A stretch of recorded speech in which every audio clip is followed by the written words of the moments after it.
Right, there we go. Now Markart, wasn't it? We have we have two quests with Salmo, and then that mine quest. And then we have a few miscellaneouses, don't we? And then there's 1, 2, 3 we've got to get back to at certain stages in the main story. The Ebony Blade, that Tamor quest, and of course the second installment of that Vile quest, the Alchemy one. So the two at Calsalmo were straightforward enough. Kill a spider, pick up the other quest, and solve that as well. That was bring us into a kind of Black Reach area. Here, let me just fix this here for a moment.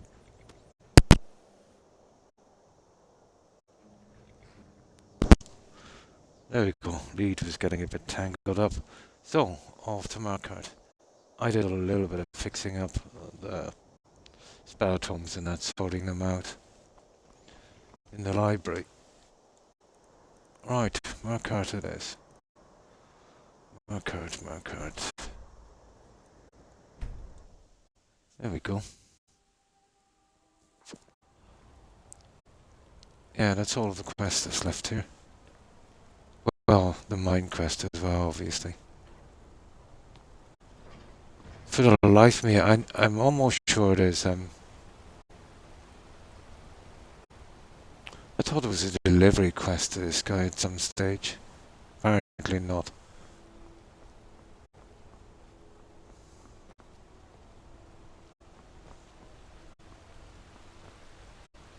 Oh, hi Terry.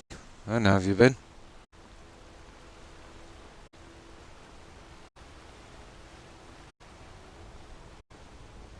Out of my way, outside. Oh, that's good to hear. So anything interesting with you today?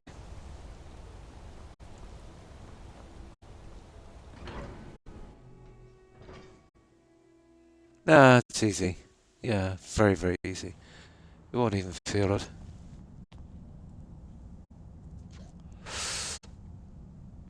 That's good, at least they're seeing to you, you know? Doing the blood tests and that.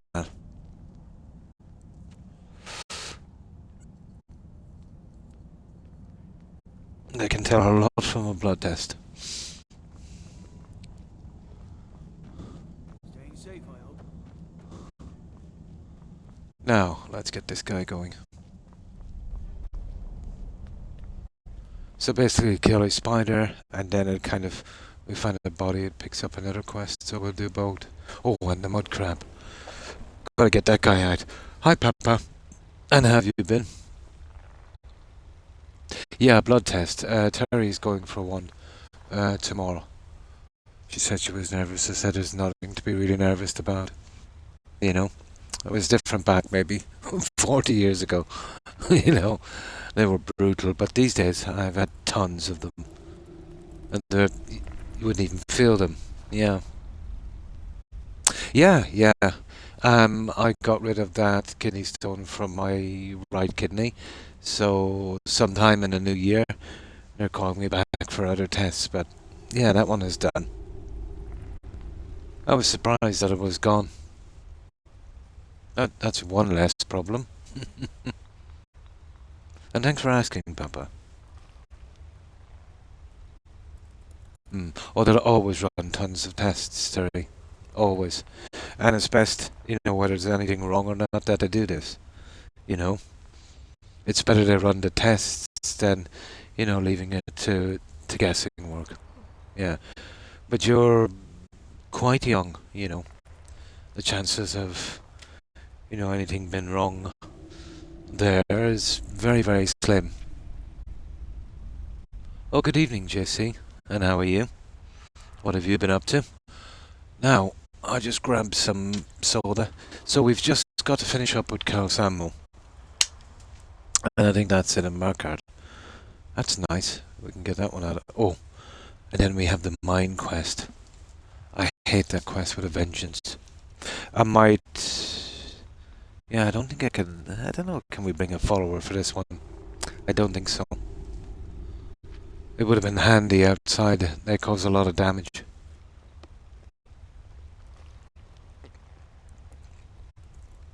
I was talking to a lot of specialists, and having a fast or a slow heart rate, it's not that unusual actually. Apparently, I have an extremely low heart rate, and there's nothing wrong. It's just a little bit out of the normal, But they'll definitely be checking your blood pressure and see if that's a cause. And if it's not a cause, then it's natural. Yeah. Maybe the odds are maybe yeah, it's common enough. Maybe 1 in 100 would have, slightly slower, fast heart rate. So nothing to worry about too much. Yeah, I know what you mean, Terry. Oh, that's good to hear, Jesse. Oh, it is. Yeah. I managed to get rid of my right kidney stone, so that's one less problem. They want to see me again in the new year for various other stuff, but at least that thing is behind me. 60 sometimes, slightly lower. Well, the 60 is, 60 to 80 is the norm, isn't it? And then I think it's like, what was Mind? Mind wasn't bad, actually. Mind was 81 a few days ago. 81 over 154. So, 60 over 120, I think would be the ideal thing. Mine was 81 over, well, I have high blood pressure, so, 81 over 154. But I did have a slower heart rate. It was really slow until I got my blood pressure problems. Mine was running, I think at one stage, I remember looking at the machine. I was in intensive care. But I think it went down to like 40. Or something silly like that. And the machine started beeping. But I felt okay, Oh, hi, Lewis. And how have you been? But now it's totally the opposite. It's 81. But I think 60 to 80 is the norm. Norm is a strange thing. As you get older, your heart rate is going to increase a bit. Or should I say?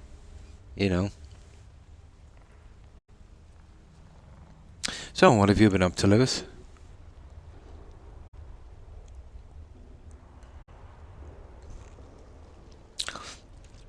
Now let's get rid of this. But at least I managed to drink enough fluid over the past few months to get rid of that kidney stone. So that's not too bad. I usually don't drink a lot of fluid. I would be well suited for desert life.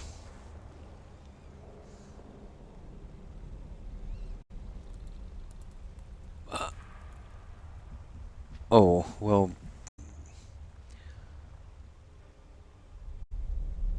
maybe misunderstood, but as far as I know, anything over 100 and, you're kind of dead, I think. I think you might have been looking at the other part of the machine, and there's two of them, Terry. There's like, remember what I said, 60 over 120? You might have been looking at the second one, probably. So that one goes up to 120, so between 100 to 130 is normal, actually, for the second. I think that's blood pressure, isn't it, or something? Yeah, I think it's the blood pressure. Yeah. Yeah, but that's normal for blood pressure. You're probably reading the blood pressure. Because when I was in intensive care, and there was an old lady passed away, And her heart rate was, I think, 106 or 107. You usually, when your body's dying, it will really kind of pump up, in desperation. So I think you might have been looking at your blood pressure. When he showed you that screen, it's the second one. So when he didn't show me, I could see it myself. Mine was 81, so that was the heart rate. And then the blood pressure was 154. So, high blood pressure. But 100 to 120 is normal blood pressure. Mine went up to 180 at one stage, the blood pressure. I'm not sure about the heart rate. I didn't really take much notice. Oh, nice. Civilization 6. Nice. 2 free boosts. Nice. Was 130. Well, he needs his head examined. As far as I know, you're basically dead from a heart attack if that happens. Yeah. Like, your normal heart rate is 60. Well, the average anyway. Let's say, so that's double the heart rate. So, I don't know much about it, but I'd imagine you'd be dead in a few hours. Yeah. I don't know. Google it, and you'll see what I mean. Just put it into Google and say, what happens if my heart rate is 130? They'll probably say phone a mortician. Yeah, I think you might have misunderstood. But I've never even seen a heart rate of 130.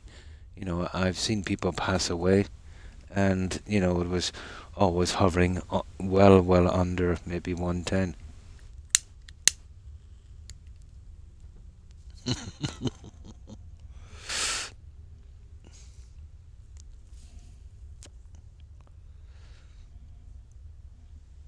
As I said, he probably meant blood pressure. And that's pretty good. Yeah, that's pretty good. But then you're young, so it would be, good. Oh, you could be an alien.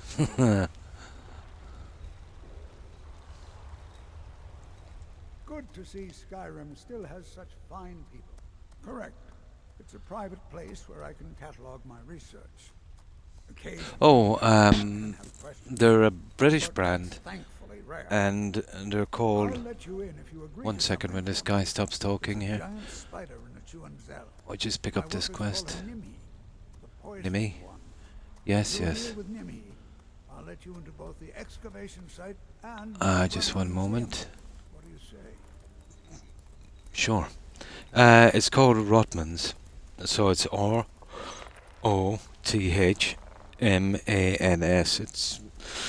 It's pretty old brand, but it's something like, let's say in the UK, it would be something like Benson the Hedges. Yeah. There's nothing to worry about my condition. It makes it. Well, you could have a really high heartbeat when you're nervous at certain times, but to sustain that heartbeat, it's, as far as I know, it's impossible. If you get really scared or excited or something, it could shoot up to maybe 100. It's yeah, of course it is possible. Or if you're running, like I remember when I was running, checking I think the most I ever got running, and I did a lot of running when I was young. I think it was 110. But that was for a certain reason, and it's not good to be running like that. A lot of tests have been conducted since the 80s, and apparently that kind of running long term is very dangerous. Yes, it's filtered. Yeah, it's a filtered cigarette. Oh, it's not one of the old school ones like roll-ups. No. Yes, you can get some brands. Yeah, like probably Camel. That's an American brand, isn't it? Enthusiasm. Good. Here's the key to the dig site. But you wouldn't pick them up in any shop. You'd have to go to maybe a specific shop.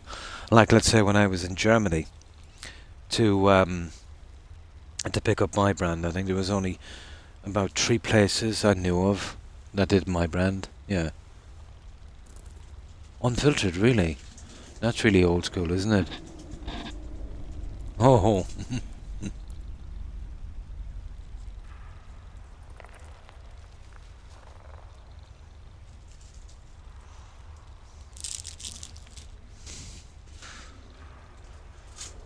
Yeah, I'd imagine there's lots of brands. But you couldn't pick them up anywhere in any store. You'd have to go to a specific, maybe a tobacco shop or something. That would be, yeah. Yeah, I found the American cigarettes to be, let's say, a kind of more, kind of smelly, you know. Well, all cigarettes smell really horrible.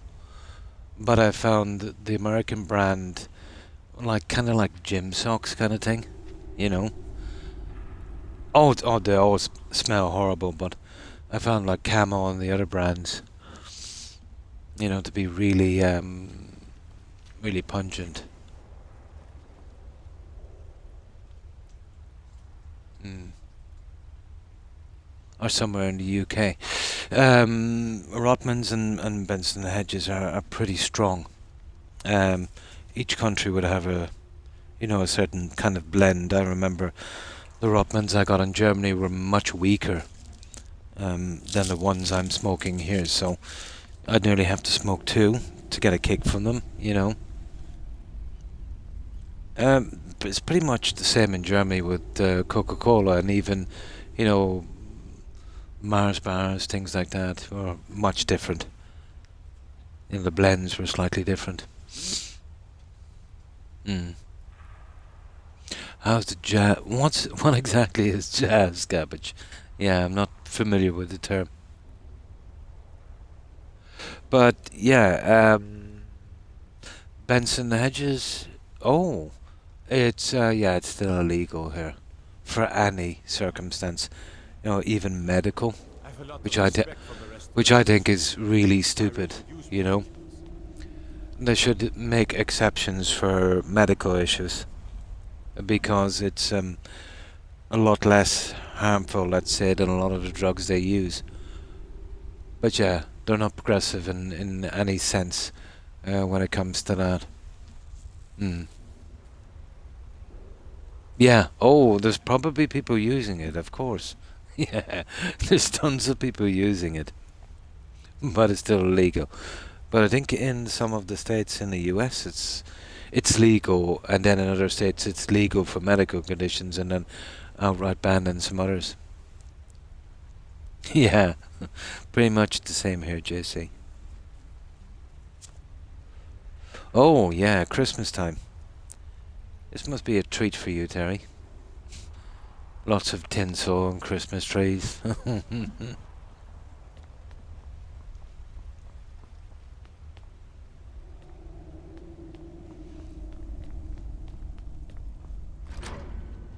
There we go. Now this is a simple kill job. And then of course we pick up that larger quest. And the only thing we've got to do is the mine. I hate the mine quest because you can't properly finish it until those guys get out, unfortunately. And I'm nearly sure there's a way we can I remember a way we can bypass. But I tried last time, and the only way we could successfully finish, we kept missing an objective. The only way to properly finish the quest is to go with the Forsworn for some stupid reason. But we'll play their game, and I'll try and kill them quickly. You know, when we get outside the door. We need a lot of saves on this one, I'd say.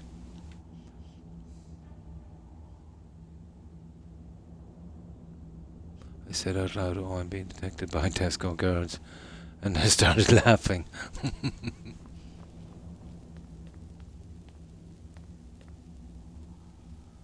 Now, we just grab some of the junk here. There's not much in it, I'm not collecting that junk. But I do remember some kind of container here. Am I tripping? Okay, I'm tripping. Okay. Oh, I'm always nosy in these dungeons.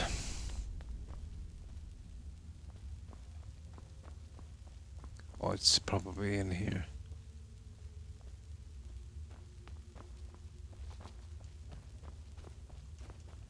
No. Fair enough. It's a pity there's no use for those. They look pretty decent. That's one thing this game is missing, the ability to make things static for ornamental purposes.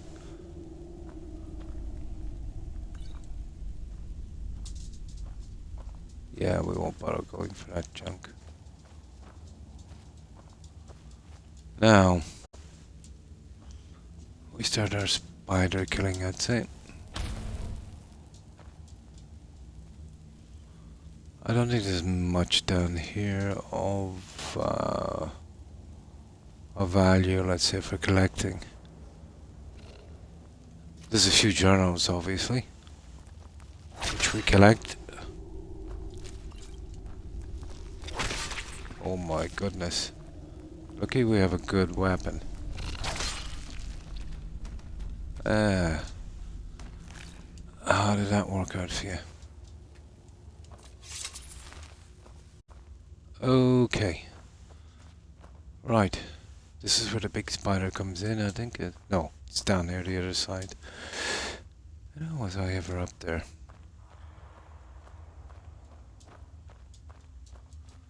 I'll have a look in a moment. Junk.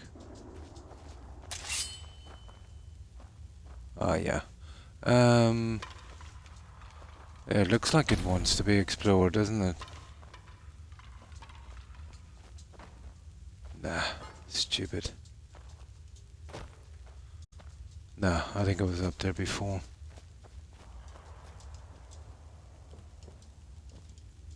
No, it won't let me jump. Nah, it's just silliness. Right.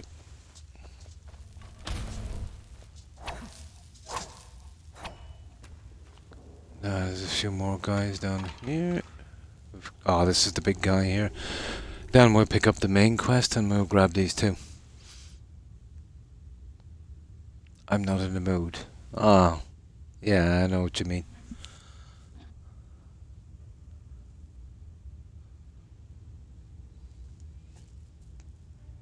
Oh. Oh, I see. Yeah. Yeah, that's kind of strange, isn't it? It's nice to know exactly, what you're in for. But, you've got to attend regardless. Now, let me just get more of this, so I've got to keep, hydrating myself, apparently. Yeah, get used to the getting up early part.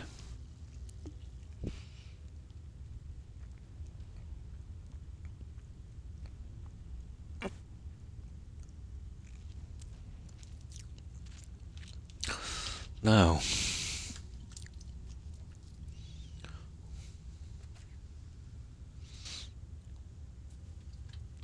oh, what's the weather like? It's probably cold, is it?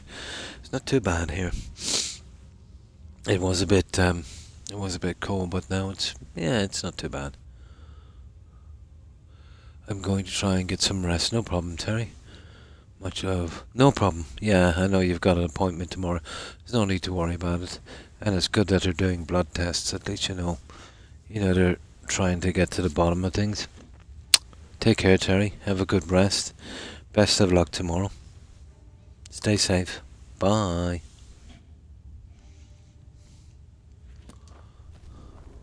Now, big guy. Actually, I love killing this guy with a bow.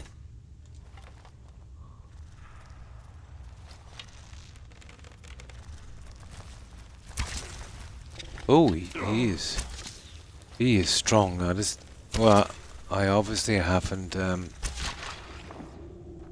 maxed out the bow, but he's pretty strong.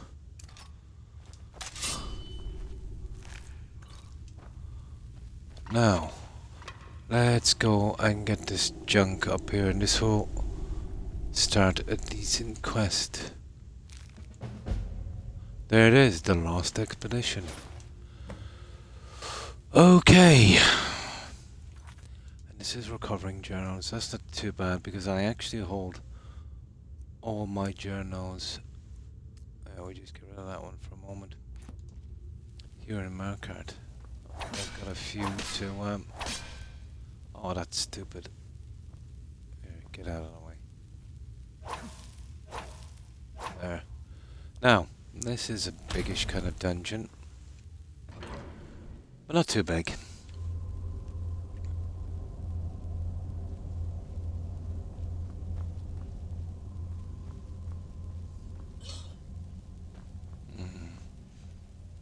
Oh yeah, I remember this dungeon. We'll come out here eventually and drop off this ledge. But I remember a kind of glitch that used to be here. You'd meet two guys here and one of them was really tiny. About half the size of this guy. We used to call him Junior. But I haven't seen it since I started playing with the patch a long time ago. Yeah, there used to be two of them. Obviously some kind of bug, or maybe it was the second guy and he was kind of bugged out.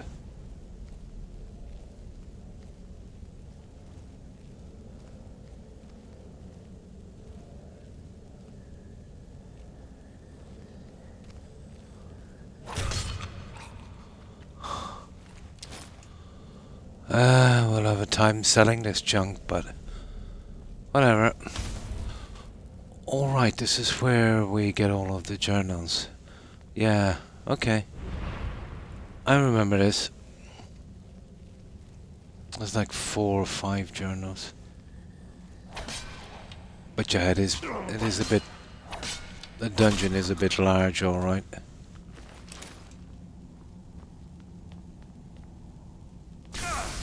Oh!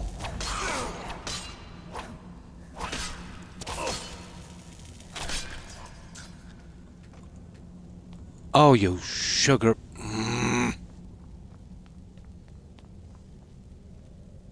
Yeah, I think this is, oh, hang on. No, I'm not going all the way down there. It's not worth it. Yeah, there's 0 down there, guys. And it kind of leads you, you'll be coming out that way anyway from here. We'll have to break out there, down there later.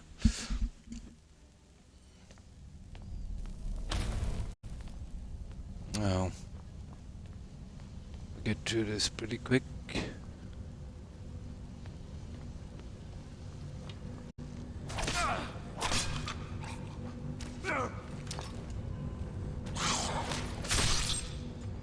There we go. I know we must have a ton of kills by now.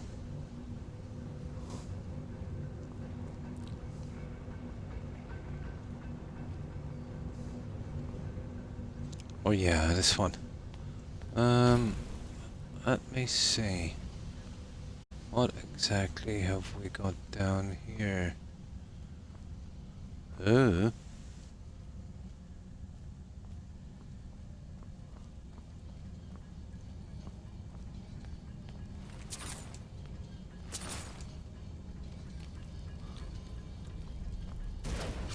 Oh, there's something. Oh, one of the journals is here. Oh, there's a ton of these guys.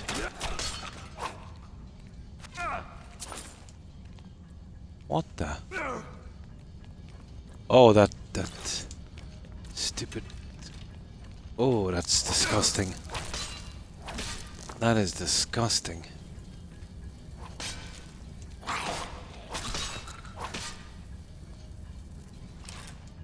Now. Yeah, that's right. There's one of the journals here.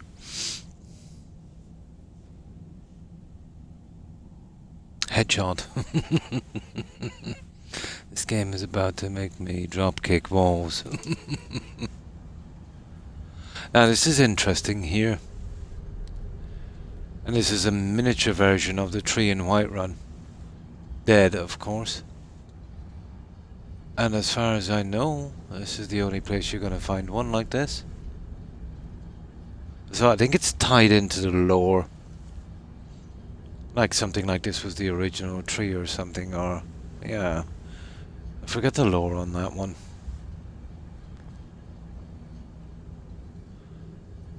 But it's pretty vague, and a lot of people will just kind of... well, make it up a little bit, really. But still fun. What you say, BGS? Being vague about the lore? Surely that can't be true. No, not this one. It's not quest related in any way.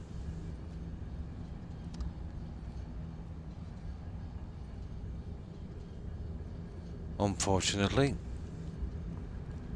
But I'm nearly sure it's tied into the lore somewhere. No, the only quest you're getting here is this silly one.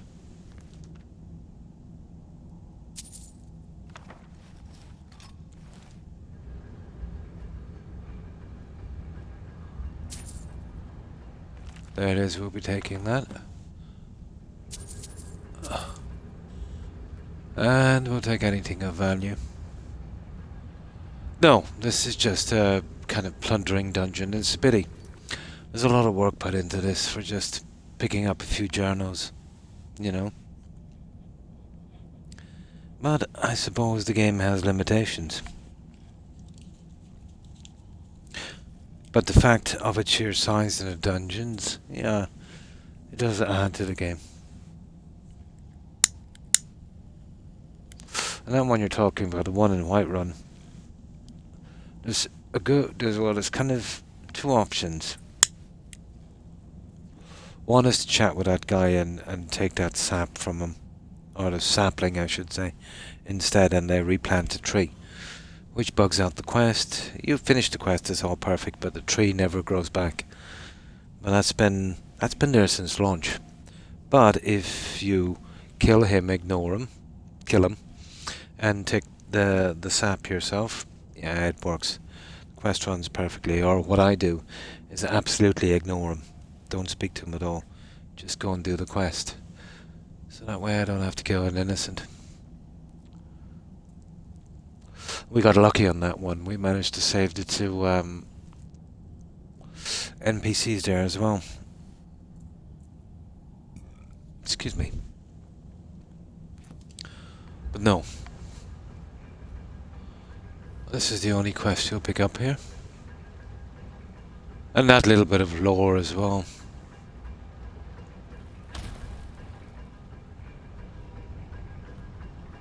I forget most of the lore. To be honest, a lot of the lore is vague, contradictory. Like the disappearance of the Dwemer. Well, there's a few clues here and there. Vague, but I think maybe the best proof would be that quest you do with Arnold Gain. You know, where he's doing that experiment and it got kind of sucked in some kind of portal.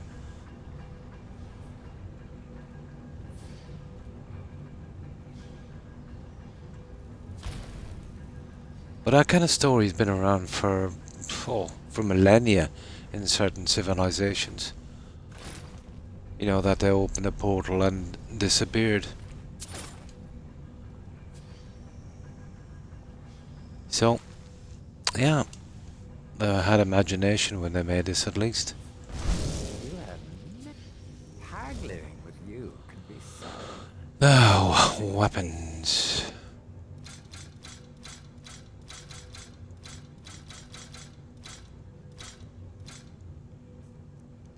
Apparel. That's stuff that really takes up the weight, isn't it? Ooh.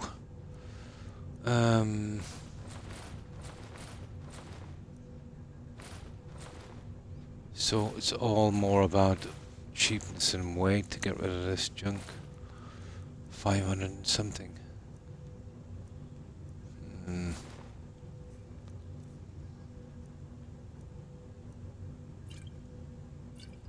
I will have to wait a moment to get some more room, I'd say. Perfect. Here, let's really finish this. Yeah, they're nasty, aren't they? But a pretty decent story. Until you summon me again. You know, I see references to a lot of stories in Skyrim. You know, let's say that one with the disappearance of the Dwemer. It's much like the legend, let's say, of I think they were called the Anastasia Indians. I think they were somewhere around New Mexico or something. They were pretty advanced for their time. They did kind of caves and cliffs and stuff, and that kind of stuff. They lived there and then just disappeared.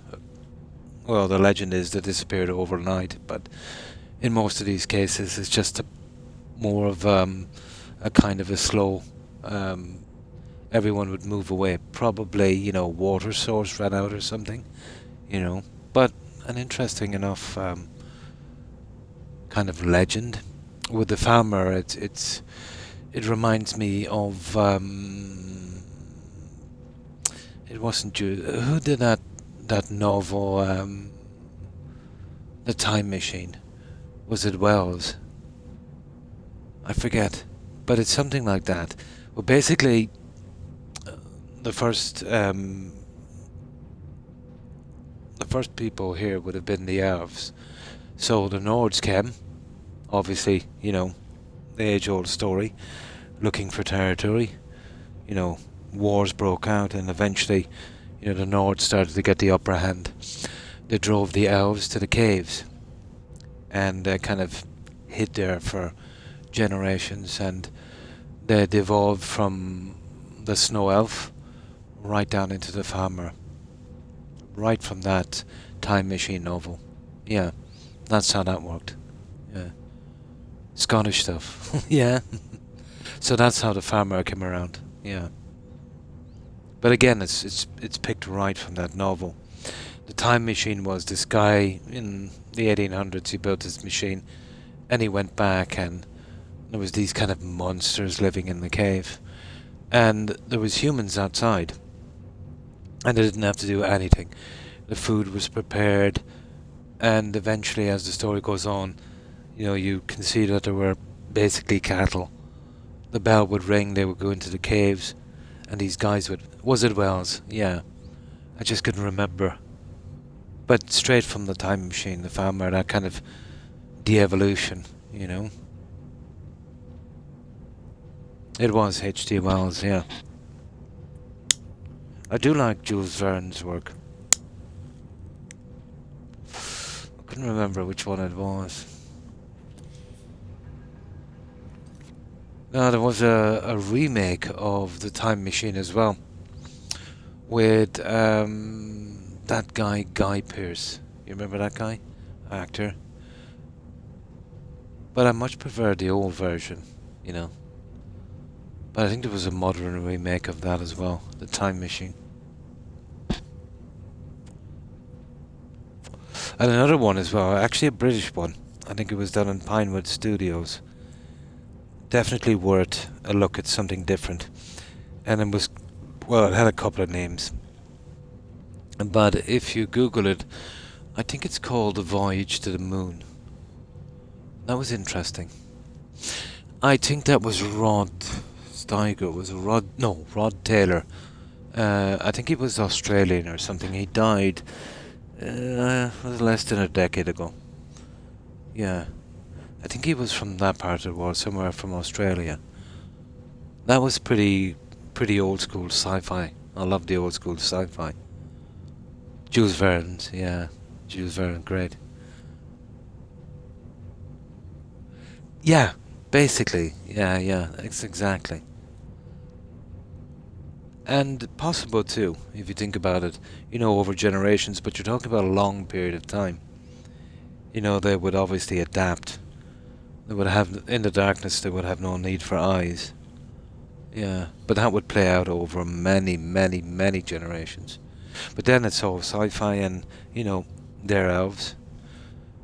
how it would happen with humans, I couldn't see it go that much, you know. Judging by our evolution and the amount of time it took. But it doesn't explain how stupid they are, does it? You know, you'd imagine, you know, the elves were pretty advanced. You know, they might not have had the same numbers as the Nords, but they kind of went back to something pretty basic, didn't they? But it's all good fun, it's just a game. They didn't elaborate on it that much, except for, you know, the reason they're there.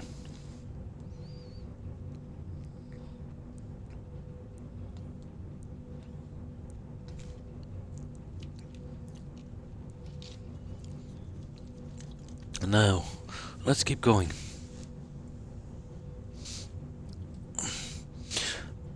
I used to be able to remember a lot about the lore of this. It comes to me.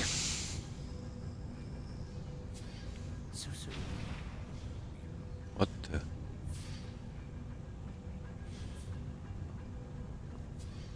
Oh, I thought I heard something. Well, they were into torture as well for some reason.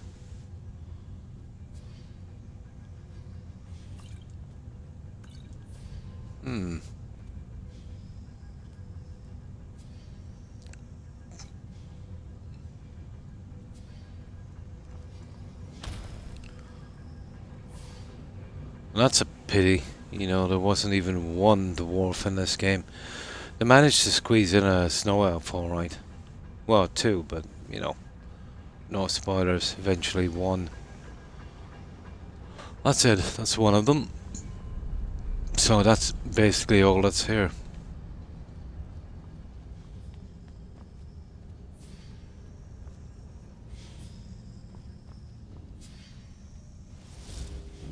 Oh, I see. Hello. There's your pet spider. Yep. Now, let's see. Oh, just make sure and do this kind of slowly. And we'll see what we've got here. 0. Yeah, it's a pain, is it? There's no real use for that junk.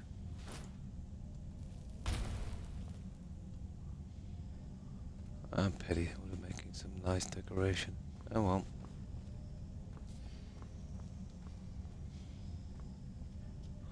There, let's see where we're going here. Ah, yeah, we'll just clear out the bedroom areas. Aha.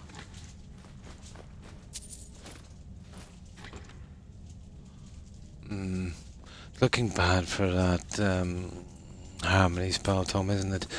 The irony is, on my last playthrough, I probably found about half a dozen in loot. Got to the stage where I was selling them.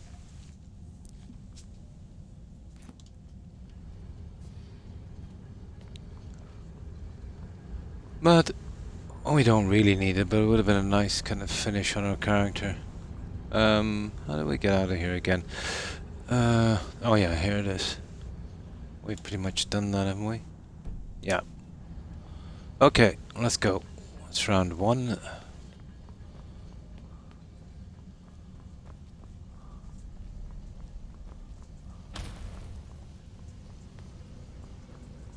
If we get stuck, we can wait 2 days and get that vendor restocked. Now this way, isn't it?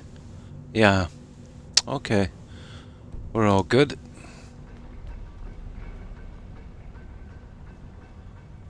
We're all good.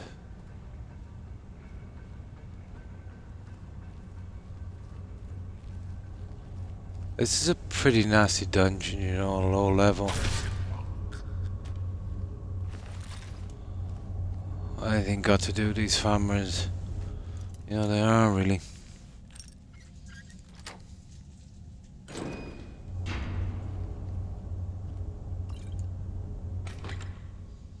So I suppose you can see the irony that the Nords are fighting to kind of free their homeland from the Empire. Yet they took it from the Elves. Yeah, it's a complicated story.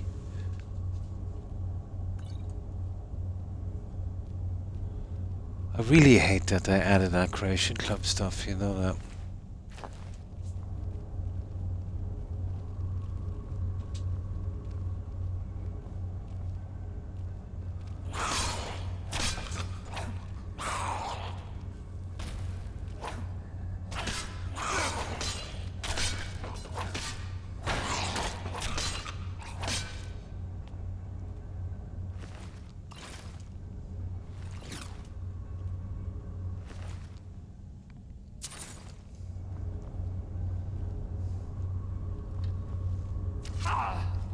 Oh.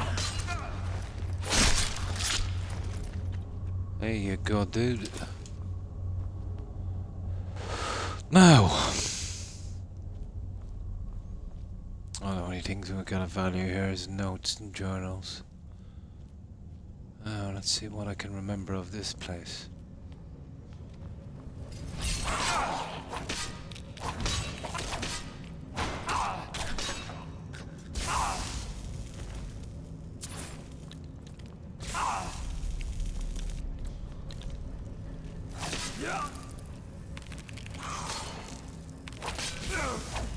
Yeah? Okay, what? Oh. Oh, sugar. Oh my goodness.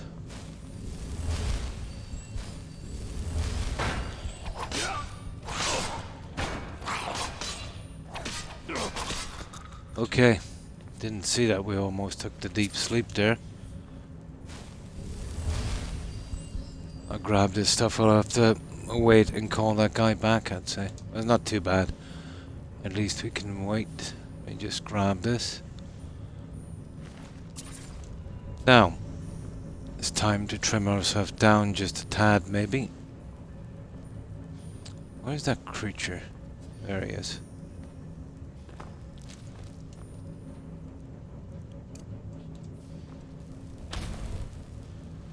Now, about 2 days. We might have to do this twice, just to get rid of any junk we have. But well worth the hassle of going for the black book for that guy. Although, disappointing, 2 grand is not enough. Should have had a minimum of 5 grand, or starting with 2 grand. And, you know, the perks you get then, you know, kind of building it up. Oh, hi Trey. How have you been? And what have you been up to?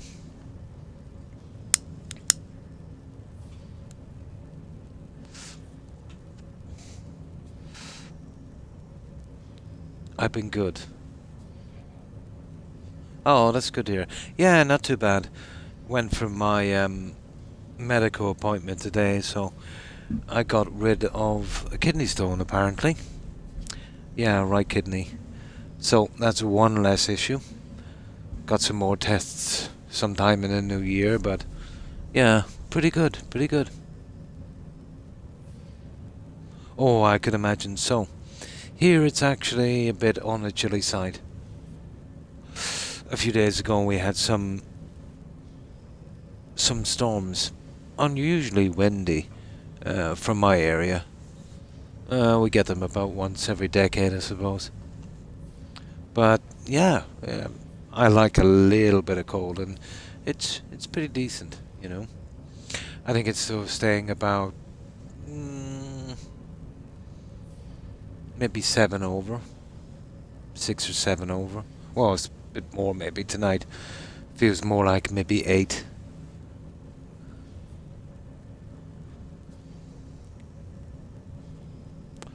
But yeah, we're never too warm here. But, you know, I will give it its due. You know, the weather is pretty temperate. We don't get really bad winters, and we get, even though they're short, we get, you know, reasonably good summers. Consistently. Oh. Oh my. -4. Oh, that's cold. Yeah, that's cold. I'd say I'm only guessing what it is outside, but it's at least 6 above. Yeah. But I remember, Tree, we had a summer, and we had what we would consider a heat wave.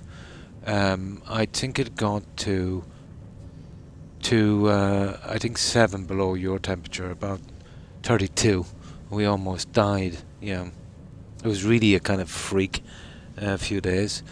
But normally, it's if we do get a good summer, it will be overcast and probably averaging around 26, 27. Yeah, that's about it. Oh, hi, Shrugsy. And how have you been? Oh, here it's a disaster. Yeah, it's freak weather here. It very rarely gets to over 30. Yeah. You know, maybe on a really good summer you might see 29, but it's mitigated a lot by the fact that we have a lot of cloud cover. It's very overcast, so you know it's not that kind of burning heat. It's more kind of stuffy, like kind of sauna heat, if you know what I mean. It's not like, you know, in most parts going out. Well, you'll still get burned, obviously, but it wouldn't be as bad, you know, as, you know, let's say if you had clear skies. Yeah, yeah. I prefer to be a little on the cold side, but then you see, I'm, you know, very, very used to the climate here, obviously, so that would be a big factor. Oh, nice, getting your platinum trophy. Cool. Best of luck with that, Shugsy. Oh, that's that. No, I couldn't function. That would kill me. Oh, goodness sake, how do you manage? You know, obviously air conditioning and that, but that's only good for so much. Oh yeah, that would kill me.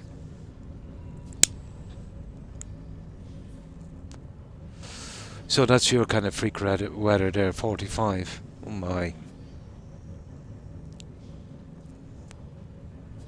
Now, having said that, I remember it was a long time ago, Lewis. It could have been about maybe a decade ago.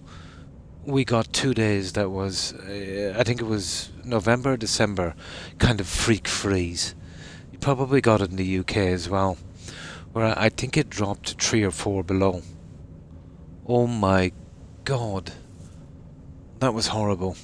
I remember going outside and I was padded to the hilt, and I even had a scarf like a kind of ninja, but the cold went through everything like it wasn't there. It was unbelievable. Yeah, something I'm not used to. Even the weather, Lewis, in the UK, you know, around winter time, I find to be extremely hard to cope with. You know, the coldness. I remember I went in November about 8 years ago for a funeral, and that was in I was in the city of Gloucester, or how is it pronounced? Gloucester, is it? But yeah, it took me about 2 weeks to get warm.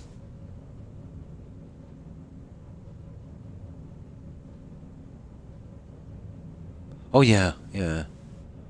It is, yeah.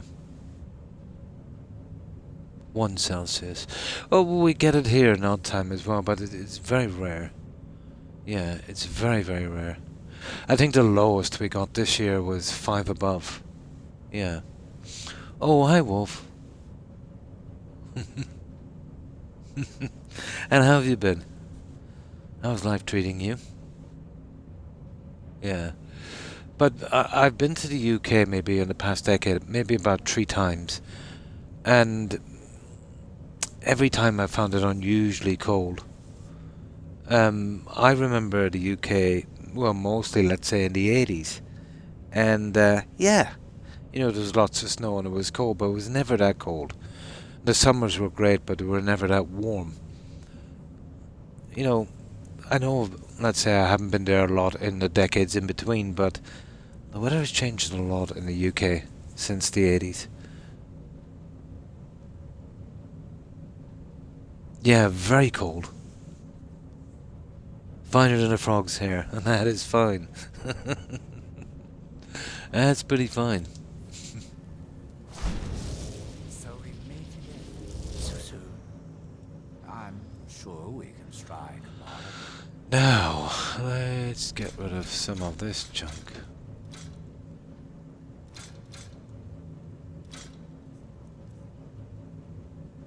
Ooh.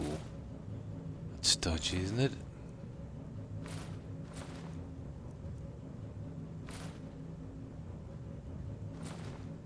Okay, we'll have to wait a couple of days again, guys. Just to get rid of this junk. Summon me again. Right. This will be worth it. We can carry the junk.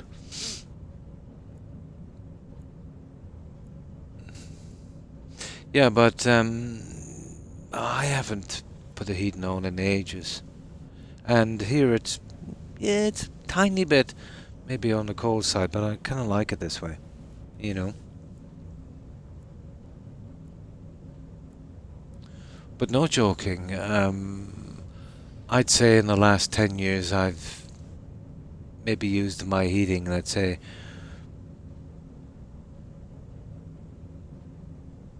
maybe 50 times in 10 years, you know, let's say putting it on for the day, you know.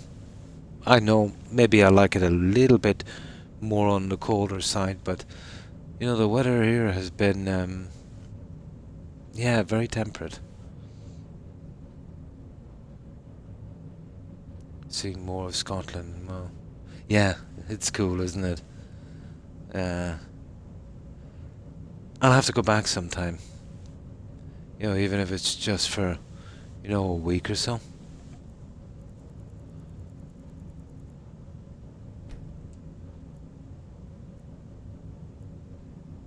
But on a nice summer, you know, in the moors, absolutely. Absolutely.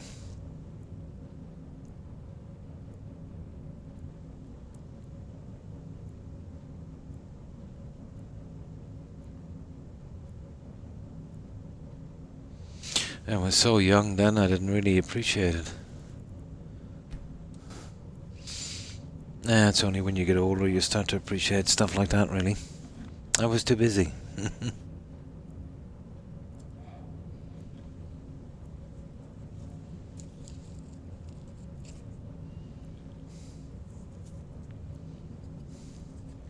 So, anything interesting with you, Wolf? What have I done? Oh, the usual stuff, some more chores. You know, the usual thing, trying to pick out presents, and yeah, I hate picking out presents.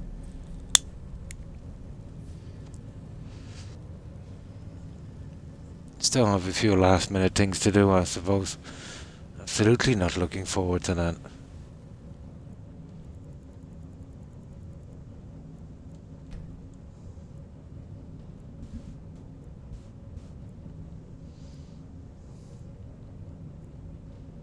Yeah, same here, yeah.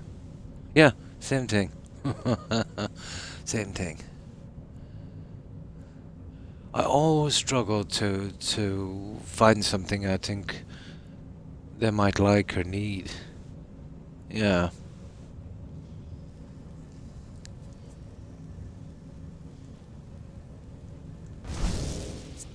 Haggling with you can be so entertaining.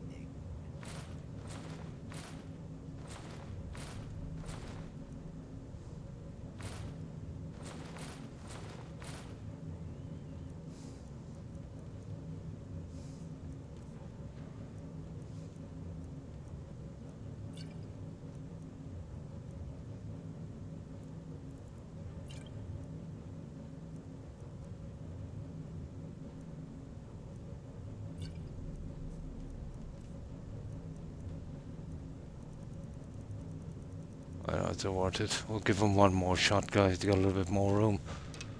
And then we move on. It's brutal, $2 grand each time, but still it's something.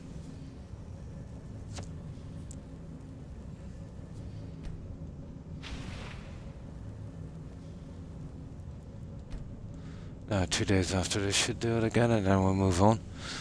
Oh, we should be able to get through most of the dungeon. But, to be honest, this is a big dungeon. There's lots of junk here. But still, after this we've only got that mine quest here in Markard.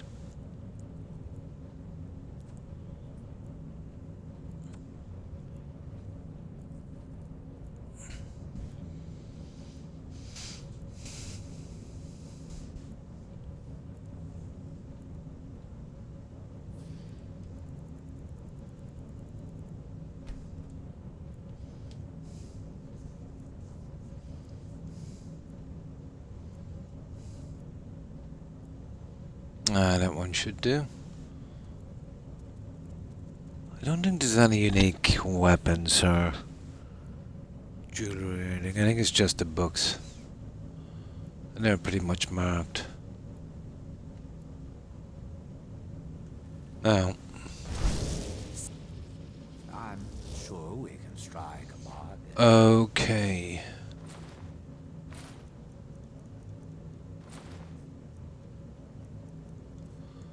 So is there anything heavy down here?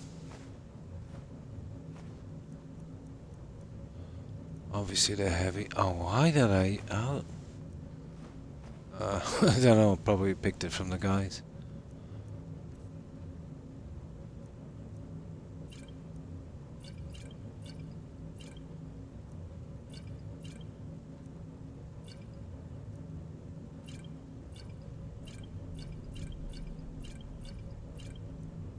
Oh, that's not bad.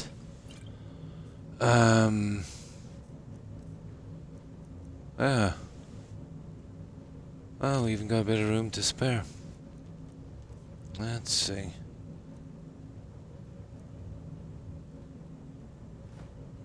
That's pretty decent. Yeah, that's good. Right, let's go, guys. Now, it's probably worth a save, I'd say, here.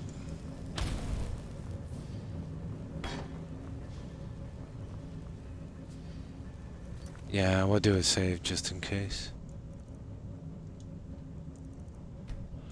At last, we're ready to go. Now,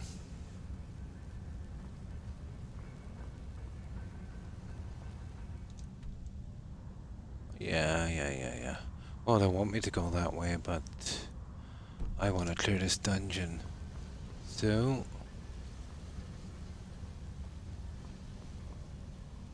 okay.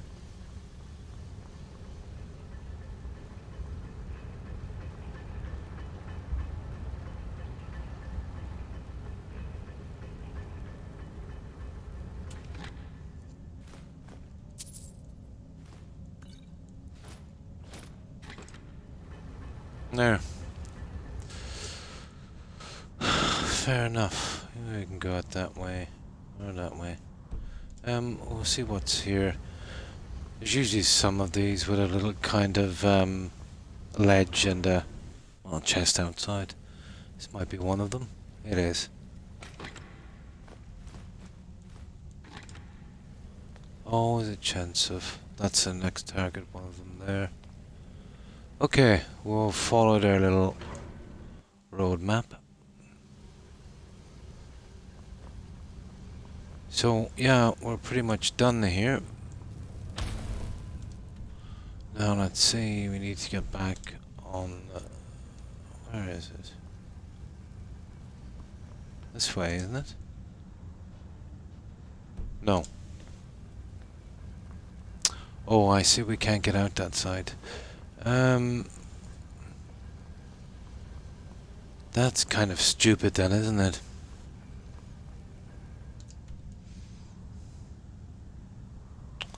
Yeah, there's this thing here in the way. So I think we go around here and out this way.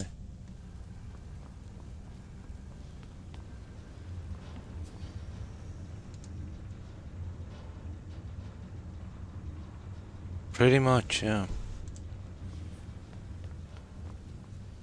That can't be. Well, okay.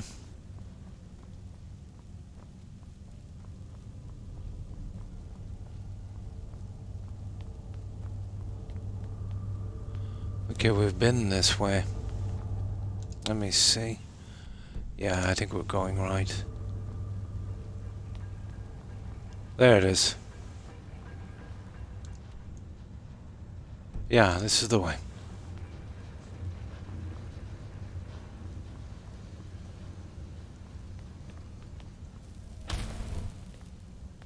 Yep, this is the one.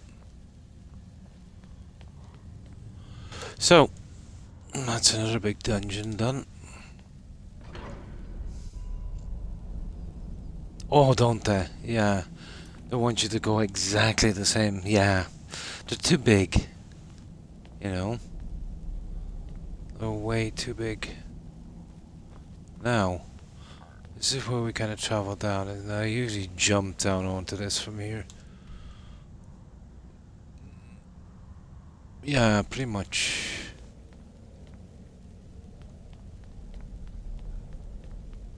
Yeah, let me see.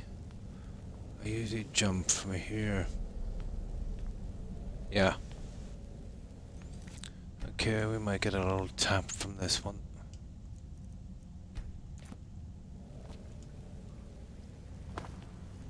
There, not too bad.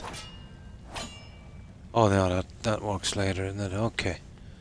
Let's grab this.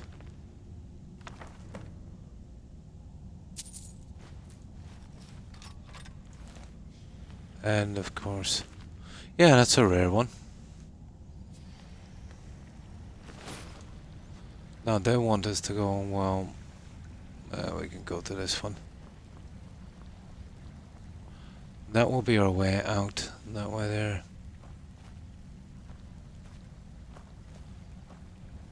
Yeah, okay. Fair enough.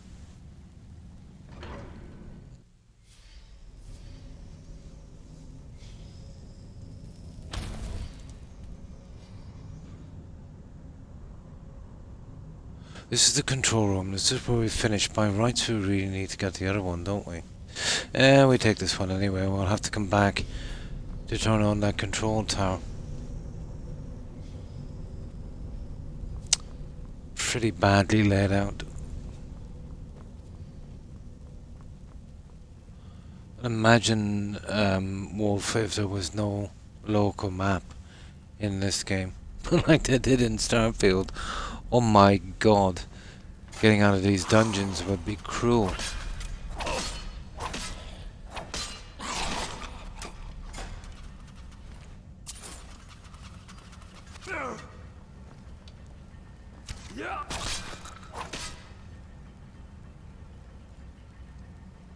Yeah, yeah. I think they mean us to come out from some other side, but you just keep going around and going down. It's silly. I've never had the best kind of marking system, did I? Yeah, yeah. But I find, you know, just jumping down there, you know, kind of getting it over with.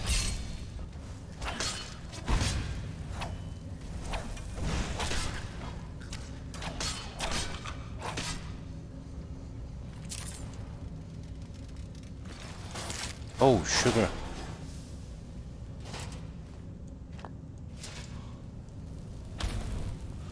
There's another one.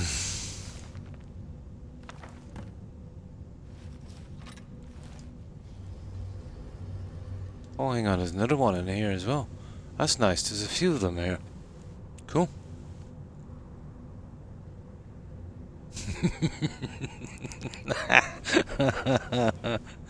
Yeah. They don't want much for design, were they?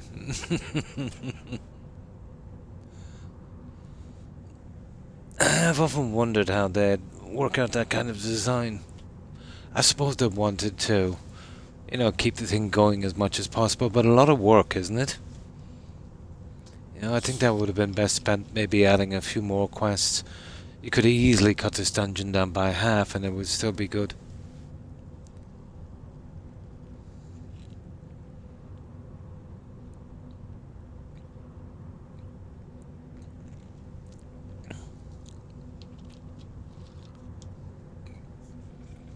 Oh, hi Brian. And how have you been? Yeah, yeah. They liked a bit of room, didn't they?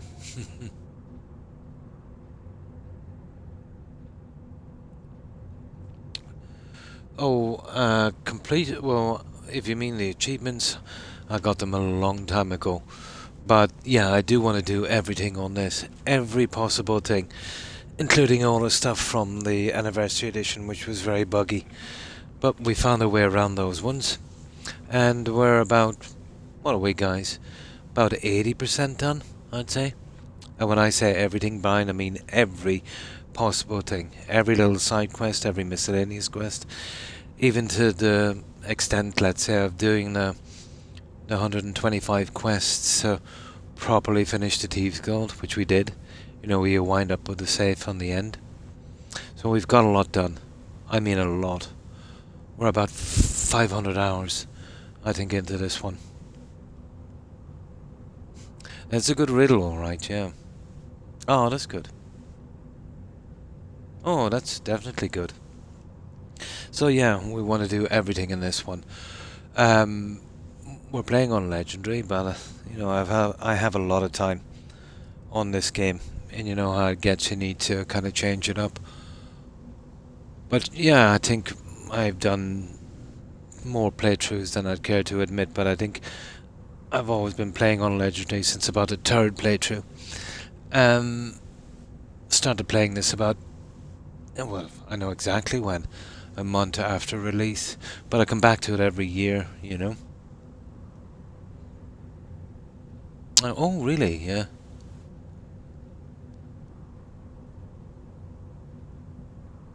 Probably. Oh no, not 6 months ago. How long are we doing this? A long time, guys. I wouldn't be surprised. When did we start this, guys? Yeah, I think it was last year. I did a playthrough last year. Yeah, that would be more like it. We came straight from Starfield, or was it? No, we came from. Was it Subnautica, guys? We came from. It might have been Subnautica or Starfield. So I would say 500 hours on the way I've been going. Yeah, we've probably been on this 3 or 4 months. No, I haven't started that one yet. Subnautica we came from, yeah. Yeah. No, what I tend to do is I haven't even done the Dragon Rising quest. The secret in this game, I'd say, especially when you're getting out all the side quests and you want to do every piece of content, is you to hold back those dragons as long as possible. You know? Greatly reduces the chances of any of the quests messing up. The 8th week, so 2 months. Maybe, yeah, more like the 9th, I'd say. That's not bad. We've done a lot. And then, you know, it's not like I'm streaming every day, but almost. Oh, absolutely, yeah. And then I only do the Dragon Rising quest when I've got everything cleared out and I have to progress with the Civil War. We have visited the Dragonborn DLC. I wanted to get the armor for enchanting, that extra 10%, and of course a few of the MacBooks to max out my character on this. Oh, well, thank you. And I like doing the move. Yeah. But this game, I don't know, for me it never gets old. You know? For me it's always been about the exploring. And then it's big enough and it's unusual enough to just keep your attention. But on this one, Brian, we have done a few restrictions to make it more fun. We're playing as an Argonian thief, so one of the restrictions is we can only use stolen weapons and armor. I know, once you get so far, you know, into your build, that's not too much of a problem.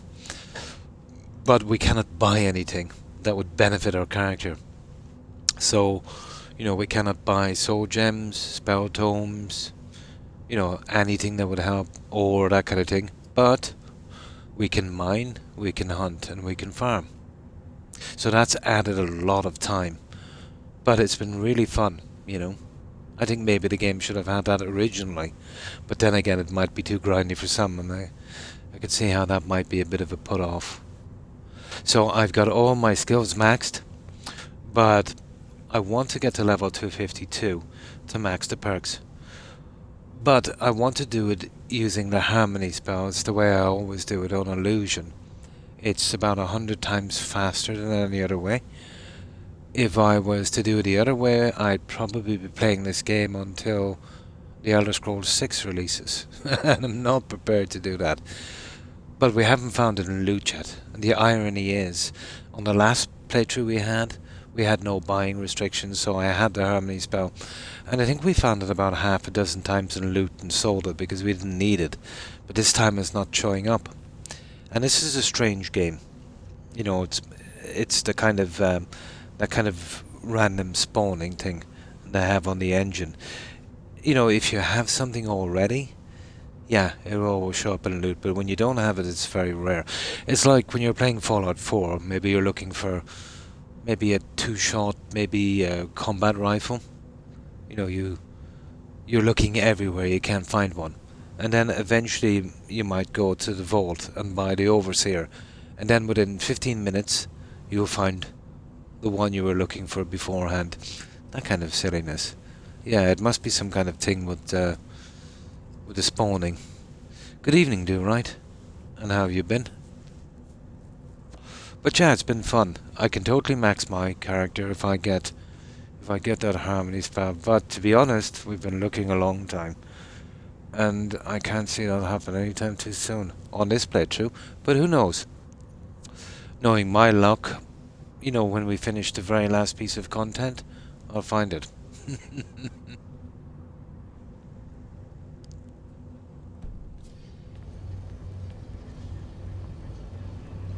But I always do a very, very thorough playthrough. So, yeah, a pretty long playthrough. This will probably be my longest playthrough. Because of that stupid anniversary edition. And of course the restrictions I put in. And then insisting on doing every possible thing in the game. But it will be complete. I've tried once before with the anniversary edition, but the quests were far too buggy. But this time we got lucky. We managed to get around them. And they're all but done. Yeah, they actually are. They're all done. So now if our luck holds out on these quests, yep, we should be good.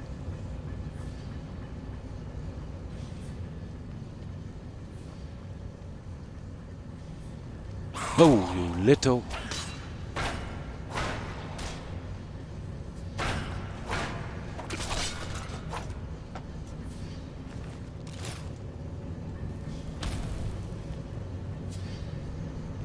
Oh, hang on, we got all the things, didn't we? No, there's still one journal to get. I knew I missed one, guys. We don't want to do that yet. But we just might. I'll tell you what I'll do. I'll do this, but I'll save it just before. Ah, muffle. Horrible, isn't it? Ah, the right magic, but the wrong book. Here, we'll save it here. But I knew I missed a book. We'll see if we can still get it from here. Now, where's the other book? Let's see if it's still there.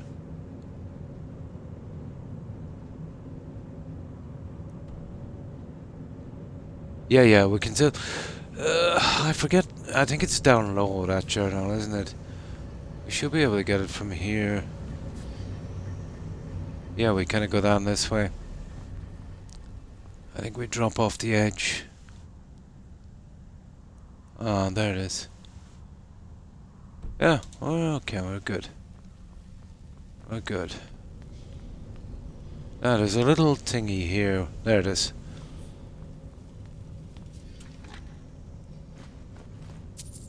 And we've done the 24 gem thing, you know, the Prowler's Prophet, so... It's a challenge getting rid of all of those gems. There we go. Pretty decent. Fallout 3. Nice for your PC today. I may get lost in the wasteland a bit. No problem. And that's good. It's probably been a while since you played. Awesome game. And welcome back, Lewis. Welcome back. But I have Fallout 3 on physical disc with all of the DLCs. And for some reason my console won't play it now. But it will play discs if I already have a digital version. And I've bought that so many times. You know, and the fact that if I have got to buy it now on console again with the DLCs, it's probably going to cost me the price of a new game, which is ridiculous. You know, these corporations. On your console too, nice. Yeah, that's pretty good. I have a fondness for that being my very first Fallout game.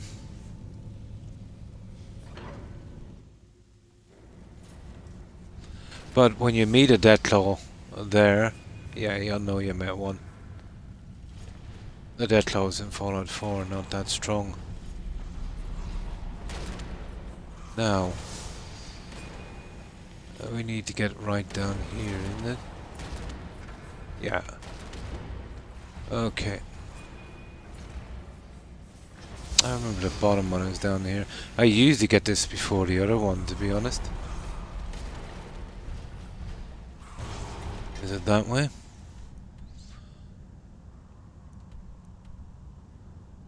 No, that's not the way. There it is there. Yay, the armory.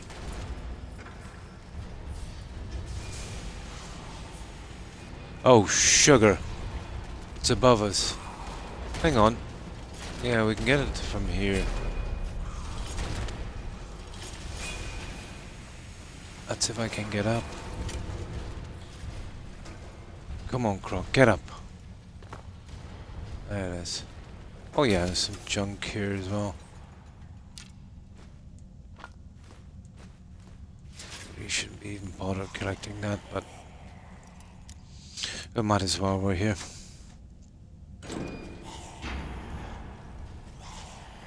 I have the Fallout game on your PC. I have Fallout 4. I have it on disc somewhere. Probably in the attic. But I've got a digital download. Yeah.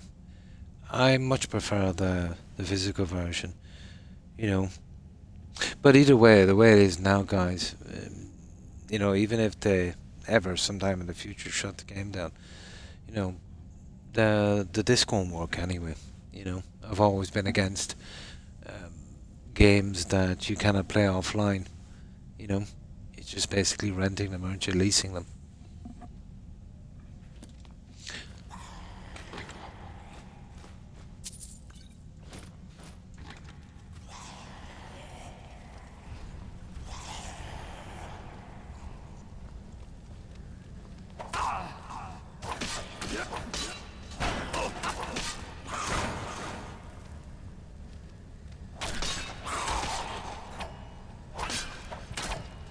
Uh-oh. Idiot.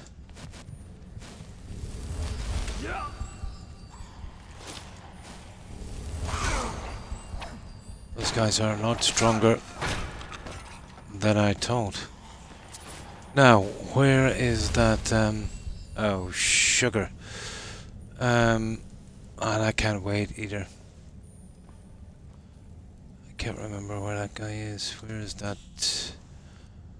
He's way over there. The armory. Okay. How do we get to the... Oh, for goodness sake.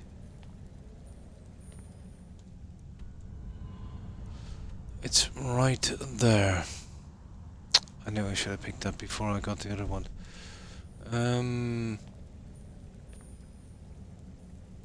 Okay. We're going through here and try and work our way back.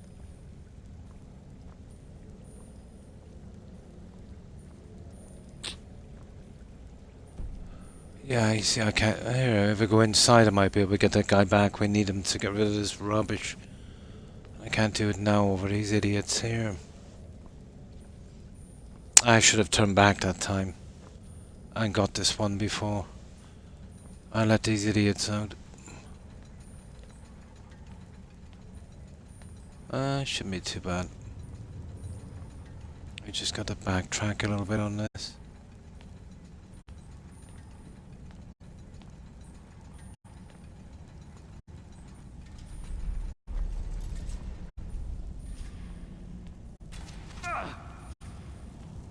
Oh. Okay. Now let's see. Perfect. Okay. Don't have to do this, but you know me, I feel like if I don't clear a dungeon like this, yeah, I haven't cleared it at all. Oh yeah, if you could build it in this game, it would be awesome. Although every time modders come in or they put in some new house or something in this game, I always find the game a little bit more unstable. It's obvious to me because, you know, I would play it once a year. You know?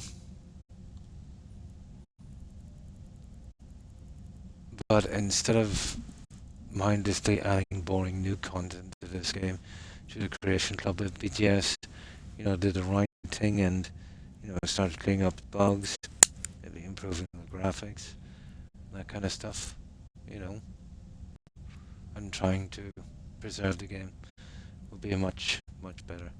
And then, you know, it's okay with the free ones, you can take them and leave them. But you know what it's like, making money in these games. Oh yeah, it's pretty handy for arrows as well. Yeah, for the enchant. You have many things. Haggling with you can be so entertaining.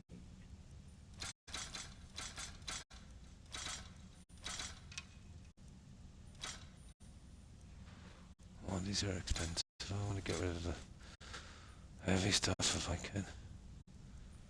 Oh my good god. That's expensive. Yeah, just the heavy stuff. Oh my.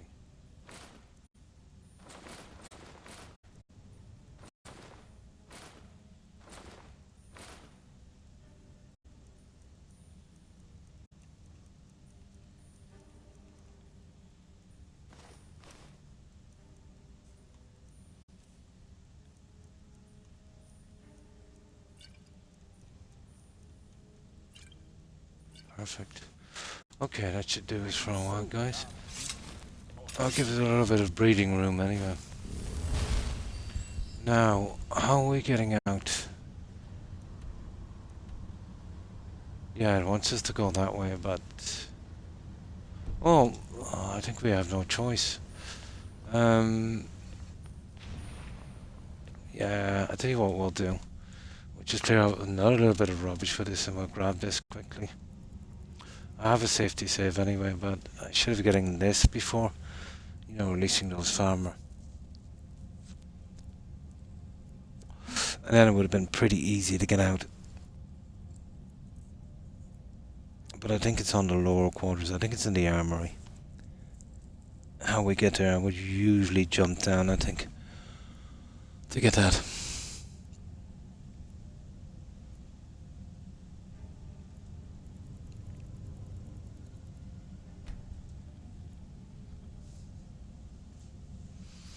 This game would be interesting if all the crafting and alchemy items was removed from the vendors. Yeah. But then, as I said, maybe a bit too grindy for some.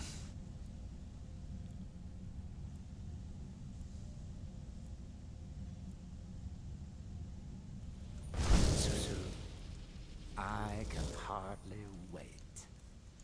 No. Well, actually, we might have to do this for a bit if we're going to get rid of this heavy stuff.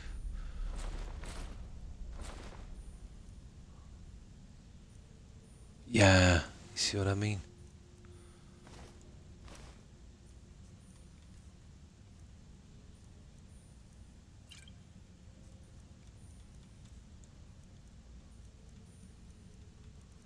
Yep.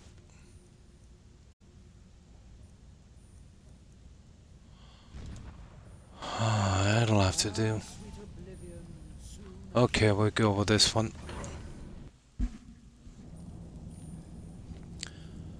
Now, you see what I mean? I think we've got to... Where is this one anyway? I think we jump down here, guys. I think we get up through this one here. You see that one? Ah, there it is. Okay. And there it is. And then we get out of here. Ah, perfect. Perfect. Yeah, I knew it was down low. Let's see. We'll obviously clear the dungeon out.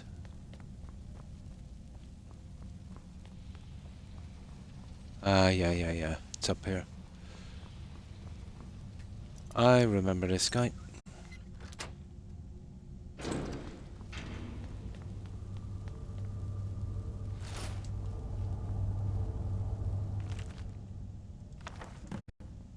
There we go.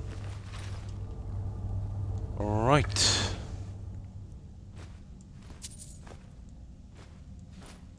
Oh my god, another one.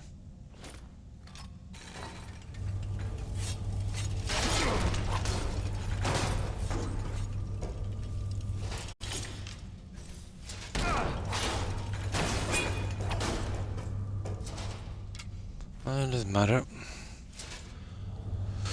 Right, now we just gotta get out of here. We can sell this stuff in Marquardt. There's a ton of vendors. There's that guy with 5 grand as well. Yeah, there's everything is jumping out. Yeah.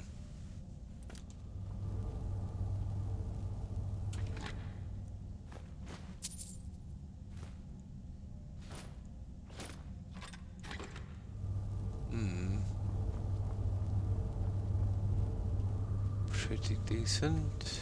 Okay. Well, we can say we've done this properly anyway.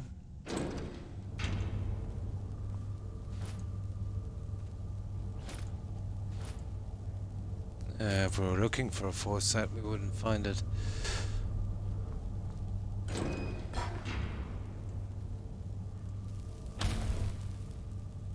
Junk.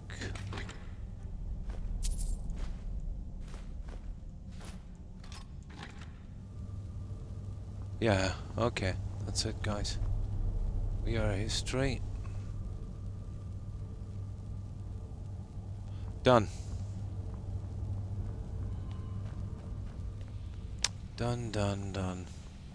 Now I've seen some movement on the top here. I think we can get out here, can we?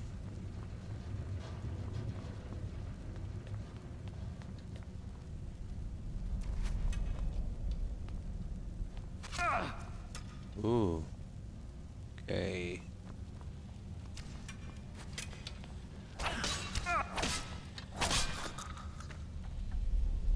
Well, we can't let him survive. No. Ah, sugar. I know there might be a few interesting things left yet. Let me see. Well, we've been that way. Oh, there was a turn-off. Huh. Yeah, there was actually a turn-off down there when we were coming up this way. Cool. Right, we'll get this one here.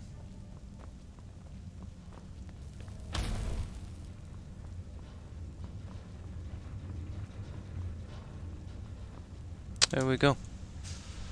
Done. Now, I think we can get out this way, can we? Oh, sugar.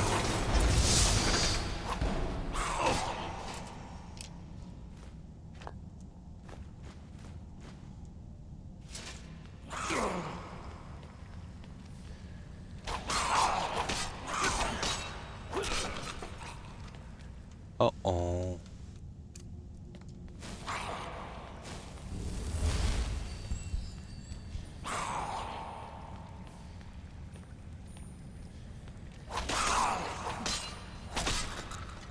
Now, carrying this junk, it's another thing, isn't it? Oh, that's good. Good, good, good. Right. We're out of here, guys. It's done. The only thing left here is the mine quest. We want to be very, very careful with that. Extremely careful with that one. If we don't want any dead NPCs.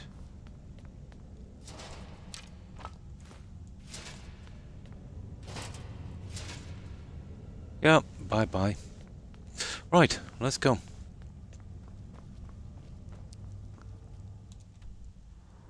Cleared. I can't get much better than that.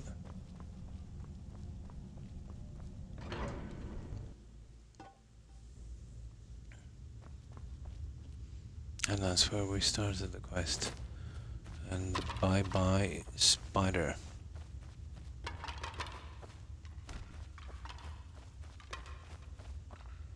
Yeah, oh. Why not? Why not?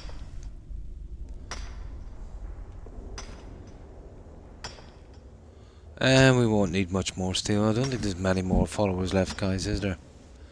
We pretty much got them all. Do you remember that guy in that tomb? He sent his relative in, that coward.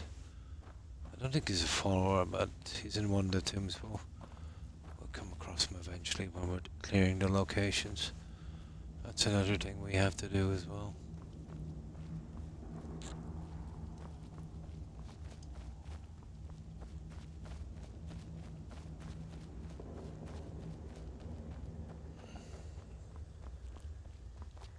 There we go. I've never liked doing those runes. Just too long and boring. Well, especially if you've done it so many times.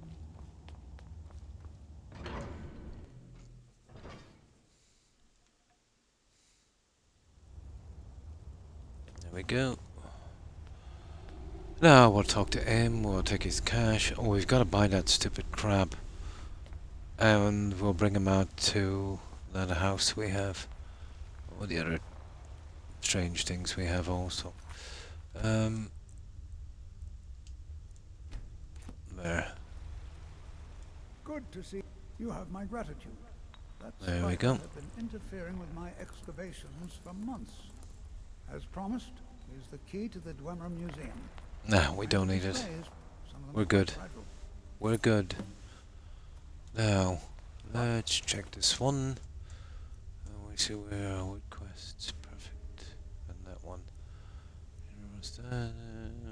Yeah, Oh, 189. It should I be have up to things to 90. Okay. Let's see. Ah, so that's what happened to Stubborn. Yep. But I warned him he was leading those people on a fool's errand. Unfortunately, sometimes the stone of scholarship is built on the foundation of death. I'll inform the king. Here, I usually pay researchers for their work when they emerge from the ruins. That's the end of Calsammo, guys. I don't think we'll To be protect needing my him anymore. research, for one, and the excavations into Nichuanzel are dangerous. Now let's see. Make sure that one was done correctly.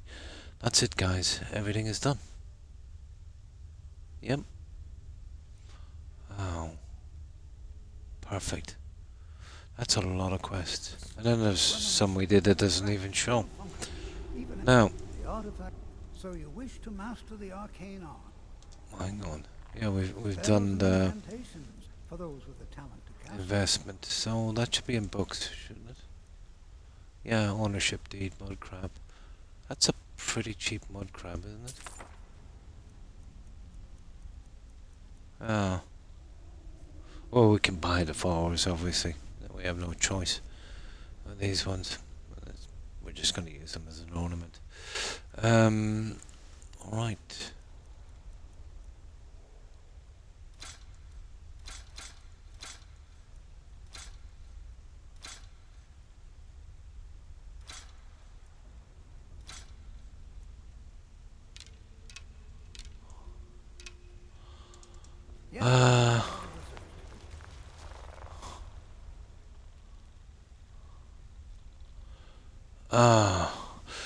This guy we can't kind of leave somewhere, guys.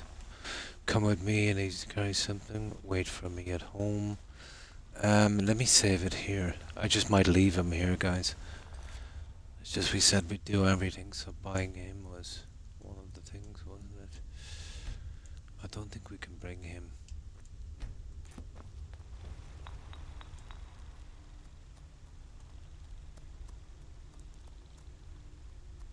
No, it's just no. Yeah, it's just the Creation Club stuff, not the other one. Pity. I suppose we could send him to... Nah, I think we'll leave him here. Yeah, we'll leave him here. I think Vindro Hall is the dwarfen thing, isn't it? No, that one is the dwarfen thing. Yeah, well, he is a dwarfen mud crab, isn't he?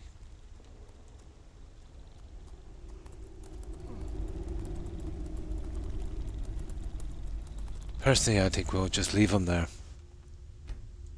Doesn't really matter if he's not going to go where I want him to go. Yeah, okay, we're good. Yeah, we'll leave him.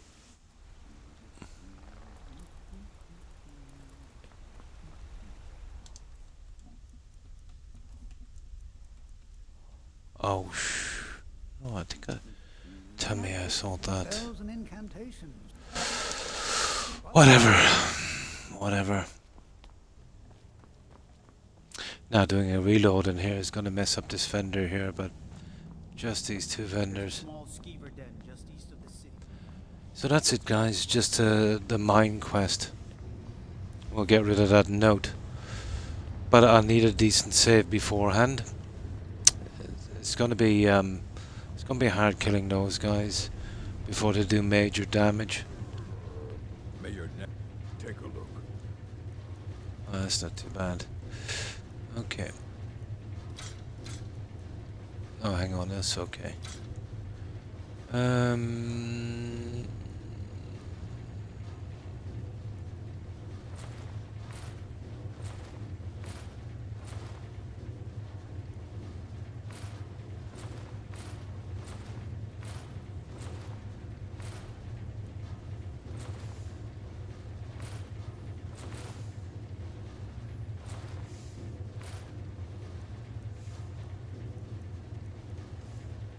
Perfect. Perfect. Okay. We can sort the rest out here. We'll track down that vendor with that 5 grand from the fence from the Thieves Guild. Endron or something, is it? The timing was pretty good. We should be able to get rid of all of our rubbish here.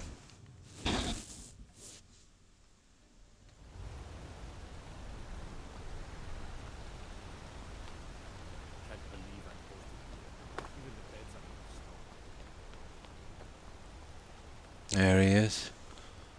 There he is. And he's got 5k. Glad you're here. I've been And looking done. for some more merchandise. Why don't you take a look at some of my merchandise and we'll see what kind of deal we can make.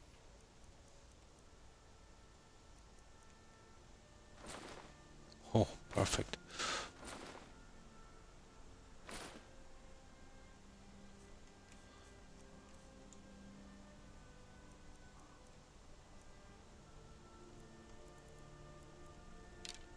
There.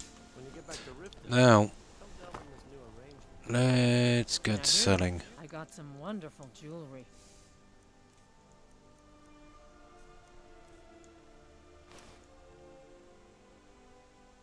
I'm not sure if I've got that. Well, I'll have to check that one. Yeah, I'll keep all of the top grade stuff. Not sure about that one. That's just ridiculous.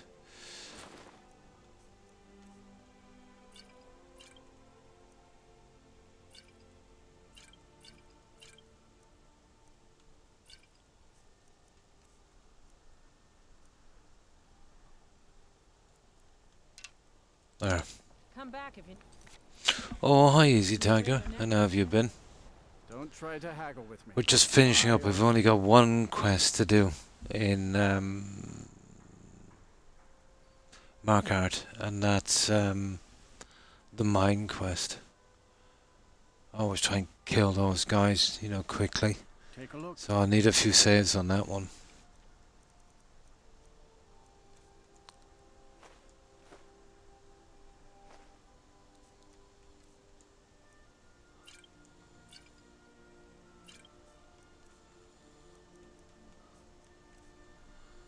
Oh.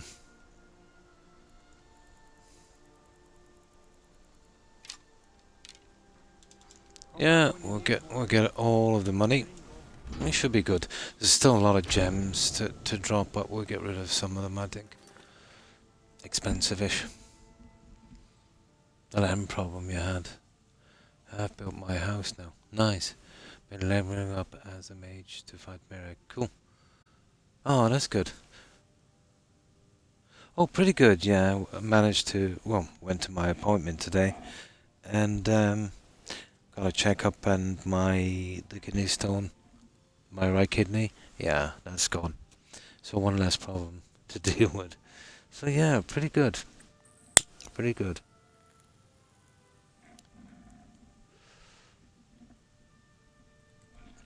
So, how have you been? Anything interesting with you? A fine day. Take a look.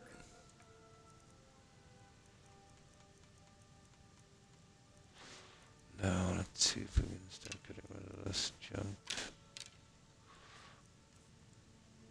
Yeah, we're keeping that. We're definitely keeping books. Now, here we go.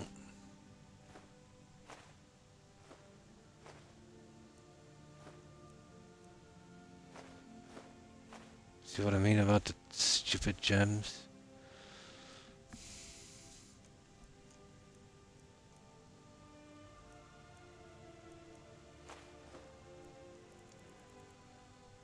They just really eat up the money.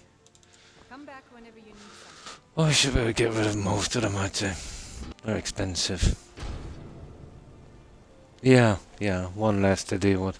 One down. Oh, that's good. Oh, that's good.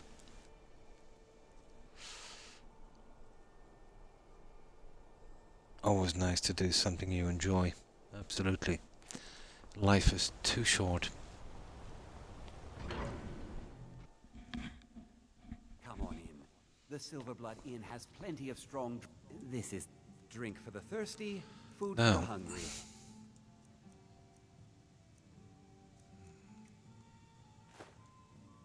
Oh, 2 diamonds. Remember, ale is... He didn't get much money, did he? We must have a lot of cash now, have we? Oh, guys, we're over to 3 mil. We've got 3 mil. And nothing to spend it on.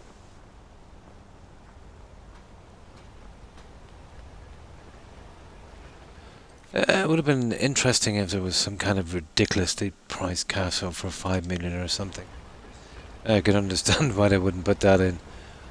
I don't think anyone would grind to that. May your weapon... Blades, helmets, pretty much anything to suit your needs. Or even a system where you could kind of pay it off in junk like this.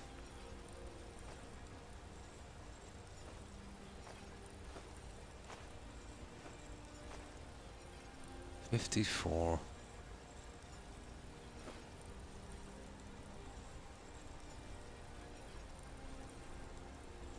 Oh well. Okay, there's one more. We can get rid of that on the go. We still got a vendor here. Yeah. Imagine if this...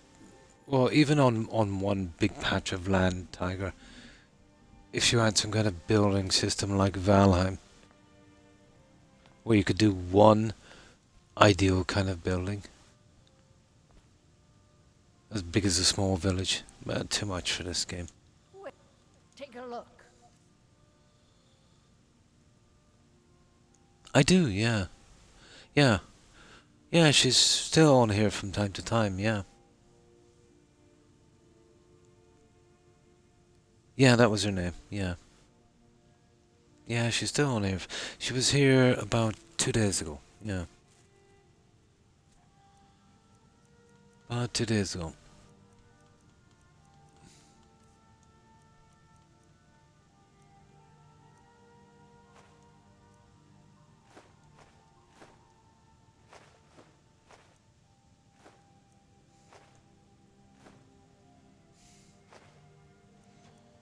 $107.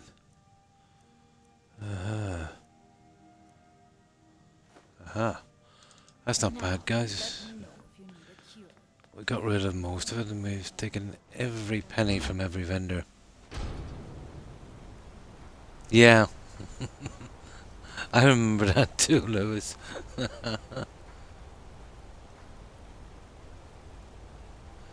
Yeah. You actually, when you first came on, you just missed her. Yeah. I have some NPCs. Yeah. Yeah. Yeah, something like that where, let's say, you could pick maybe 3 types of material. You know, the other one would be obscene price. Give you something to hit for with this junk. You know, selling it and that. And then, you know, you could maybe put your followers in, you know, certain roles and positions, guards. Yeah, that would be cool. Some decent uniforms, that kind of thing. Yeah.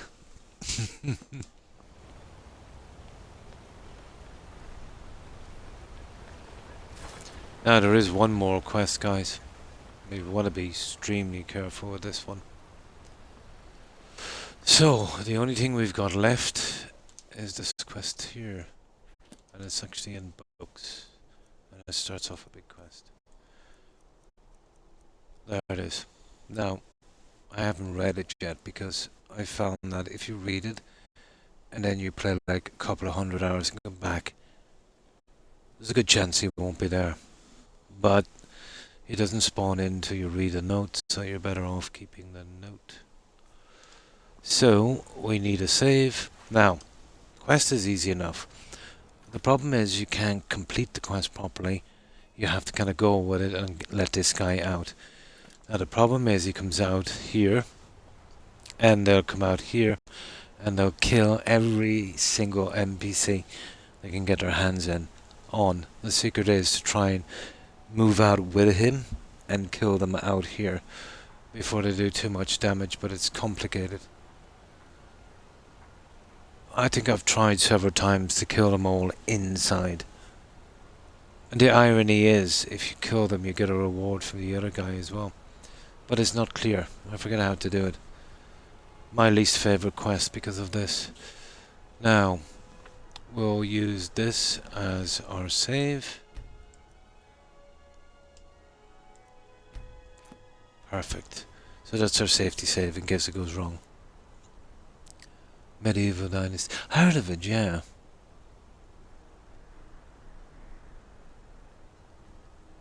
Oh, I think I seen it on YouTube. You start off with this kid and he's practicing with a bow. Yeah. Yeah. I think I've seen that one. That's on console, isn't it? Yeah, I think I actually seen it. That was about... I seen it when it was kind of up and coming about 12 months ago. I think on the upcoming games. Oh cool, that's been released then. Yeah, you see a bit where this guy is teaching his kid.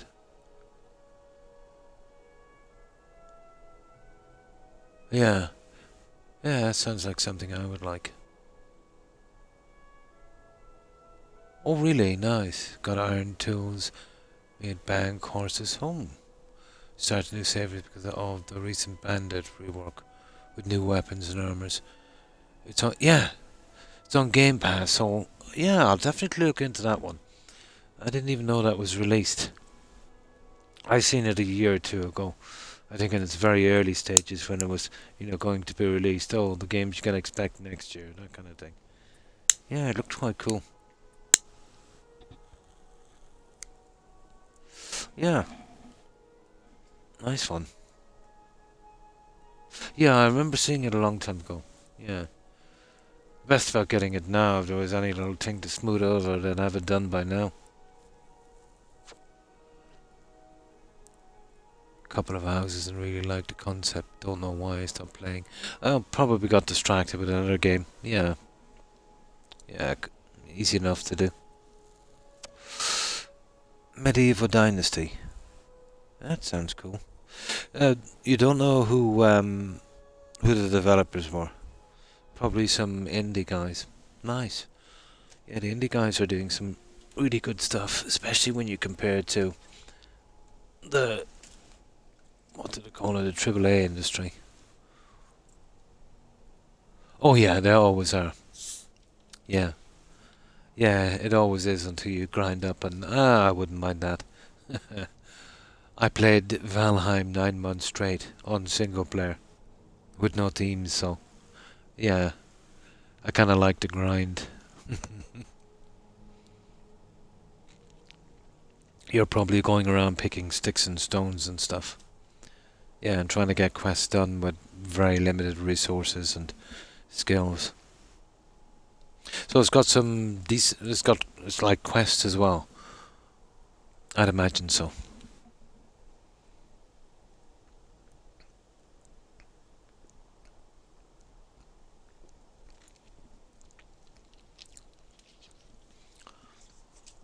Yeah, I'll definitely look into that one.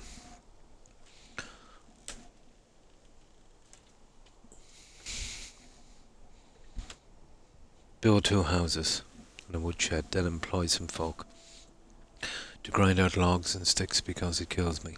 Oh, I wouldn't mind that actually. Yeah. And the guys you employ, is it straightforward, or you probably do a little quest which would make it interesting?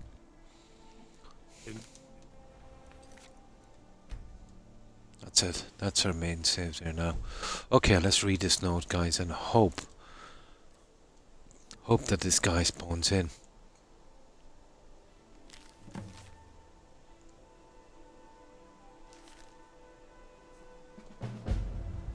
We better hope on this one now. Usually it's safe.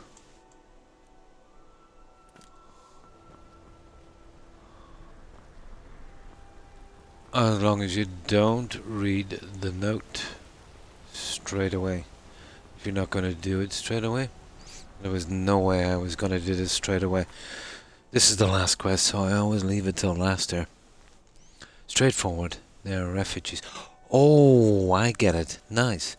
Yeah, and wait for you to get them. Yeah, that's cool.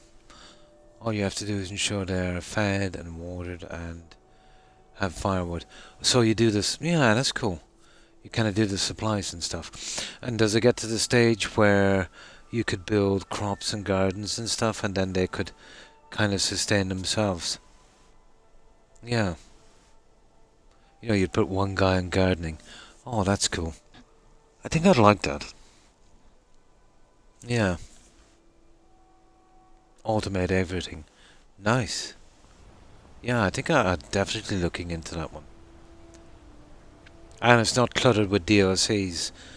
It's probably just a straightforward game, no DLCs, or probably too soon for DLCs. But it's been out a year or two. You know, if they were going to do DLCs, they do it from now. Well, they would be there now. Perfect. He's here. Yeah.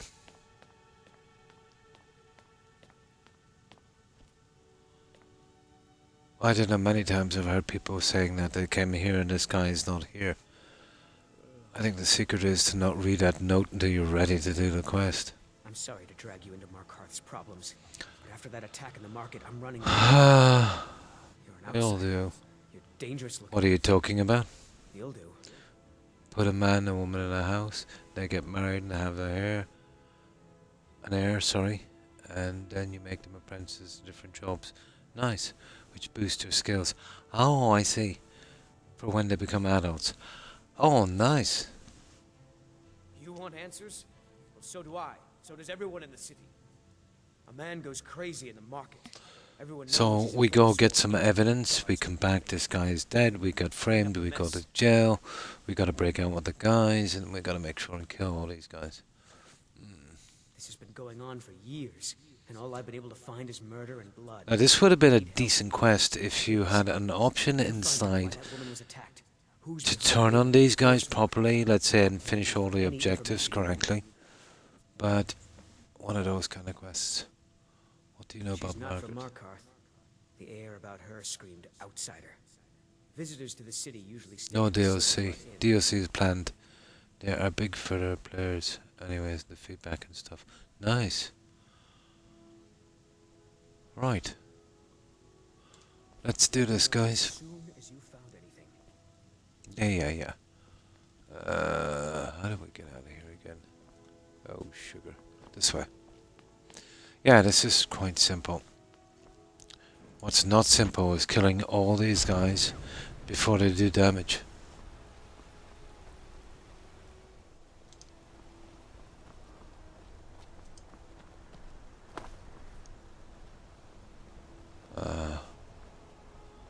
Okay.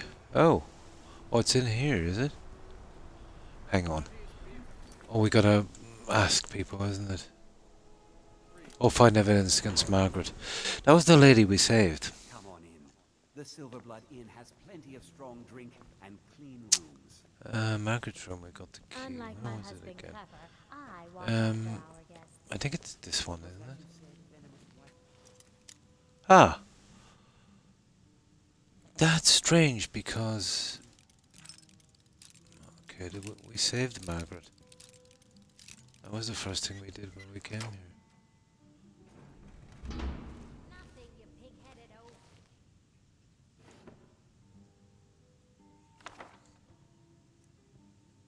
Huh. Read her journal. Of course we will. Yeah, we saved her alright. Okay. I forget how involved she is in this. 1 second now. Meeting at the Treasury House later today. Okay, she's in up to her neck. Took them long enough to be bugged that they own everything. Oh, blah blah blah blah.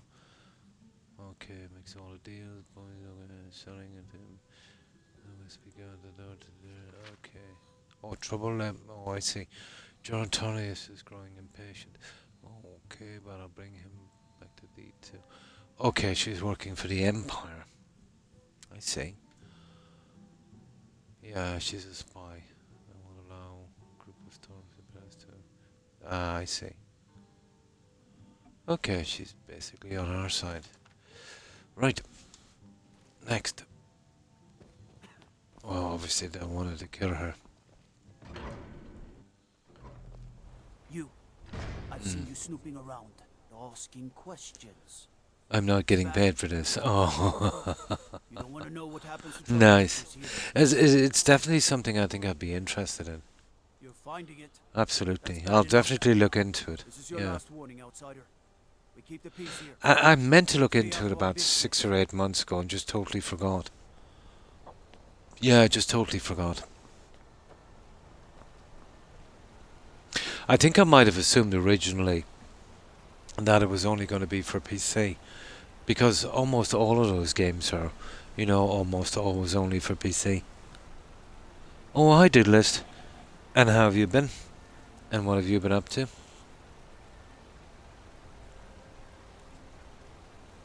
Well, we won't feel Christmas, guys. Just a couple of weeks.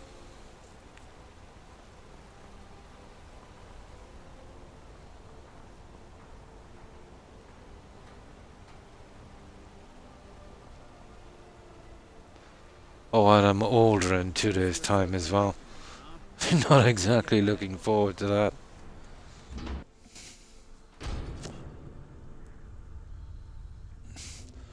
Now, we'll grab this. The Warrens isn't a... Oh, yes. I know everyone who sleeps in the Warrens. I think we Kind can of the one who persuade passes the keys around. the lady Guess is someone there else into the goes keys. in his room Yeah, now. I think we'll do it. Probably. Oh, what is that? Yeah, why not? I might. I should be able to find the time, even though I don't. It's Thursday, isn't it? Thursday for me. Yeah. So that would be Wednesday evening US time. Basically, yeah. Yeah, I might. Yeah. Why not? Only live once.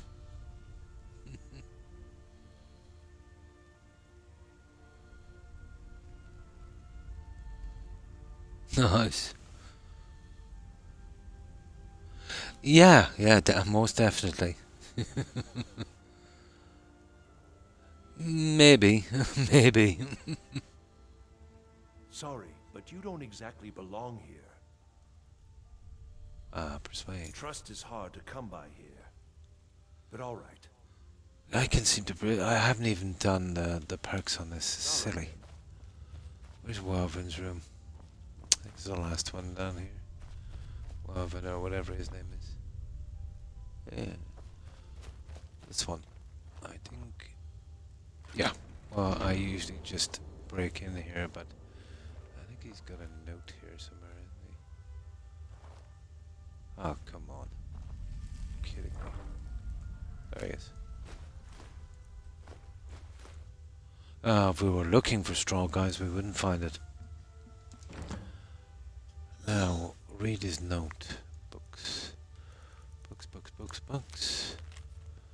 And there he is. You've been chosen to strike fear into the Nords. Blah, blah, blah, blah, blah. Oh, that's that. No, that. What's his name? Necro or something. Wait, no, I know exactly. Yeah, this is easy-ish. I never kill him. Just sneak in, and we pickpocket his journal. No need to. Warrens ain't for you. But it's fun.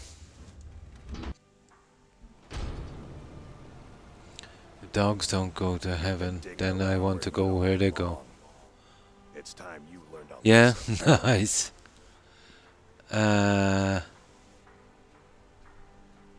Really? Yeah, come on. Let's go. Come on. Let's see what you're made of. Oh, this is gonna take forever on Legendary. That's all you got. Okay. That's your best. We'll get him in a corner here. See, Legendary, they've got a lot of health. But he's wasting his time trying to get through that armor. Damn you. Oh, maybe I should have just killed them, but we did say save as many as possible. And this guy just disappears from the game anyway. That's it. That's all you got. I'll fix you good.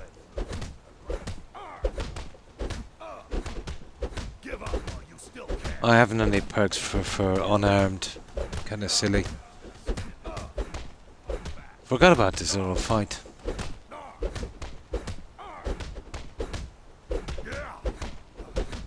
Well, he's bringing a knife to a gunfight here.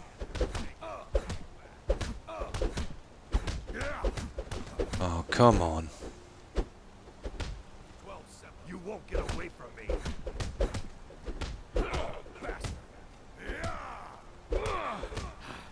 Nah, we're better off just hitting him quickly.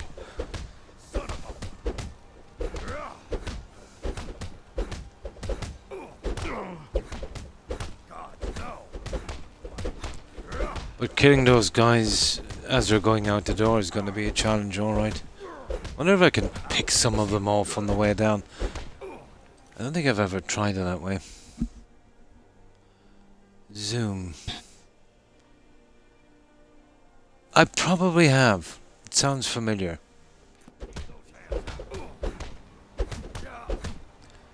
Yeah, I think the chorus is, it's just a repeat of that word. Zoom, zoom, zoom, da da da da. I think I have, yeah. Probably. I think so, yeah. I think I might have heard it.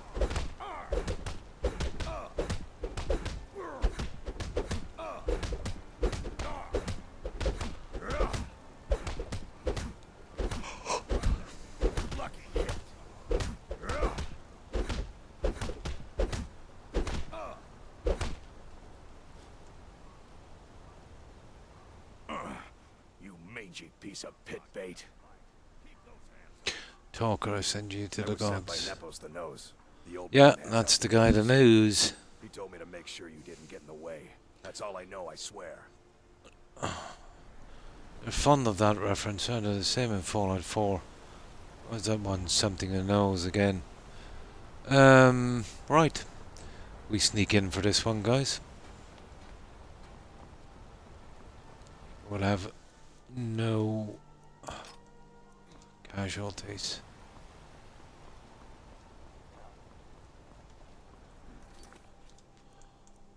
Now let's see.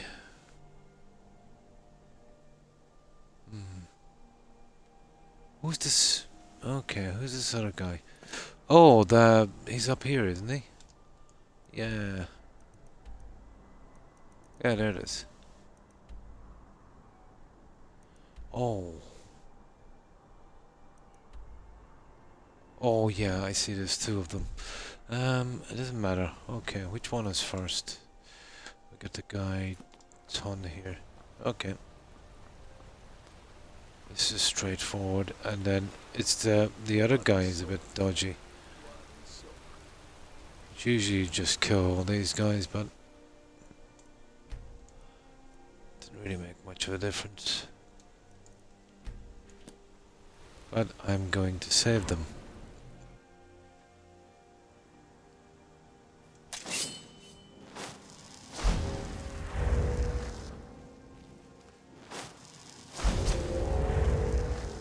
I think it's a literal pickpocket on this guy.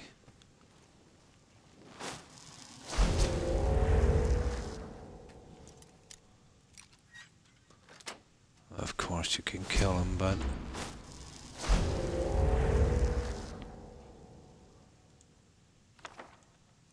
yeah.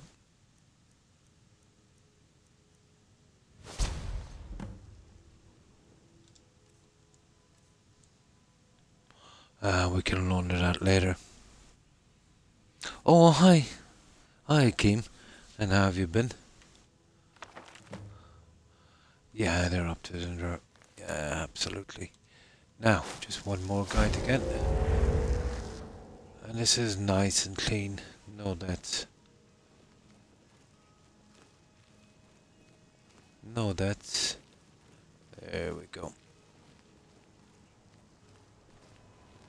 So, how's your day been? Anything interesting?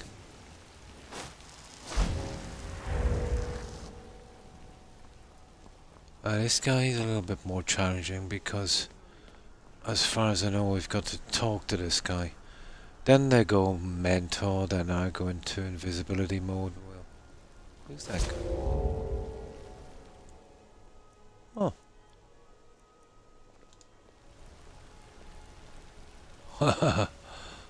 Okay, that's an interesting name. Right.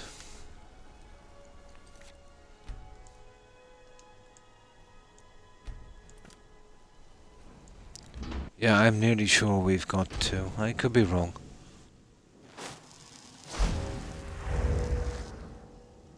Excuse me. Ah, yeah. What's your business here? I need to see them both. We haven't been expecting you, and the old man needs his rest. Come back some other time. Yeah. Yes. Yeah, let's see. Okay. Yeah, okay. Well, you're really supposed to kill this guy, but...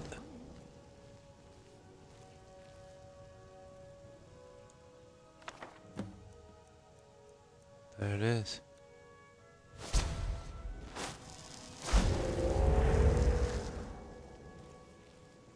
There's no point in getting these guys all riled up.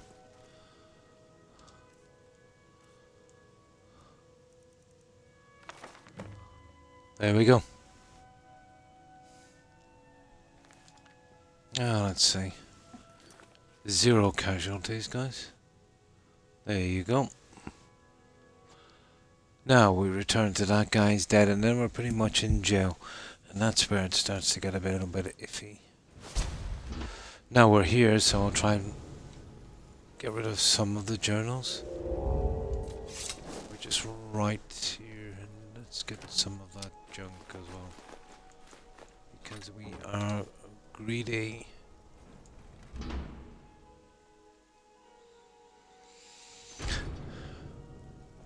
But I always use this library here for my journals. And I've got quite a few. I have some stored as well, I'll get them later. The notes are these books, just the journals, like these. I know. Should be a few of these. Okay. Okay. Fair enough. Right, let's carry on with this then. So,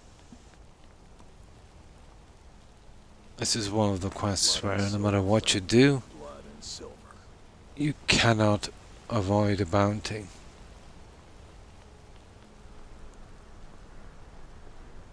Out of my way, outsider. Not that it makes much of a difference.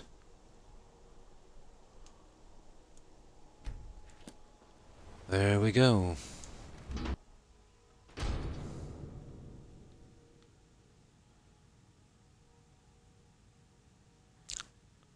You're a little depressed. Oh, I'm sorry to hear that.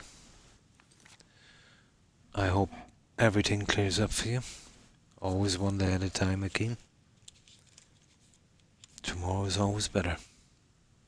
Hi, OMG. And how have you been?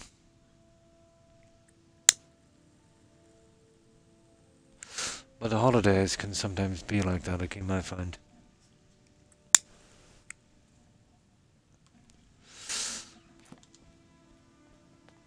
Every time the holidays come for me, I remember past holidays, you know. People are not, let's say, no longer around, you know. Yeah. Yeah, when you're older, holidays can be, yeah, they can be like that. Oh, that's good to hear, OMG.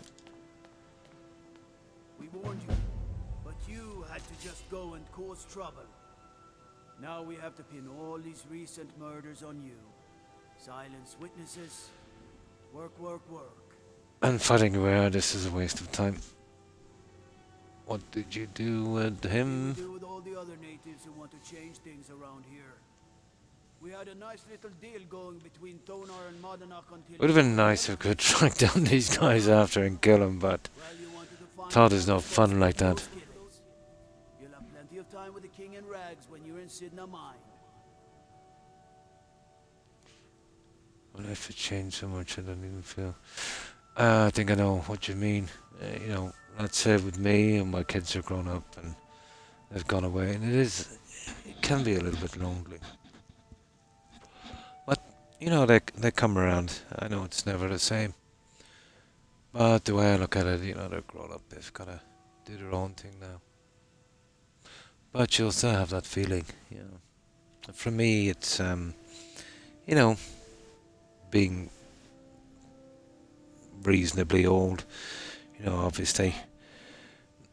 There's a lot of people missing from my life that was there when I was younger. That's something I think that never leaves us, you know.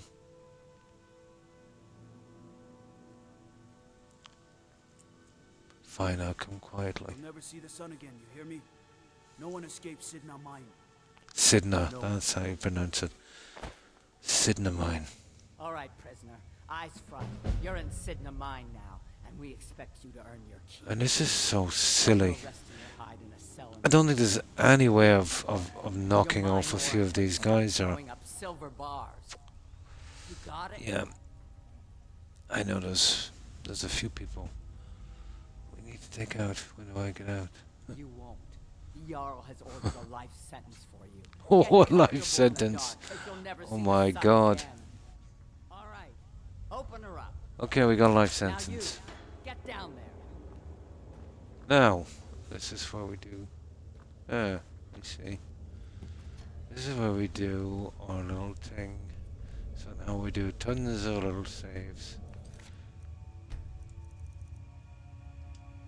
I'm killing...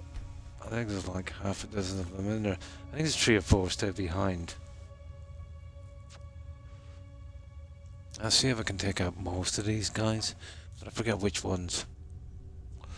This is why we'll need about maybe 3 to 4 saves. But we should be good. Now, you gotta excuse me guys, I just need to get something more to drink. I've been warned repeatedly by my GP to keep drinking stuff.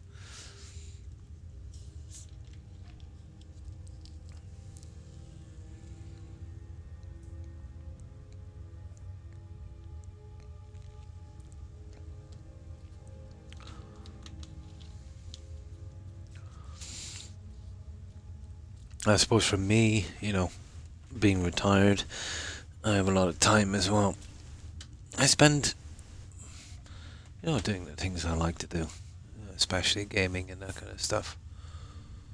But then again, you've got more time to think, you know, keeping busy with a job, you know, and stuff like that. Has its benefits. But I now have more time, let's say, you know, to visit family and that, and that's good as well. So it kind of balances itself out.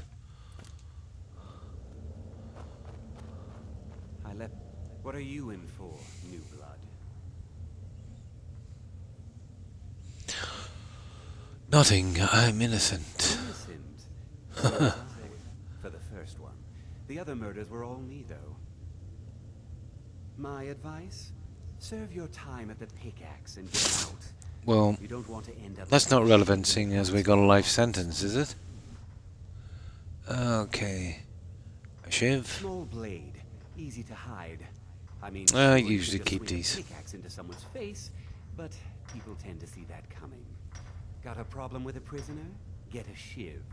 Here Grisvar has a spare, if you could get him to part with it. Okay, we do these little quests. If you're asking, that means you're the new lifer. Tough luck, friend. Those guards sold you out, but good. No one talks to Madanach, I'm afraid. Not without getting past Borkul the Beast. And you don't Yeah, want to that's the way it goes in this one. My problem with this quest is it's very linear, it's very one way. You've kind of got to go with these guys. And when they get outside, the damage they do is unbelievable. There's about a half a dozen. You know, they're going to kill many NPCs.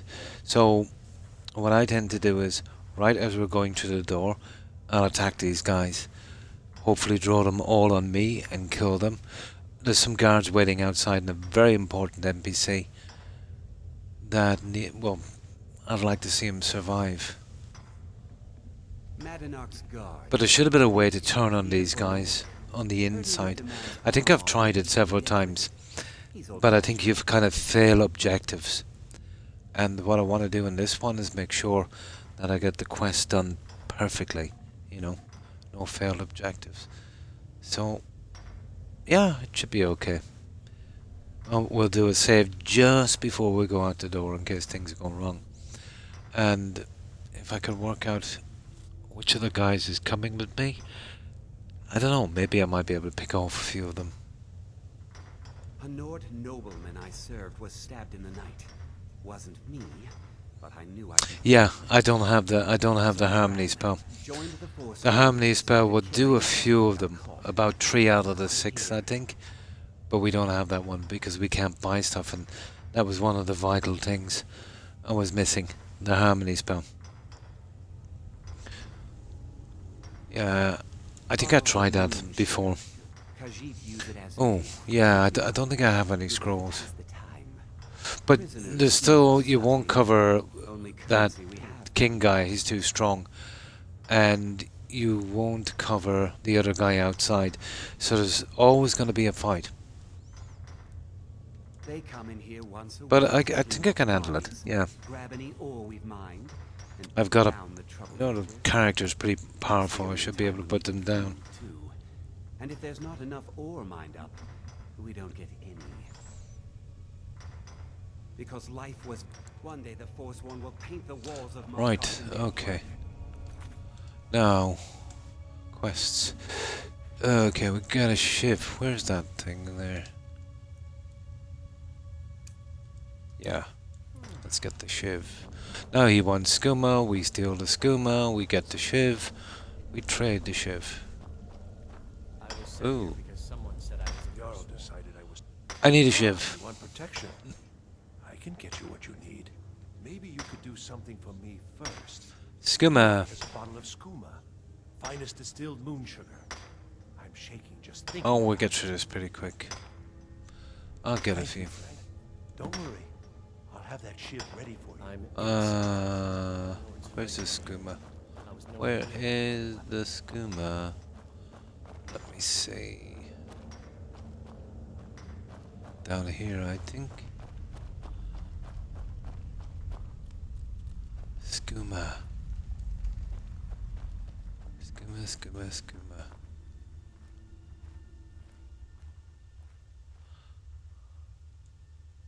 Yeah, he's got skooma.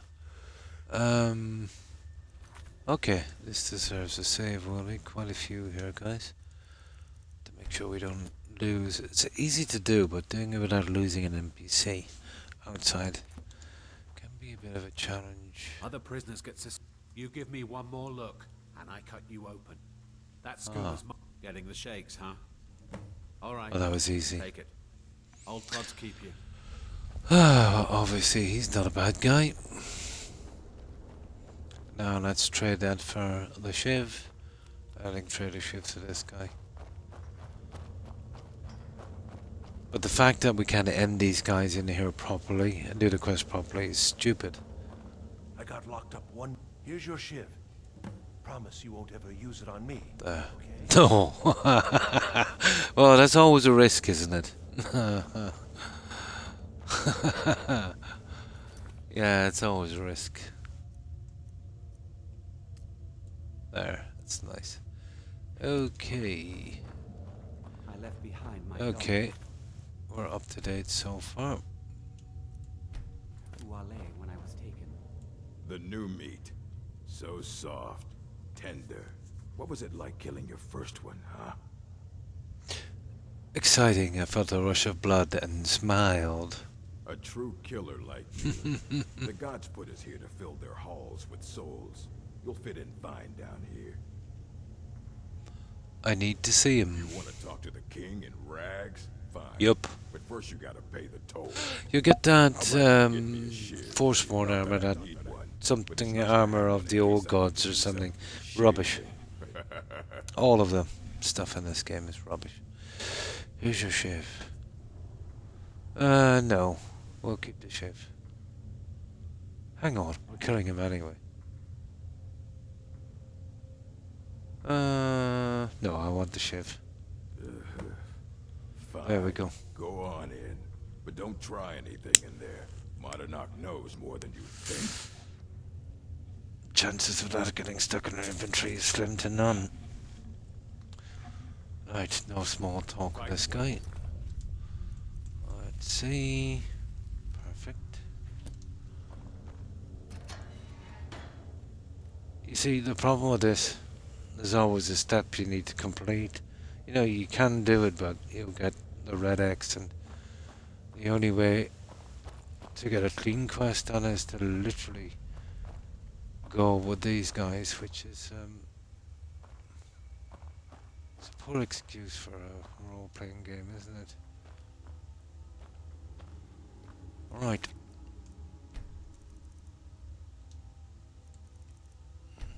Killing these guys on the way out, it would be nice.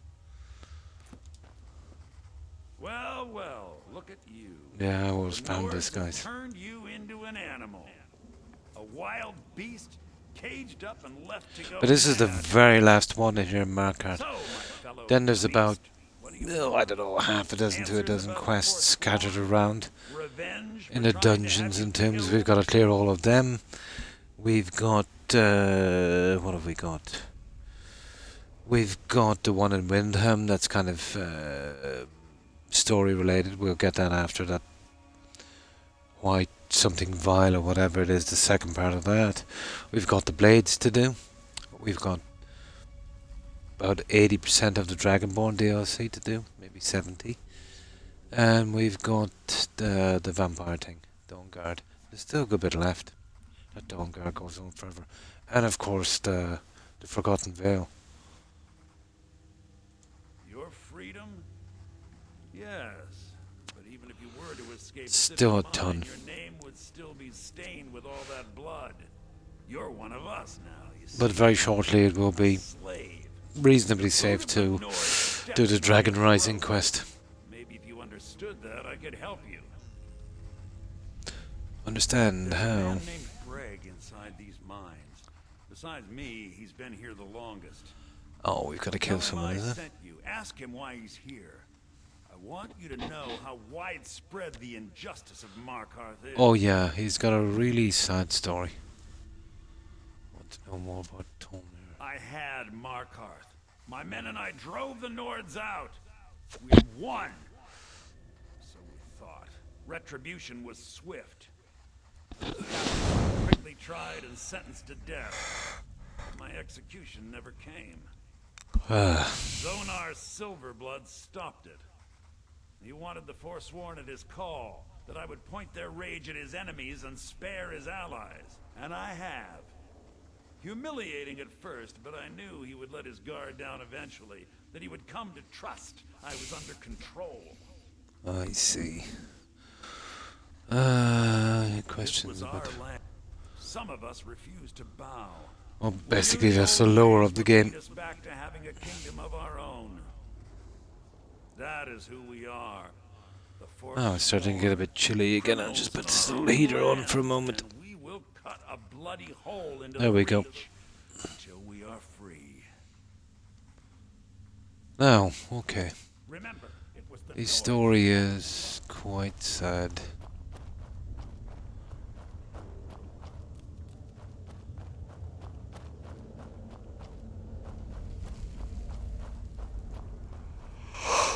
Oh yeah. Don't reach for it. What do you want? I'm digging to Ask do. me to hear your story. Huh? Everyone in Sidna Mine has a tale. Let's hear yours first. When was the first time you felt chains around your wrists? Okay. Halgan, I was sent to the So you executioner. know what it's like to have your life in someone else's hands. Mm-hmm. Why should they get to decide? Isn't judgment for the gods? Do you have any family? Anyone waiting for you on the outside? Oh, we never got married, guys. That's the last thing we have to do in Riften. I forgot about that. If we get over this, we'll marry. Let me see. Well, I suppose we're a werewolf. Yeah, we'll go for Aliyah. Why not? Yes, but far from Skyrim, my friends. Only family I need. Okay, I had a we'll go daughter with that one. once. She'd be 23 this year. Married to some hot-headed silver worker, or maybe on her own, learning wordplay. Yep. The Nords didn't care who was and who wasn't involved in the Forsworn uprising.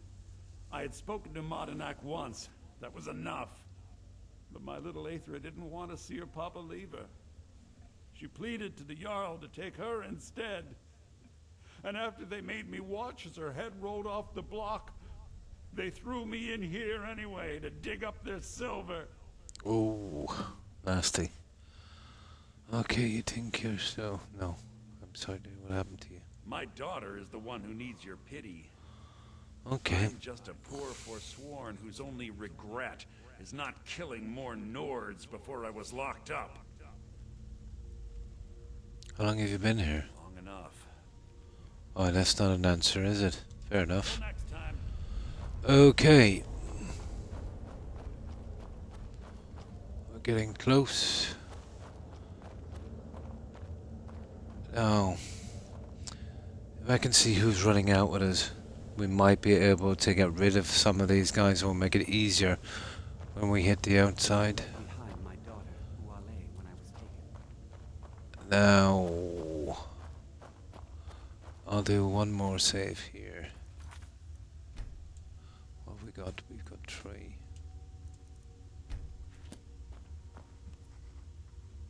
You're back.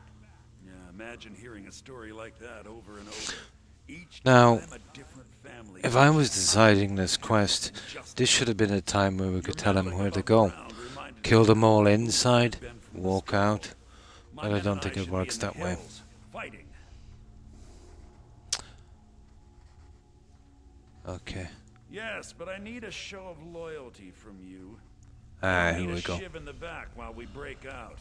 Have you met Grisbar the Unlucky? He's rightly named. He's also a thief and a snitch. He's outlived his minor usefulness. Take care of him. And then we can leave Sidna Mine for good. Let's see if we can even refuse this. No. You know, no real choices. I had Markarth. My men and I drove the Nords out. We had won. So we thought. Retribution was swift. I think we heard this one, didn't we? Our Silverblood stopped. And I had. Yeah, okay. Humiliating at first, but I knew. Fortunately, we've got to kill this guy. That he would come to trust. I was under control. You serve your time by That the guy we got to scoop off, was it? The guy that said, "Don't kill me with that shiv." Probably. No, it's the other guy. Now, kill this guy, unfortunately.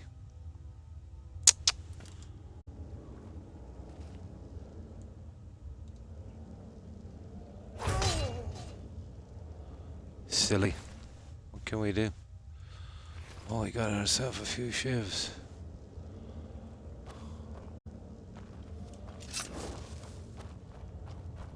I left behind my daughter, Wale, when I was taken. Yeah. They're not very common, and you can't make them, so I'll store them somewhere. Just because they're kind of unique. Yeah, it's a really good turn-based game. I used to play that a lot, and Age of Empires. Great game.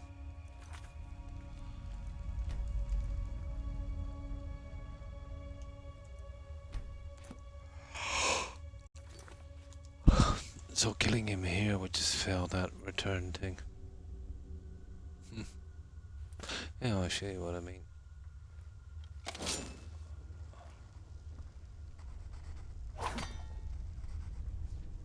Last mistake. Here we go. Oh, he's tough. See that failed. See that failed? See that? Always the case. You've really got to play this quest out the way Todd wanted you to do it. Unfortunately. Yeah, no way out. You've finally become one of us. Come with me. I think it's time I announced my plans to you and your new brothers. Okay. We'll need all new saves from here. And that shiv is not that great. But right before he gets through the door, he gives us our stuff back. I think. And then we can do some damage. What's going on, Madanach? So what have we got? Grisbar killed unless you weren't planning on needing. Let's see who's here. There's that. Right. You've seen. And that guy. I wonder could we kill them early and just leave him and that orc. The reef belongs to the Forsworn.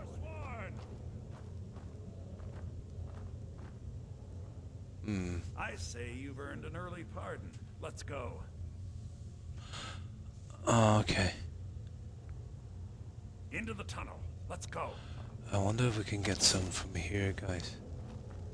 Oh, hang on. Yeah, they're going.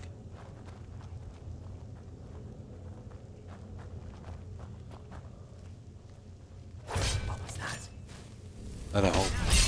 Here we go. Okay, let's see if we can do it this way. See, the problem is I haven't really got the stupid weapons now. No, I need my weapons. Yeah, I need my weapons. Hey, maybe we can finish it here. Do we fail anything?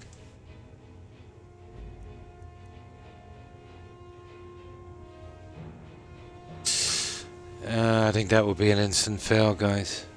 See, we've got to follow him. Okay. Alright, I'll spam through this quickly. So we've got to do this the hard way. I've always had to do it the hard way. Do you remember? You've finally become one of us. Come with me. I think it's time I announced my plans to you and your new brothers. Yeah. You're a slave, just like us. Yeah.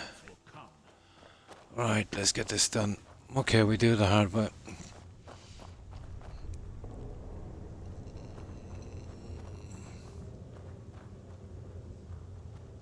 Really need my sword here. What's going on, Madam? So we've got 1, 2, 3. I was right. Half a dozen of these guys. There's 3 or 4 guards outside and the main guy, but keeping them alive. Guard's not too bad. But he's always the first target, that guy there. We can't let any of them get into the city. Well, what do you say, my brothers? The reach belongs to the Forsworn. Let's see what time it is. I say you've earned an early pardon. Let's go. Not too bad if we break out at night. Into the tunnel. Let's. Yeah, it's perfect timing. Okay.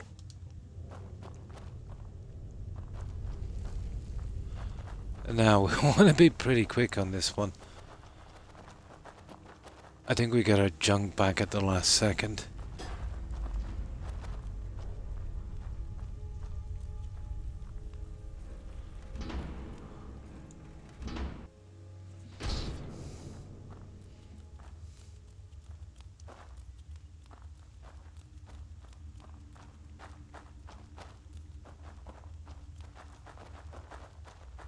There's spiders in here, isn't there?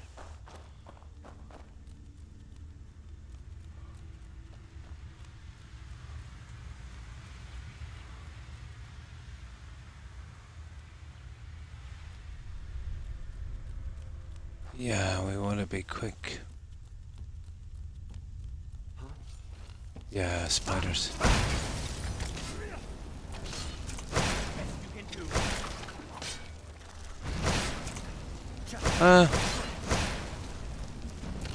Obviously not going to help this guy.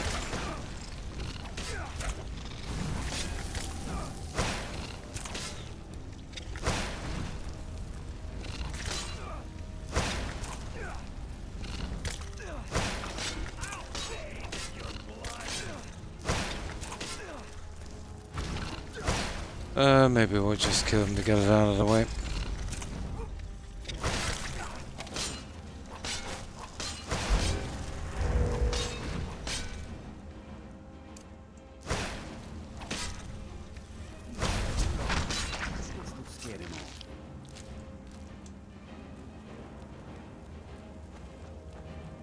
What was that?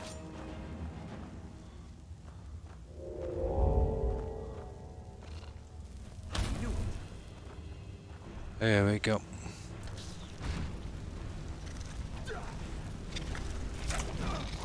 I don't think I've ever seen one of these guys die.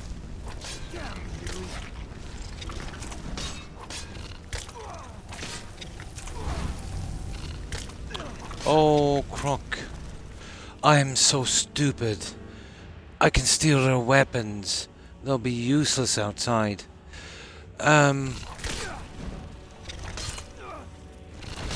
Hang on, let me just save here. I know exactly who's going out. If we could steal their weapons, guys. How stupid of me.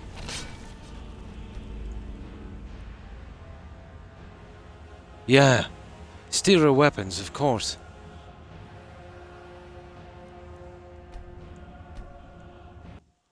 Okay, let's see if we can steal their weapons. We have a save there anyway in case this backfires. Haha. Nice try. Hang on, hold on, whoa, let me see. Yeah, that's a good way of making sure we don't lose anyone. Of course, steal our weapons. Stupid. Oh, wrong one. Okay. That will definitely blunten their teeth. Now, let me see. Do we even get a percentage on this? 90%. There. Alright, he's not much good. And there's what, 5 more guys? I'm not sure if they'd spawn back the weapons, I don't think so. Oh, pickaxe, everything is going from these guys. Now, this should work. I never thought of this before, have I? Yeah, I'll even take his gauntlets. There.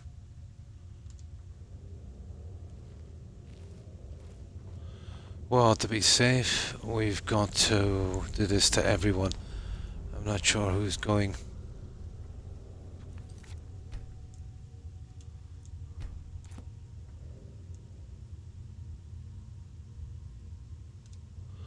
Right, that's those two. Now, have we got a detect life spell? We'll see where everyone is.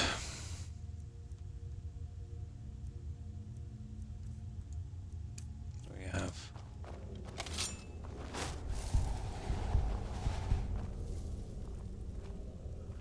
I was sent here because someone said I was a Forsworn. Yeah.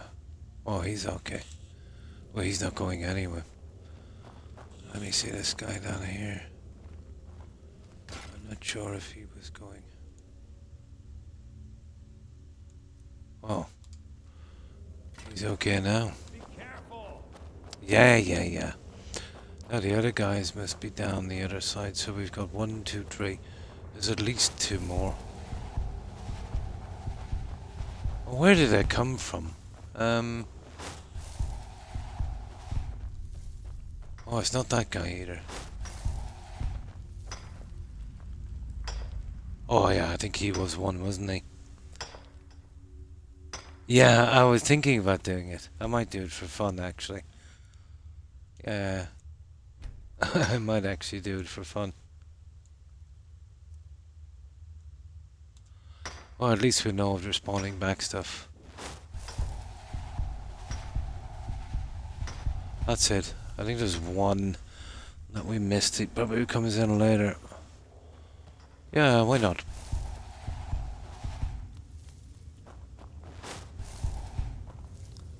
That's 4 guaranteed.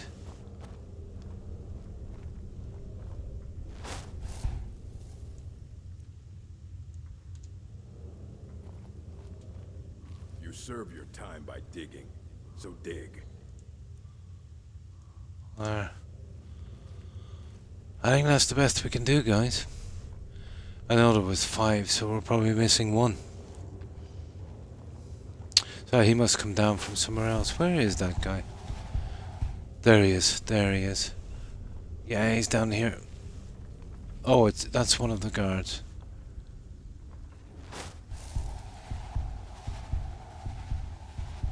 Yeah, I think that's one of the guards. No, I think that's okay. Okay, oh, at least they're a little less dangerous.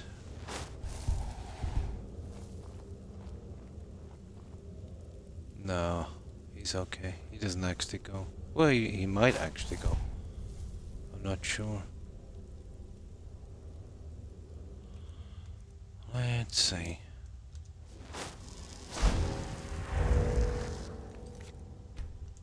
Either way, we should be safe enough. Oh, he has a shiv. Yeah. Yeah, he did have a shiv, and I think that was the guy there. I think. Oh, but this guy is going. Yeah. There. Now. This is as safe as we're gonna get it. We should be able to handle him outside now. As long as they've got no weapons. Yeah, unbelievable, isn't it? And that was the very first thing, you know, they tunneled their way out. Imagine giving someone a pickaxe.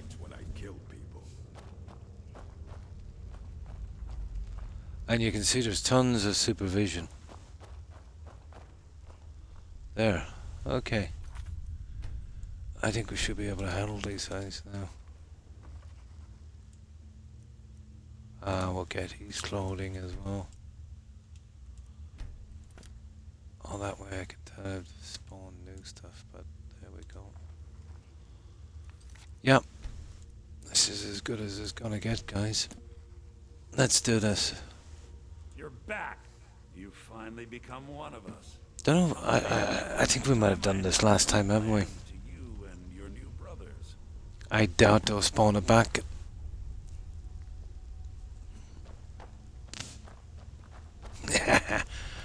I do know they'll once they go outside, they'll spawn, guys. I think it's a waste of time.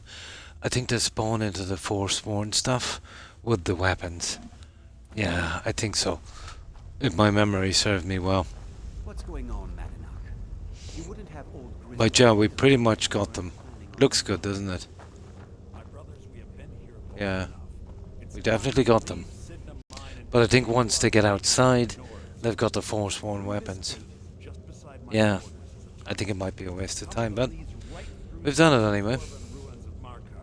Into the city. Well, what do you say, my brothers? I think that's why I didn't do this before. I say you've earned an early pardon. Let's go. Into the tunnel. Let's go. Right, let's go. And my weapon is not strong enough to take them out with one shot, so I can't pick them off one at a time. It's a pity.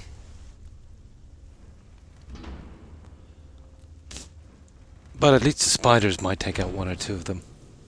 Maybe. Now that I've got no weapons, though the idiots have magic, so... Oh, come on. You idiot. There.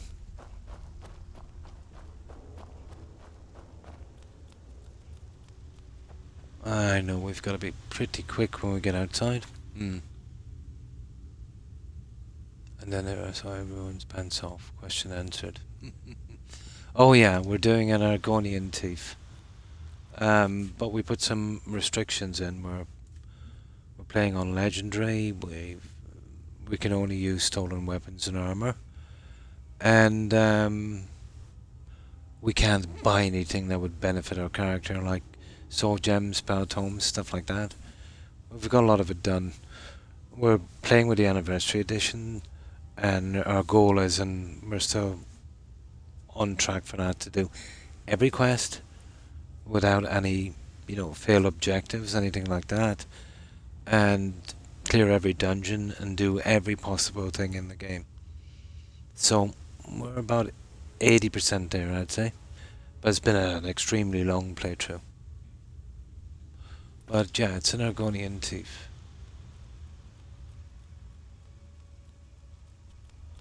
We just did that for fun. My problem with this quest, it's something you can't really change that much.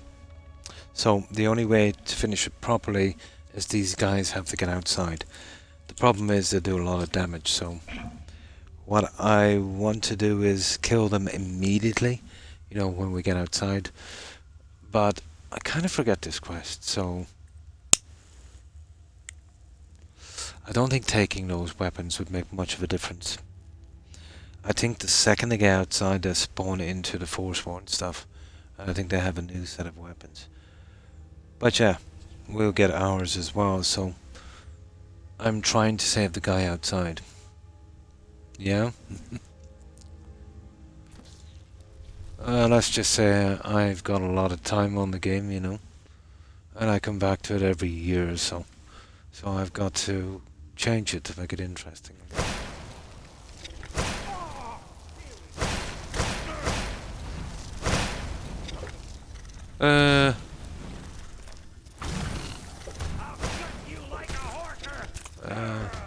Well, only the damage they get is good.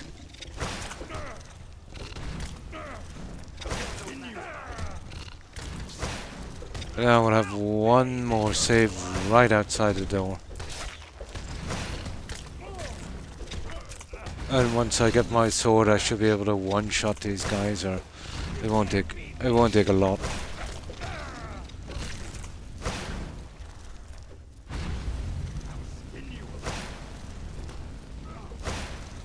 That shiv is useless. Oh my, 15 damage. Seem to mess with me.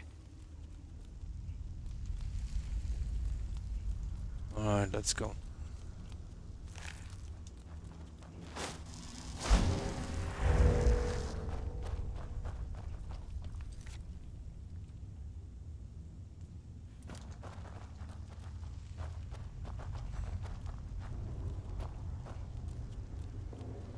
Well, we've maxed out all the stats except the perks.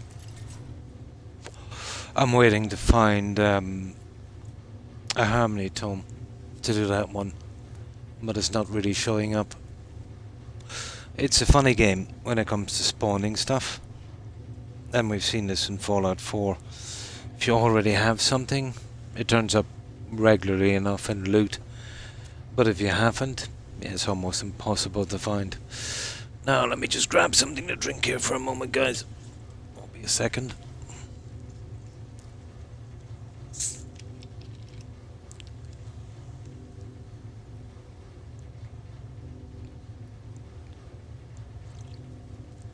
And there we go. Now.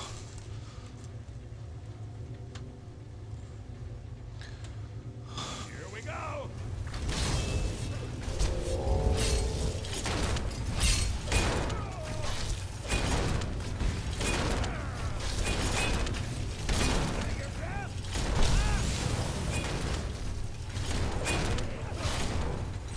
Yeah. Invisibility is a waste of time.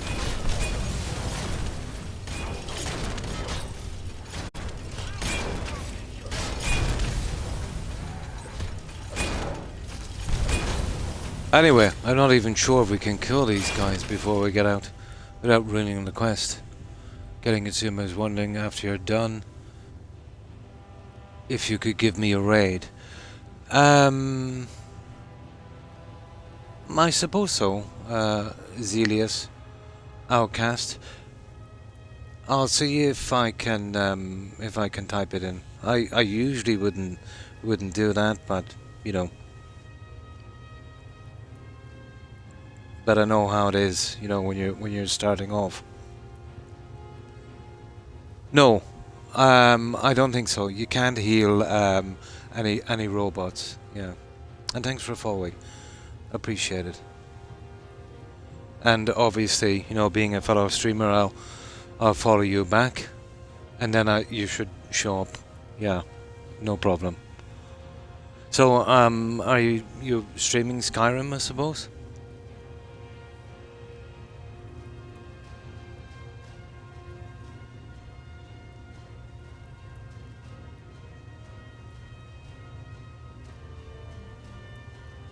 By the bots, yeah? I'm about to start it up. Cool. Yeah, I'll give you a raid, why not?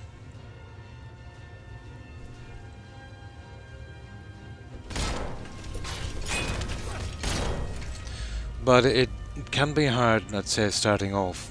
I just do it for fun, I don't take donations or anything like that. But yeah, getting to know other Skyrim streamers and that as well, you know. That's the way to go. You know, raiding them and that kind of thing.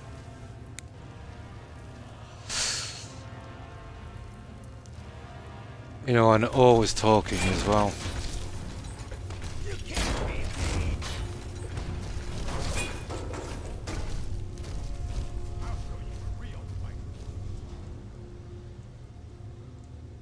There we go.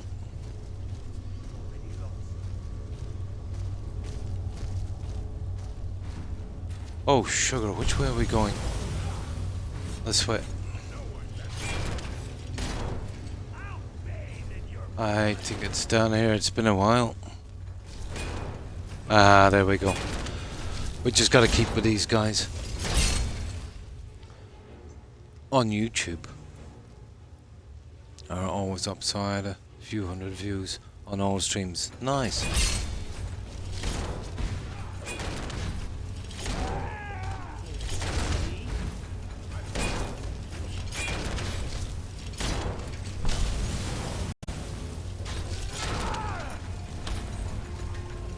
Oh, okay.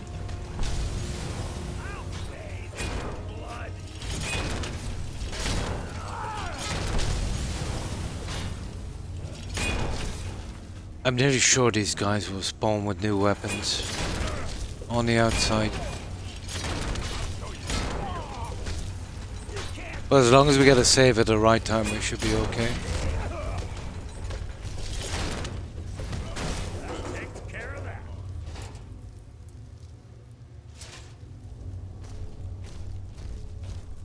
Oh, okay.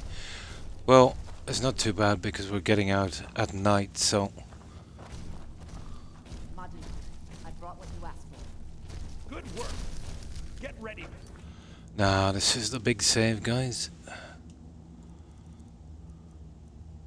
I have a word with our favorite outsider.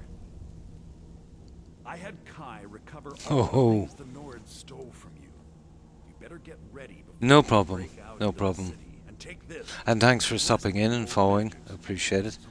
I'll be sure to follow you back and I'll give you a raid. Have a good one. You don't mind if I call you Outcast? And take care. What happens now? I announced to all of Yeah, Markarth that I have that did spawn in on Don't this worry junk. about your name. They'll know who to blame and fear after Okay. Let's see how many of these guys we can get there fast. They're really fast. We'll reclaim our land, and then when power is ours, we'll have peace. A kingdom. In this playthrough, yeah. Then, let me offer Settlement you location. Oh. beware the Forsworn. No place in the Reach is safe from us now. Items. Apparel. Ah, here we go, guys. Now, the fun begins.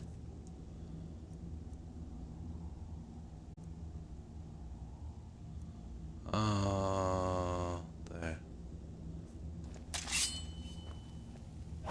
Never should have come. A fight. Failed. You see the failed? This is what I'm saying. He's gonna get outside the door. You see that? It's failed. Okay, not a problem. That's why I did this. See, he's gotta get outside the door before we finish the quest properly. I really hate that about this stupid quest. Recover all the things the Nords, and take this. It's blessed with the old magics. Now it'll take you. Until then, let me offer you. Now, that's unfortunate. Okay, we definitely do this the hard way.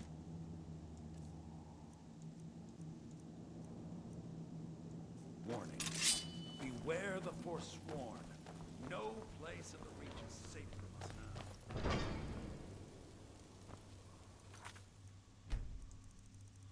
Here we go.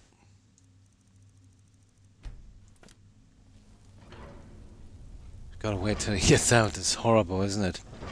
Had horses and iron. Nice, both things. And they took it from me. Oh. That's it. Gets finished now. Think you can escape my prison, do you? Let me see. Yeah. For what you've done to my family. Your family? You Okay, this is a dagger job, isn't it? the Reach with your tainted silver for long enough, Bonar. Now we need one more here. But these guys cannot survive. Hey! Oh, the big guy is gone. Now it's the guys down here are a problem. See that guy?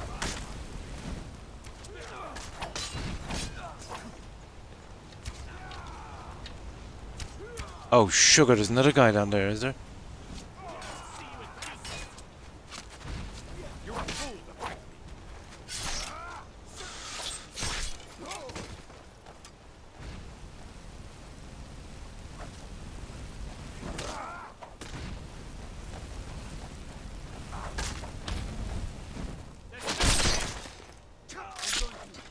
Okay, there's still a few more left.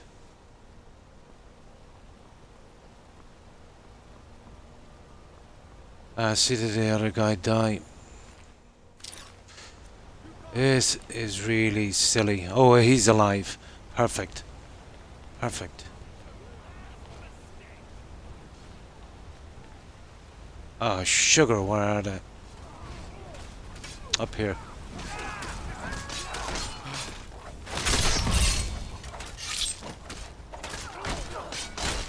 Oh, there's a ton of these guys. You can't beat me.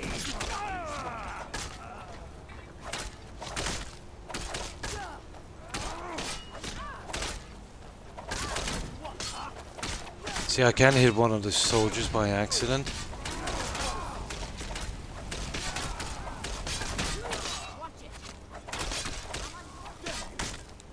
Good luck, Katie. That's it. I'm a busy man. Longboar may be the head of the family. God might get nervous. A man Okay. weapon drawn. That's it, guys. I think we were successful.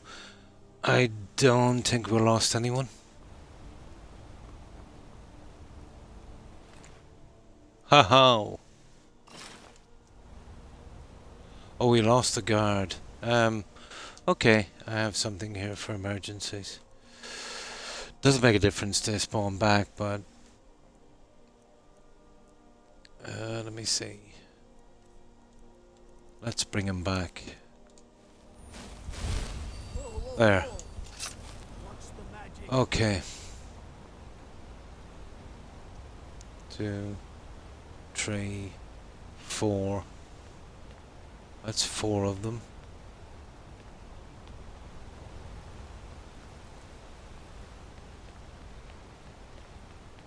Now we kill the guy here. That's 5.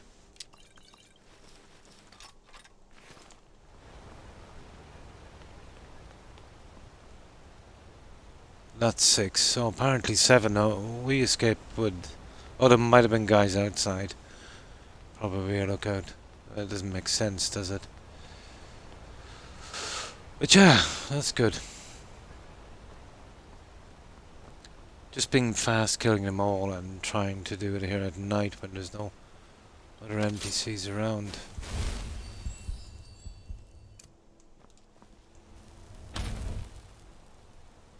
That's it, guys.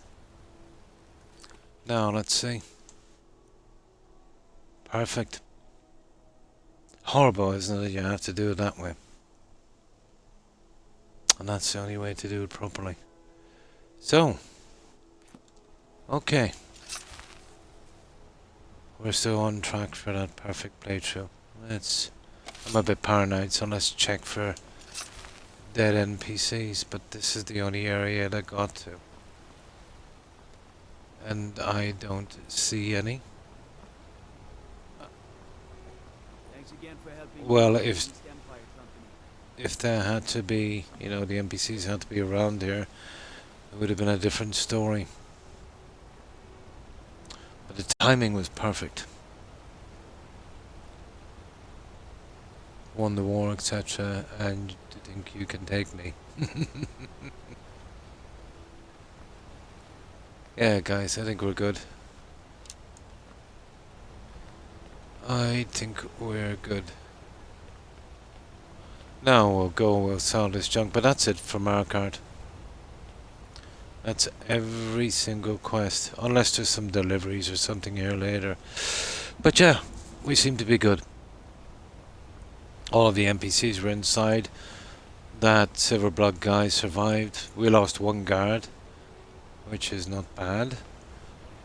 We revived that guy, not that that makes a ton of difference. But yeah, I'll settle for that. Now, we'll sell this junk in Whiterun. And I think we got a unique set, didn't we? Yeah, the old gods. Useless.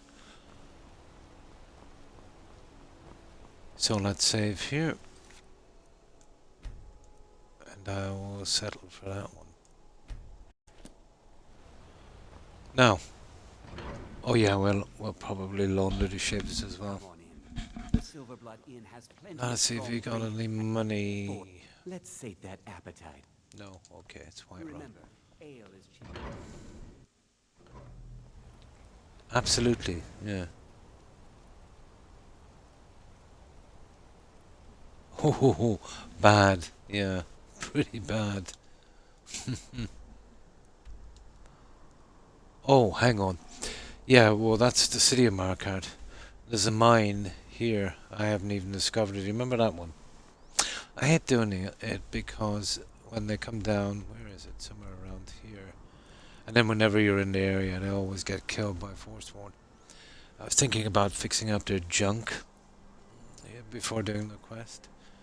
Give them a better chance of surviving. What was I? Yeah, there's that mine. You remember you take out the mine down here somewhere? Yeah, that's the mine there. I've got a little house. But then when you're in the cell and they're leaving the mine to the house, the Forsworn keeps spawning here on the bridge and outside the mine. You'll always get that letter of condolence. An orc and another guy. Yeah, I could fix up his pickaxe and that stuff. Yeah, that would work. Probably give him a decent weapon. Okay. Right, let's get rid of this junk. We can keep that on the back burner for a while. Where is Whiterun? Oh, hi, Fat Cat. Oh, the usual. Yeah, just getting through this. We finished the city of Markarth, so now it's basically cleaning up the little stuff we missed. Yeah, and the stuff, obviously, there's a few quests that's, you know, kind of blocked until a certain stage in the story, in the main quest line. Need some. Take a look. Right, weapons. Okay.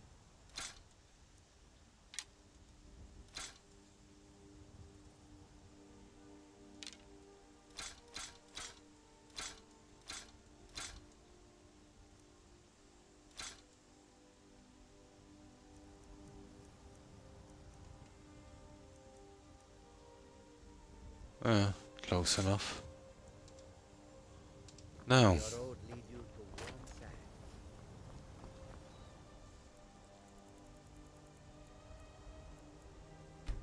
Yeah, we'll sort of rest in Whiterun.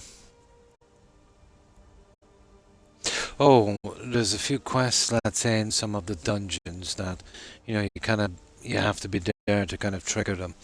And then there's the clearing of the dungeons as well. Picking up the rest of the dragon shouts. That kind of stuff, the kind of cleanup stuff. Yeah. Maybe little miscellaneous quests we might have missed. I'm doing all of this from memory. And I can remember most of them. Well, all of them probably.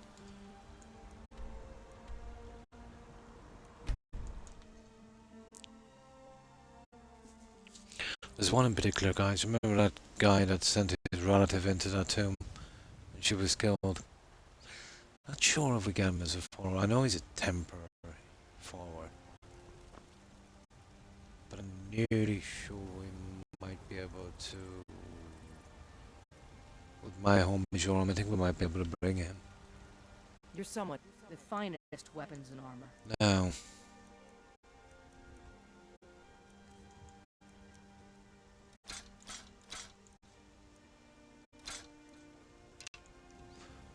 All ships are stolen. We'll sell all 8 and we'll buy them back. They're just for decoration.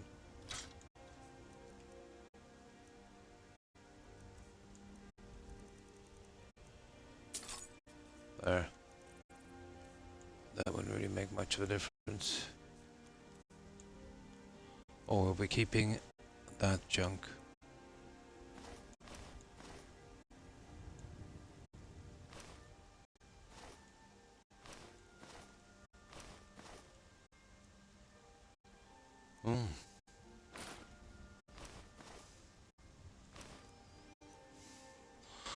That's not bad.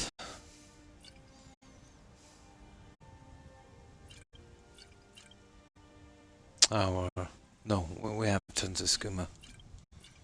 Yeah, we've got tons of skooma. I see we have a ton of books now. Ah. Yeah. This junk.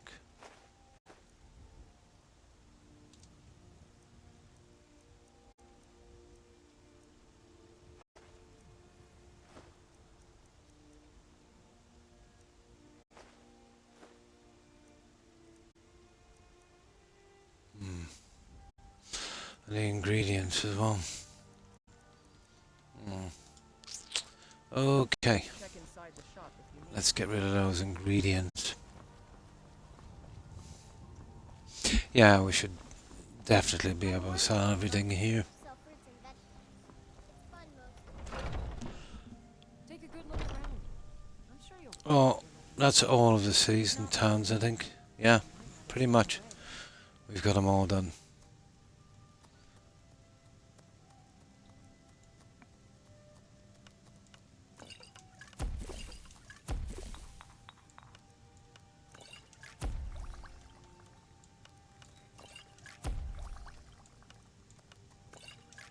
If there's anything I can help you with, you have but to ask. Yeah, that's good enough. Going on. There we go.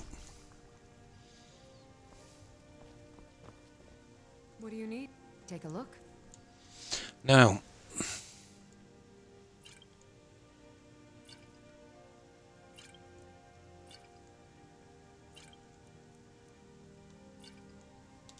Come back anytime if you need a remedy.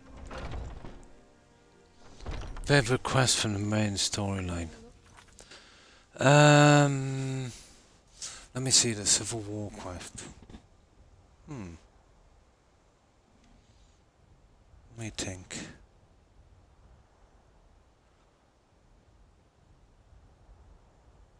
Well, I would say my favorite quest line would be the companions. Yeah. It's not bad. The favorite quest for the main storyline, let's say the Civil War. I never really thought about that actually.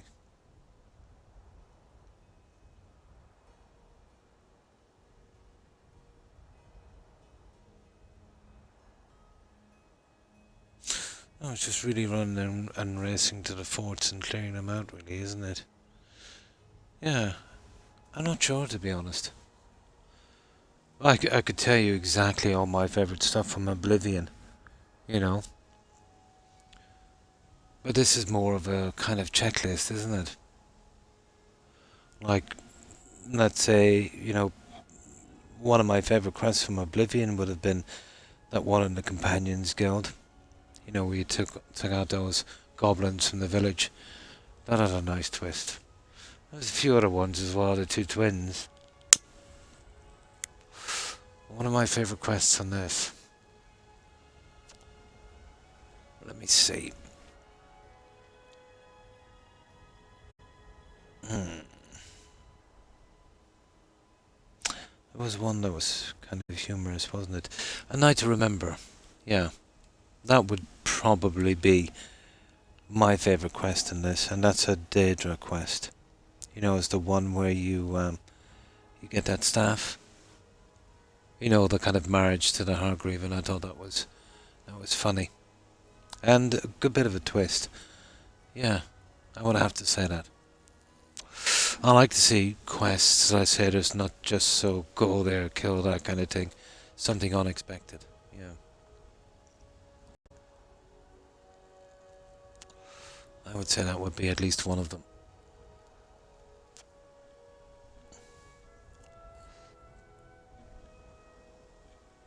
Rather pale. Could be ataxia. It's quite a problem back home in Cyrodiil. Got something for just about everybody in here. Give a holler if you and me take a look.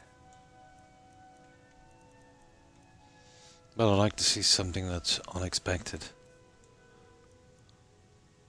Which you don't get a lot of in the Skyrim.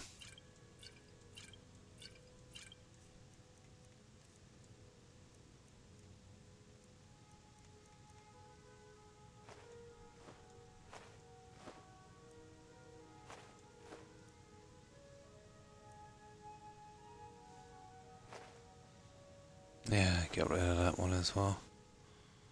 Now, we should sell the rest outside. We'll be good to go.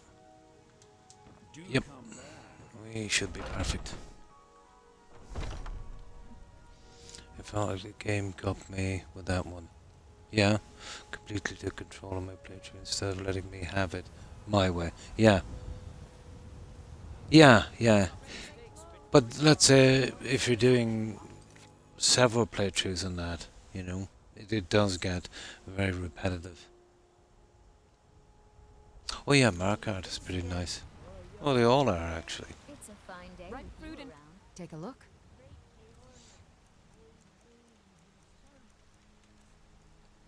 But I've always kind of preferred the more rural settings in this game.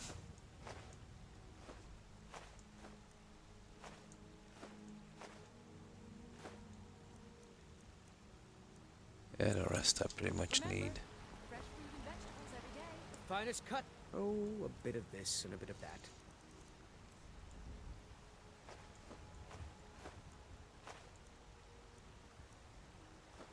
Perfect. Now, let's try dropping this junk off, guys.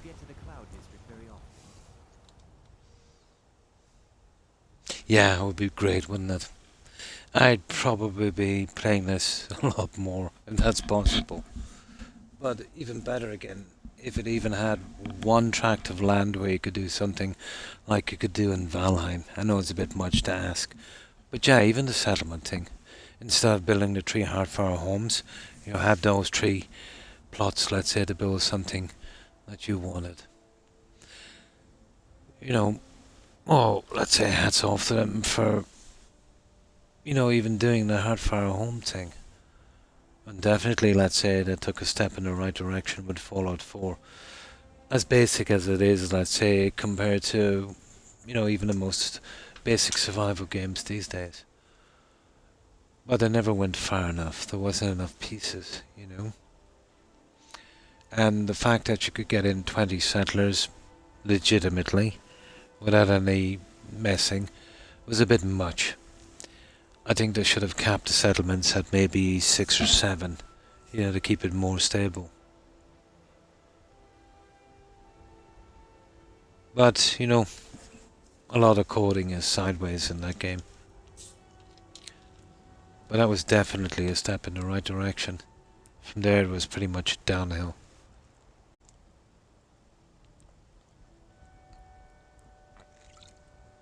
And they even took a step in the right direction, let's say, in Starfield, with the shipbuilding. But the way it was implemented was an absolute disaster. I know, let's say, making a space game is not the easiest thing to do. And I'm surprised I went that route, you know.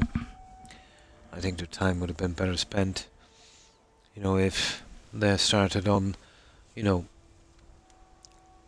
another Elder Scrolls. We'll put it this way: with the time that has passed, we would have playing the Elder Scrolls 6. We would have playing another Fallout, and probably be expecting, if not playing, another Elder Scrolls or Fallout again, and they'd be well on their way to making the rest.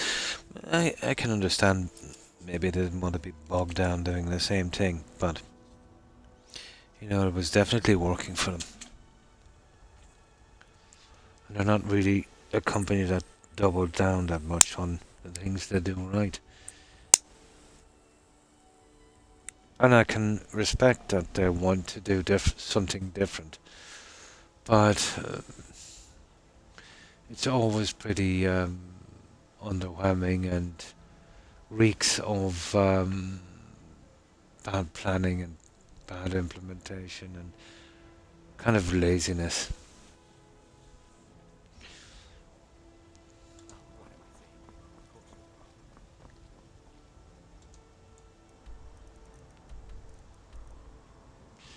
But I suppose it's easy for me to judge.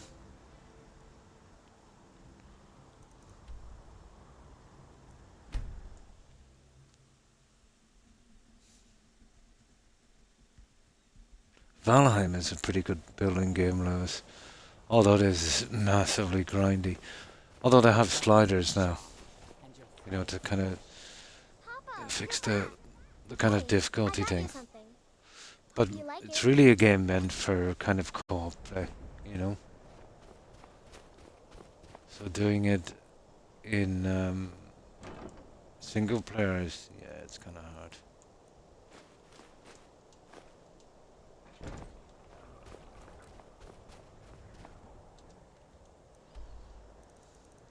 Now,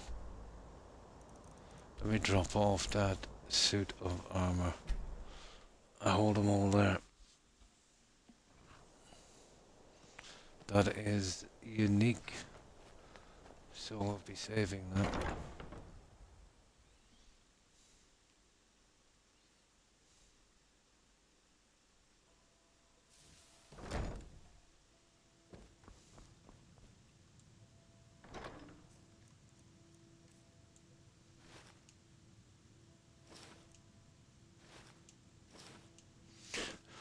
Now, I'm not sure if I've got this, so we're gonna find out.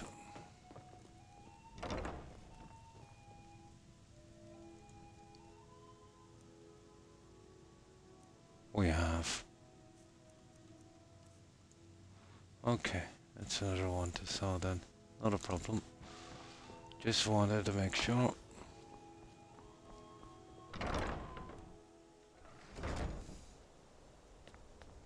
Oh, the weapons. Where am I holding those really stupid weapons? I suppose that would be a good spot. Oh, hang on. What have we got here? Yeah, okay. I might eventually need them for something. I don't want to sell them because, you know, they're irreplaceable. I can't make anything like it, even though they're rubbish.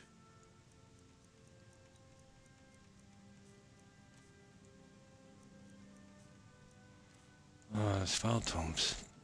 I've got that conjure familiar mouthful. Oh, teleport mud crab. I don't have that, obviously. That is alteration. So definitely store that one. Getting books I don't have now will be rare, so I did fix up the library here.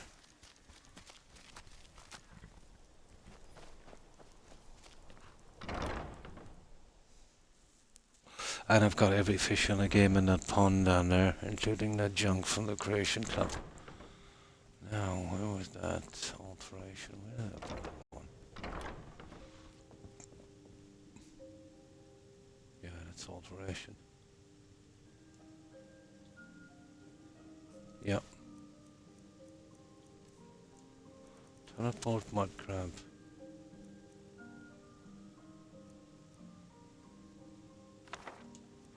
The rest I have. These are really, really common. There. I've got all the other guys upstairs. Not as many as you might think. Of course, the anniversary edition has added quite a few. I think we'll pick up some more when we get to the Soul Cairn. Not a ton. Mostly conjure stuff. Where is this? Lakeview. Now almost done. Oh, hi Tigger. And how have you been?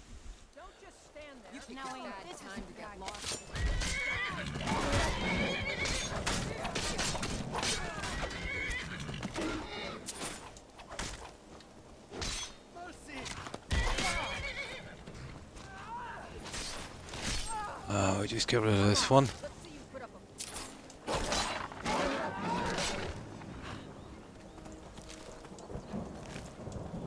Oh, how many?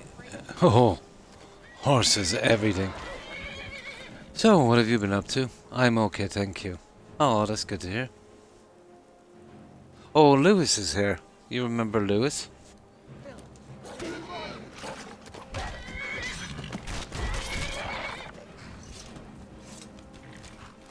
What do you need, my You're someone. We'll let the deer off. That's cool. Everyone survived. The books. Yeah, we gotta get rid of the books. Now we have more junk to sell.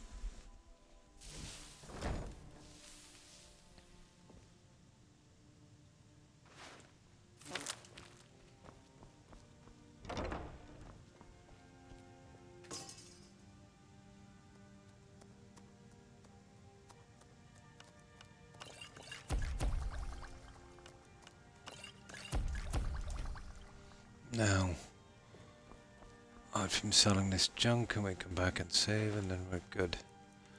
Get rid of the books.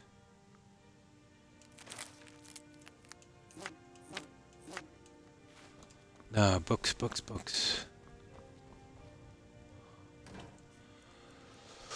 Right.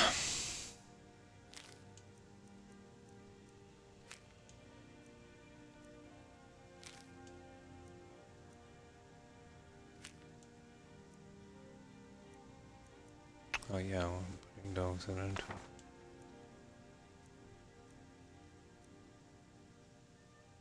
Order some stolen stuff as well. We have to launder. Yeah, we can do that.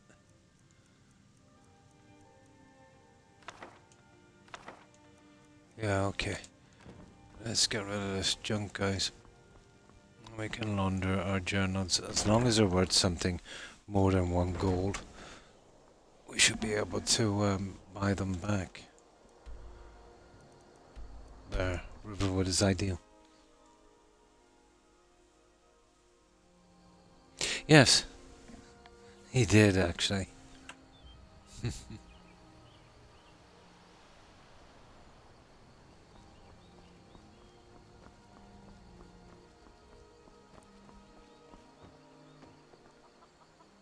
So, anything interesting with you, Tigger?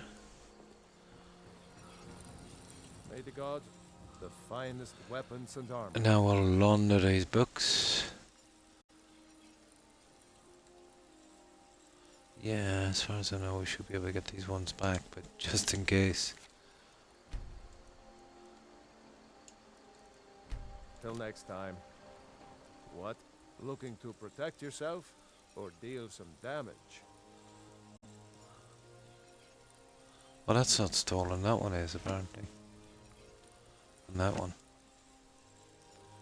2 books. Well, it's not stolen because we saved Margaret. There we go. Perfect. Now, let's get rid of this junk. Ooh, that's expensive.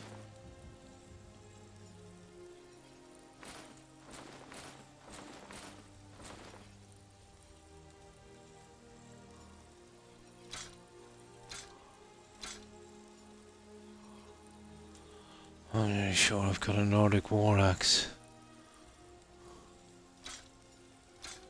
I've been collecting junk as well.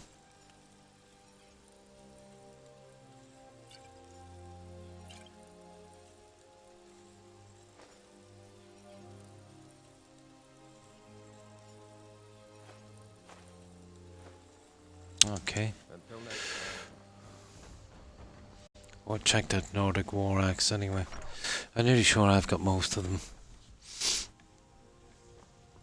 Oh, we're using that for the main stuff on that kind of thief side out. Going to play Fallout 4 in an hour or so. Oh, nice. Grey Gardens, cool. Take a look.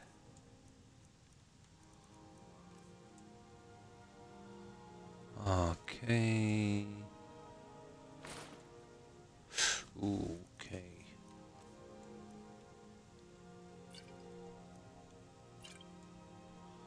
I see. Okay. All right then. Well, we won't get all of it here, we'll get most. That was unexpected running into those bandits. Just some more silly junk to sell. Come on in. We got warm food, warm drinks, and warm beds. You're that visitor. We got... Let's sate that appetite, hmm?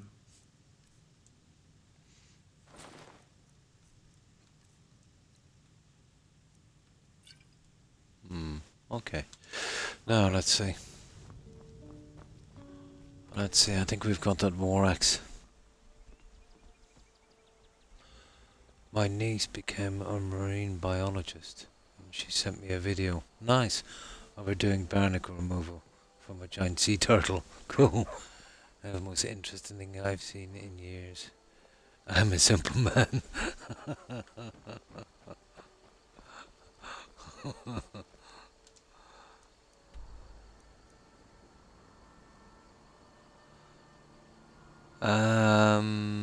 Oh yeah, we're checking.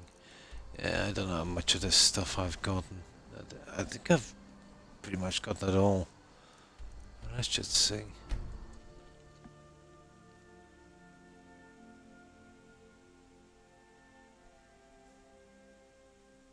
Oh yeah, some of them are actually quite big.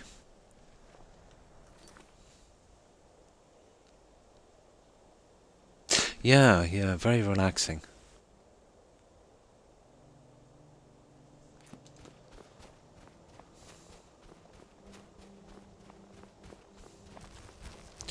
Now, let's see. Check my collection and almost certain I've got a war axe. All the rest of them are pretty much done, I think. I'll check them later again. It's just too hard to keep track. Where are you?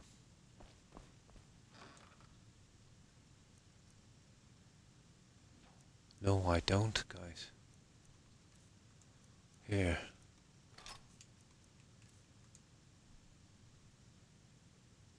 Oh, I did. Sugar. I did have one. Stupid.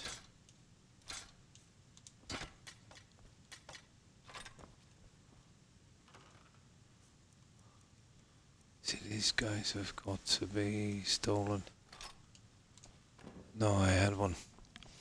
It's easy enough to get them stolen. Just give them to your own followers and pickpocket them from them. But you got to get them to pick it from the ground and not, just give it to them. It's not a biggie.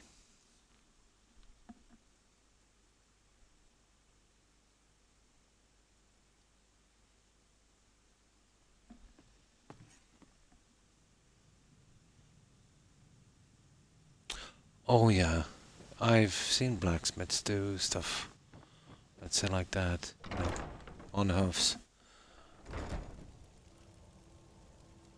Yeah.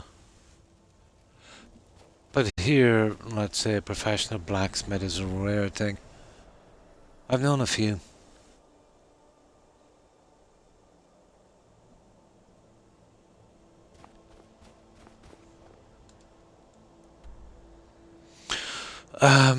Right, I'll get rid of the junk here. We'll be ready for a main save. Where is that?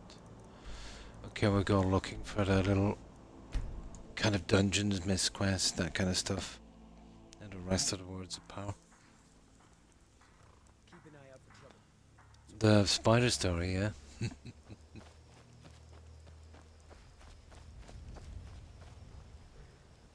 How'd you end up here? Keep your guard. My father was. Yeah, if you get too deep, yeah. Yeah, basically that's what it is, yeah. Yeah. What do you need?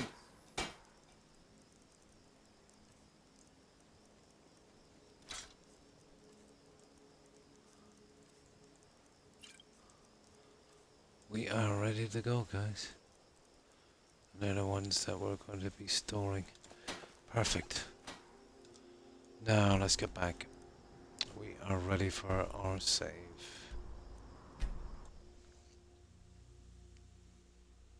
Yeah? Freaked you out.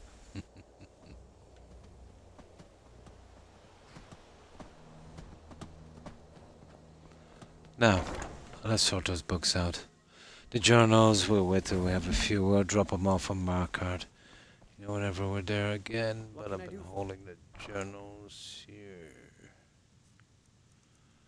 Okay, books. Is that two we just laundered? That one. And that one. And these are just for shelves, let's see.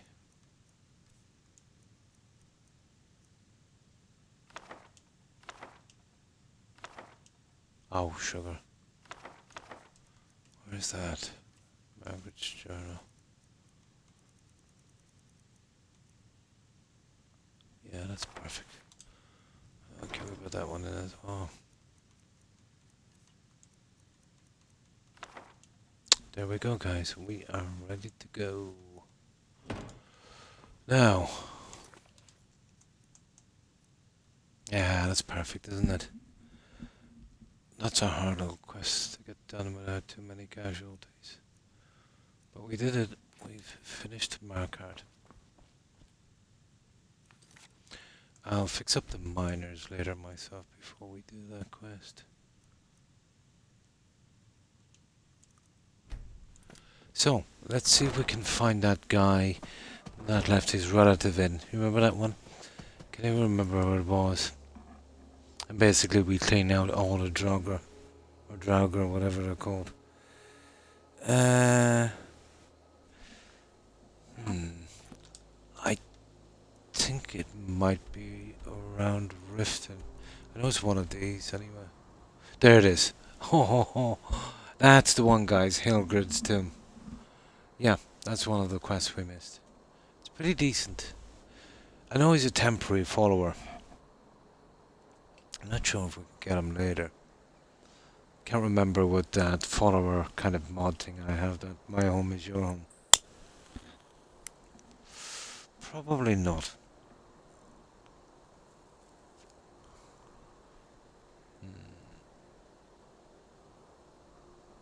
Well, yeah.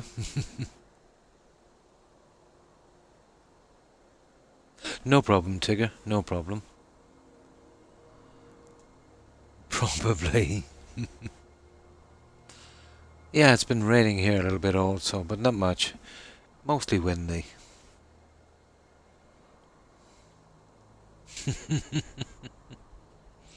Yeah, it's unusual to see a big spider here. But I've noticed over the past few decades they are getting much larger.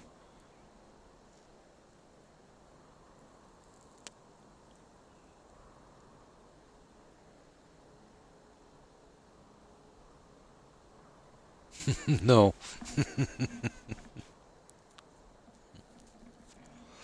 Right, let's get this quest, guys. It's interesting enough. The thing is keeping him alive, so we won't be looting. We'll be just killing. We'll finish this quest, we'll loot on the way back, and we'll see if this guy will move to the lodge for us. I'm not sure about this guy, I forget. It's been a while.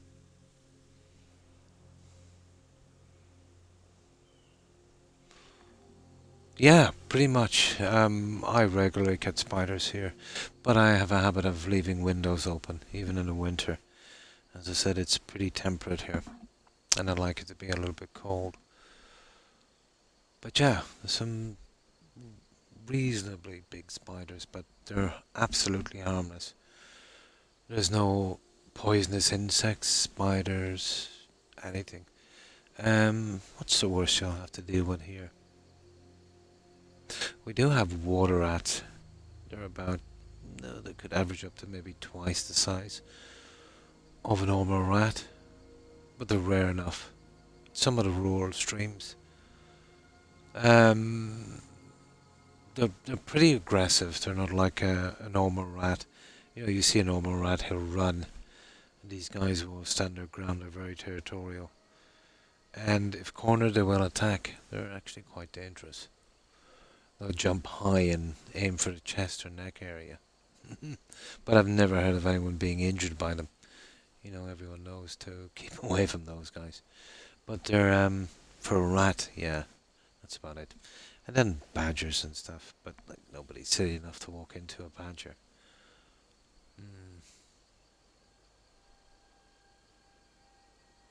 Yeah.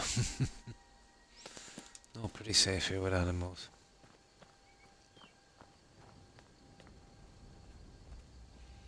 No wolves, anything like that. Foxes.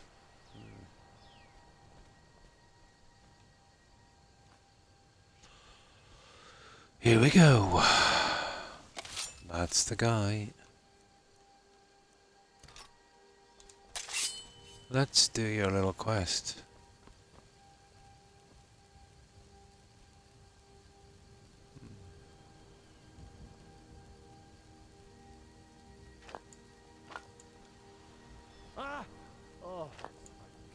startled me.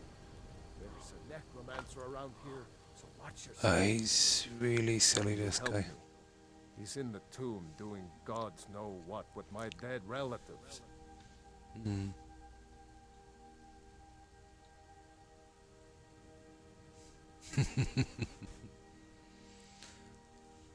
I woke up to a pack of coyotes walking down the street at 4 a.m. in the morning.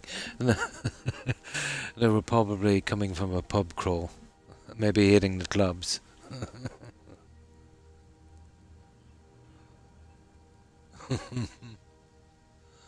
Who's in the tomb? Val's Baron.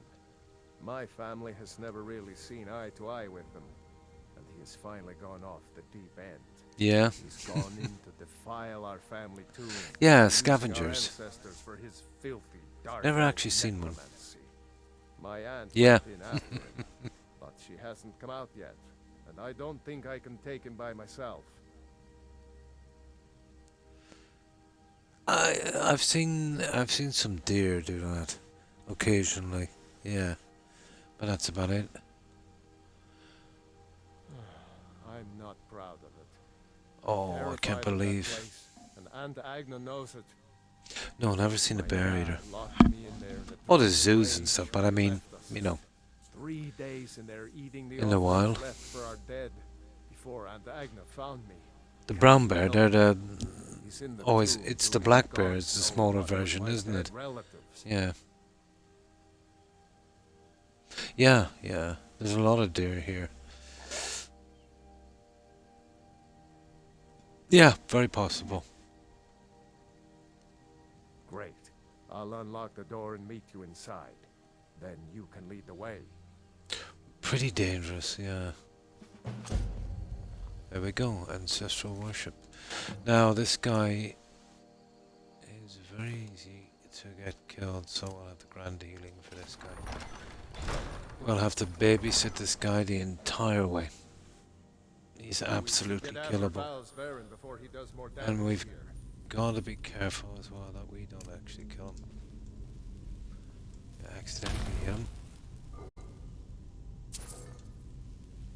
I suppose we could start. Yeah, okay. Usually I would do this on the way out. Maybe.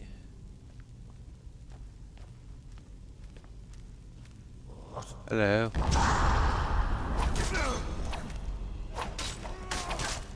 Oh, you see what I mean? He's an idiot.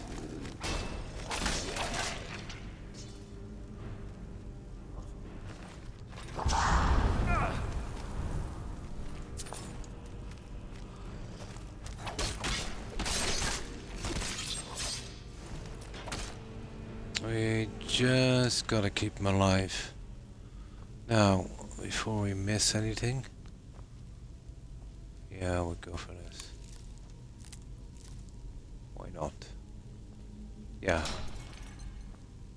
Not bothered about any traps. There. Oh, it's weird. Right. Move it. Okay.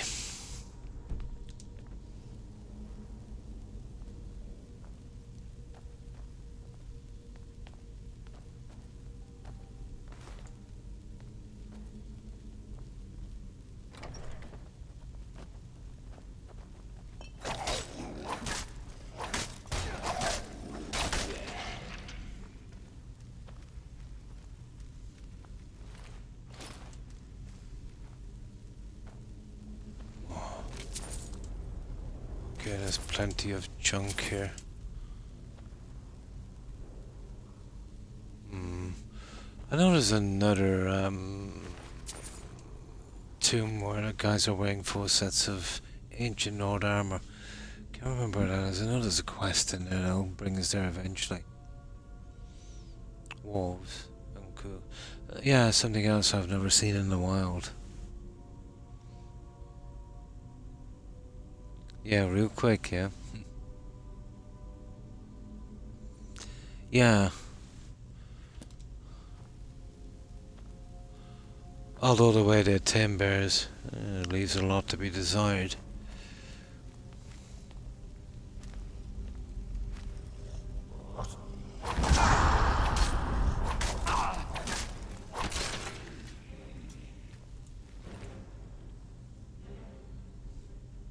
Oh, Hilgrid's tomb. I think it's just outside of Iverstad. You know the one where that idiot let his aunt go into the room and get killed? Yeah, investigating the tomb. Yeah, that guy. He's a temporary follower on this, but I think I might be able to move him out to the lodge.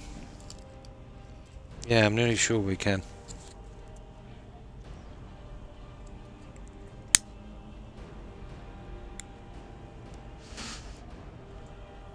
But either way, he stays here anyway. He's pretty safe. He doesn't move out of the tomb.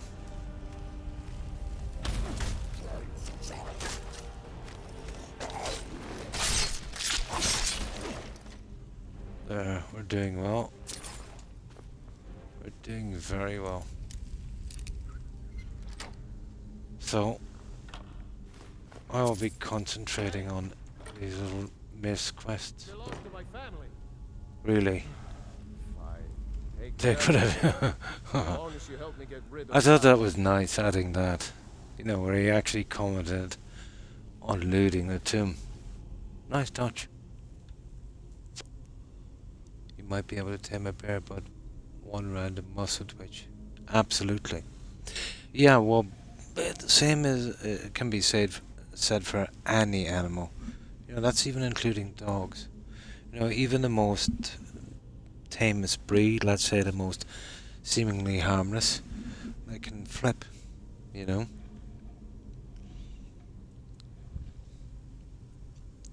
It's possible. Highly unlikely in small breeds, you know, like, let's say, Pomeranians and that. But even in small breeds, let's say the terrier here, they can bite, they can turn on kids. Well, you know, like a nasty bite, but, you know, no kind of kill thing. But, you know, they could really scar a kid biting them in the face. I remember it was, I think, during the 90s. Well, you might not remember, Lewis, but there might be similar instances more recently where, you know, guys would get those big kind of pit bull terriers, you know, and kind of abuse them, let's say, you know, and how they behave, and then they freak out and attack kids. Was there a couple of deaths, unfortunately, in the UK with some small kids? And some people badly maimed as well from dog attacks. 99% of the time it's the owner's fault. Well, there is a kind of wild card with any animal.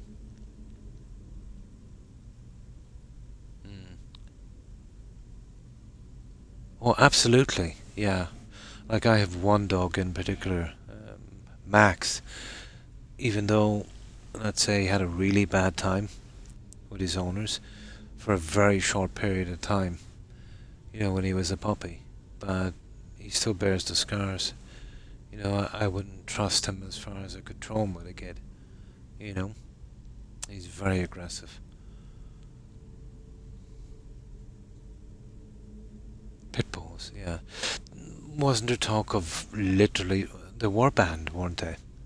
But I don't know if that rule is being enforced. Yeah. Well, I wouldn't say 100 because it's possible, you know, that a dog can freak out just like a human being, you know. I'm not putting them in the same category, obviously, but, you know, a dog's mind can kind of flip out sometimes. With smaller dogs, it can be a kind of system like jealousy, you know. Let's say you get a couple and they've got no kids and they've got a dog for a long time, and, you know, something like that. But it would be kind of random instances of a dog just literally freaking out. But in a sense, yeah, you're right. The parents, because they should always be careful of things like that. But I suppose, being so used to dogs and not having that happen, yeah, in a way. Over in England, please. Oh, I don't know about that. Oh. Oh.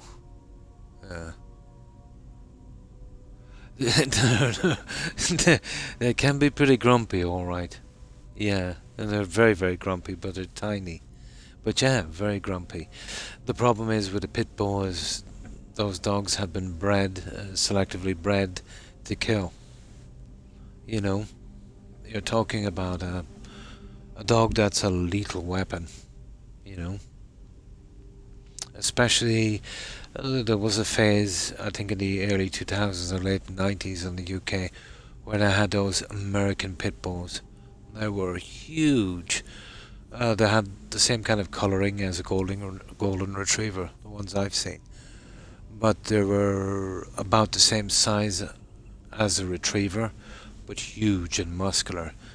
So they were like basically a pit bull on steroids. Those guys were absolutely brutal. But the most dangerous I've seen would have been the Doberman. They're the most unpredictable I have ever seen. The Doberman. They're big into hunting and stalking, you know. Mm. Mm. Yeah, but it's the way they were bred, you know. They were bred for a specific reason, you know. You could easily keep them, but around kids, maybe it's not a good idea, you know. Even if there's a tiny chance, you know. Yeah, those big ones. Yeah, they're lovely dogs and they're friendly, and I had some friends that had them, and lovely dogs. But the fact that they could easily kill a person, if they flipped, it's a big risk to take. Well, as an adult, you might have some chance, to run or to defend yourself. But even then, it's dodgy. But a kid would have zero chance, you know. And, you know, every one of them won't flip out. But any animal, no matter how tame, no matter how well bred or well cared for, always has that small chance of flipping out, you know.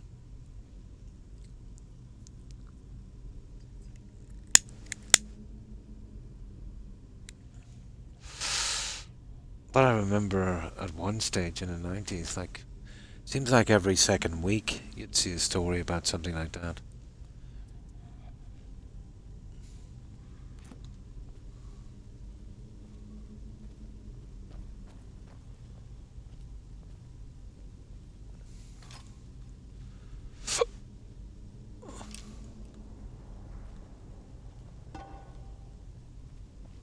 And then what really caused the most attention to that breed, I think in particular, is I think there was a phase where, idiot owners that wanted some kind of status symbol, would get these dogs and they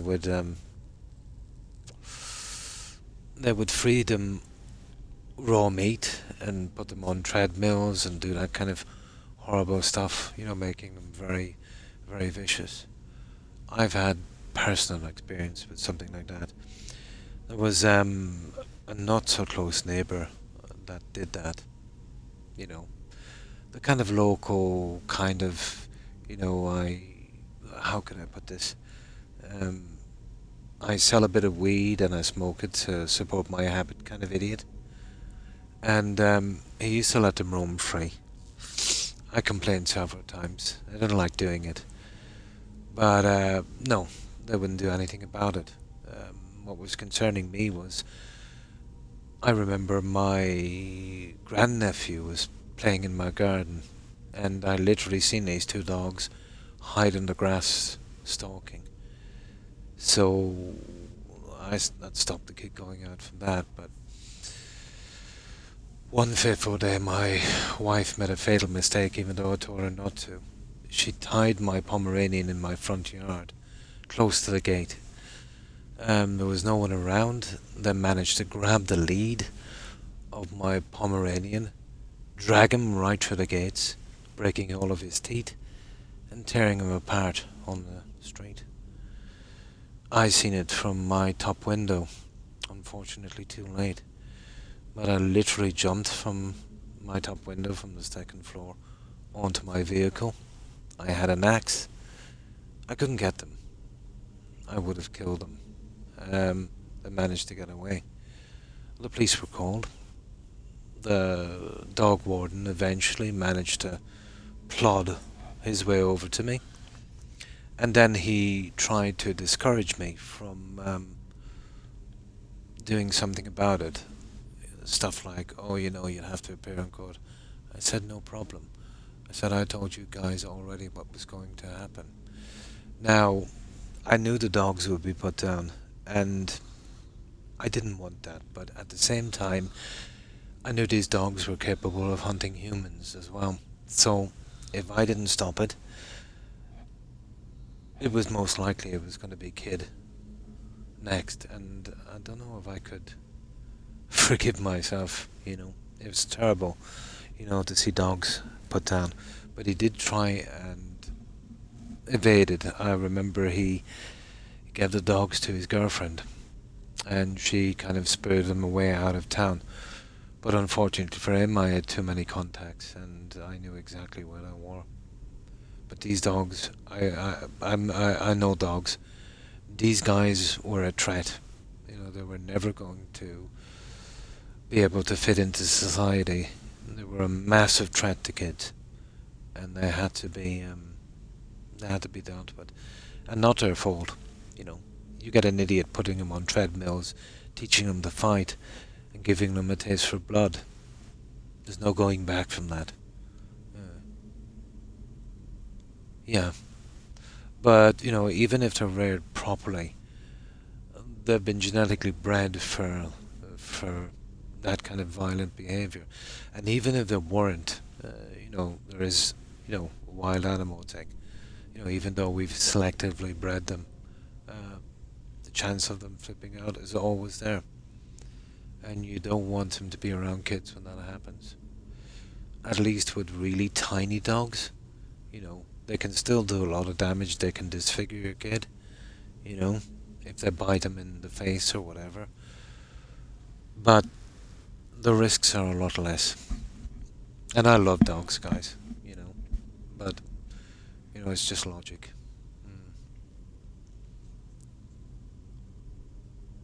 Yeah, I know exactly what you mean. I 100% agree. They just can flip out sometimes. Sometimes it can be a matter of some kind of jealousy or kind of a territorial thing. A dog is a pack animal, and, you know, it always thinks like a pack animal would have, you know, the bosses kind of going down. But when a dog starts to put himself in front of your kids, you know, even without that, but that's a massive red flag, you know. And I've seen really small terriers, really nice, you know, perfect little things, freaking out, you know, out of sheer jealousy, you know, especially the mixed breeds.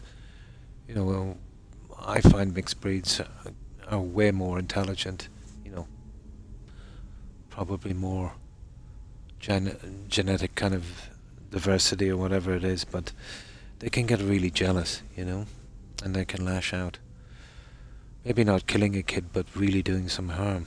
You know, you think about a tiny kid, you know.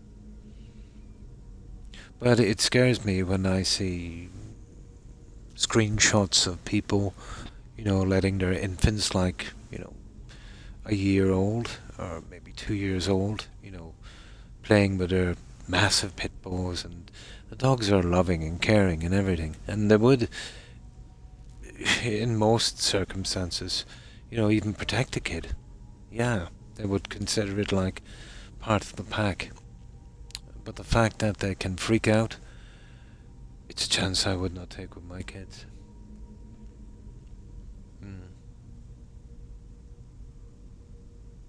Yeah. Well, intelligence-wise, I find Pomeranians can be a little bit silly, you know. But I know what you mean about inbreeding. Yeah, that can be horrible.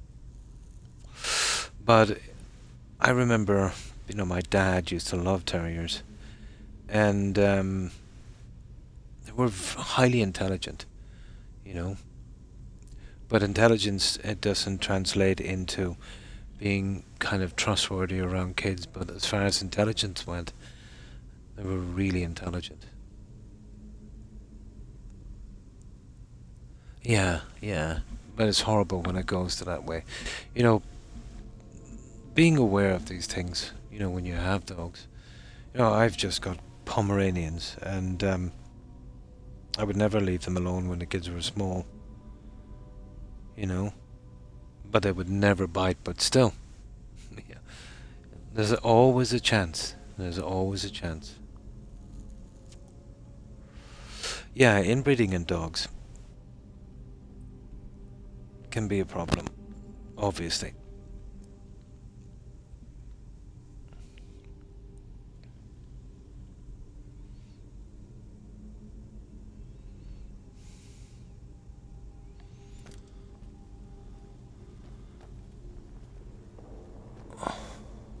No.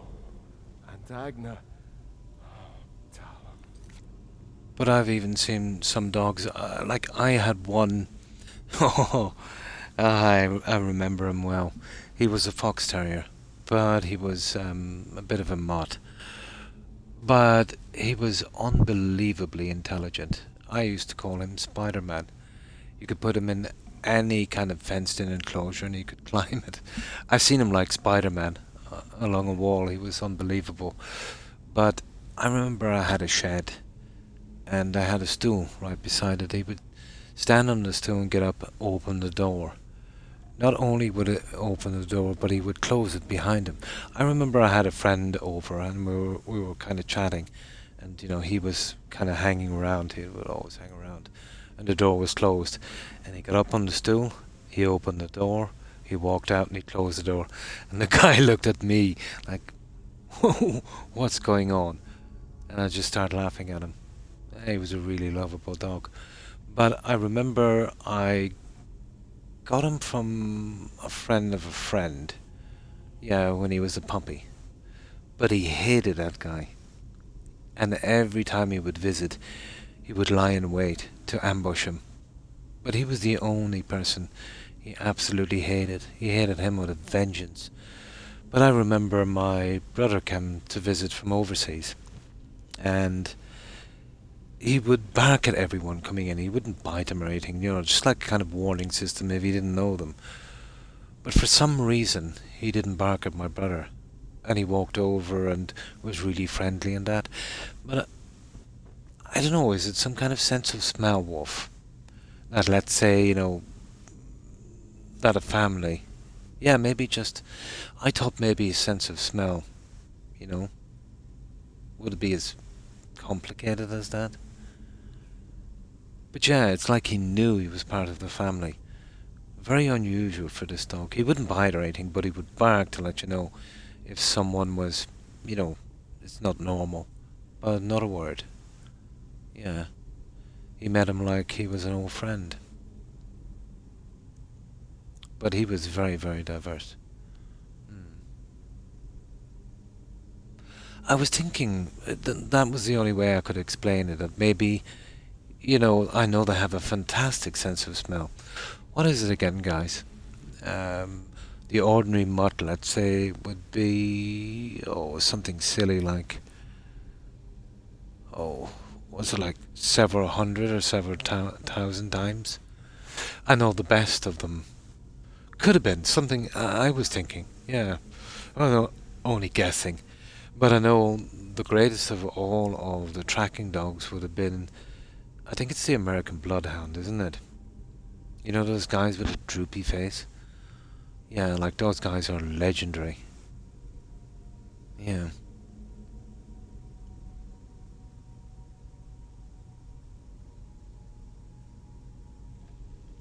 Why didn't I go in with them? barred the door. Gods only know how he's defiling the bodies of my ancestors in there. Oh, he's worried now. Where's there she is. There's his relative. Stupid guy. Now let's talk to him. Right, and there it is. Optional. Oh yeah. The main chamber.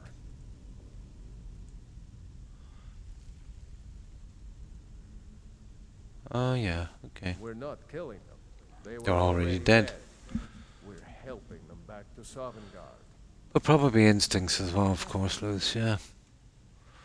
Where is this secret door? When we're nearby. Okay.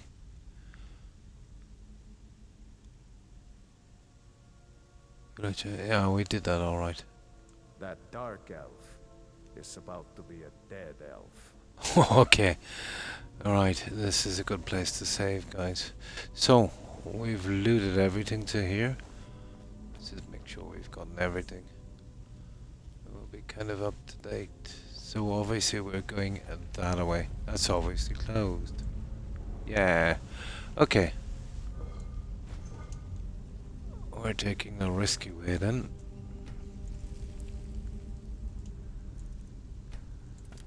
Perfect. Oh, 15 is it? Yeah. Yeah. I remember from history, and I think it was medieval France, they would use dogs in hospitals to sniff out infections on people, especially, let's say, the kind of body to body, if you know what I mean, kind of infections that we would probably have to do tests for. Yeah, and I do remember quite recently, I think they were experimenting with dogs to sniff out the big C on people. I don't know how successful that went. We know they're used every day. Let's say it would let's say kind of security organizations like the police, for instance, for drugs. And oh, I remember. Yeah. Yeah. I think so. Is it? Nice. I remember when I took a ferry over from Dublin to, I think it was London, but I was going via Holyhead. But, you know, I was kind of tired and, you know, it was a pretty late ferry I was taking. But, you know, they'd go around with the dogs and then the dog come over to me. And I kind of woke up, Sean, your man says, okay, so just relax. And the dog was sniffing me and then he moved off. And I asked the guy, he said he sniffs for drugs and money. I said, money? Really? Yeah, he said. Well, I said, you know, I'm carrying money, so why didn't he? No, he said, a certain amount of money. I said, are you serious? Yeah, he said. He knows if you've got, like, too much money. So I said, what's the limit? And I think he said something like 1,000 or 2,000 pounds sterling or something like that. So I said, well, how would he work it out? I said, with currency rates. And he just looked at me and he started laughing and walked away. But not long after that, he stopped another guy going through the dog. And sure enough, yeah, the guy was only like about 500 pounds over the limit. The dog knew. And the guy was complaining, and I think he was right. He was running a business and that, but after they checked him out, something about money laundering or something like that. Smuggling money through. Yeah. Who's bit by her dog, but it had zero history of any violence. Turns out she had a tumor where he nipped her, saved her life. Now, I have an ulcer, and it's just below my ribs on the right side. I know exactly where it was. Oh, sorry, where it is. And sometimes, let's say, you know, if I'm watching TV, my dog will kind of come over right to that area you know, kind of sniffing and scratching a little bit. Yeah, or if I'm aching in my joints. Yeah, I've often mentioned that to my wife. And then I kind of get flashbacks of the stuff I read in history where I can sense a problem, you know, or literally smell it. Oh yeah, I absolutely believe that. Absolutely, yeah. Save your life. Nice. Nice. But I have a fantastic sense of smell.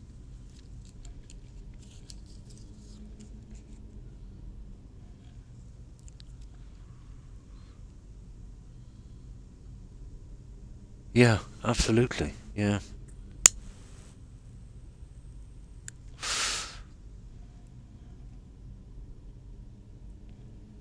Now, all dogs, and this is the kind of, you know, especially the really kind of, we would consider them to be lap dogs, you know, dogs that would be around us all the time and have a really close bond. All dogs have a system where, you know, if one of their pack members is caught or damaged, you know, they would lick the wound to. It's like a kind of how could I put this? Like a kind of sterilize it, you know, stop infection. Pretty decent trait, you know, for animals. You know, they get caught on their back, they can't reach it. The rest of the pack will, you know, kind of sort it out. You know, you'll see that a lot with dogs. If you scratch your hands, you know, they'll try and lick it. Not a good idea to let them do so.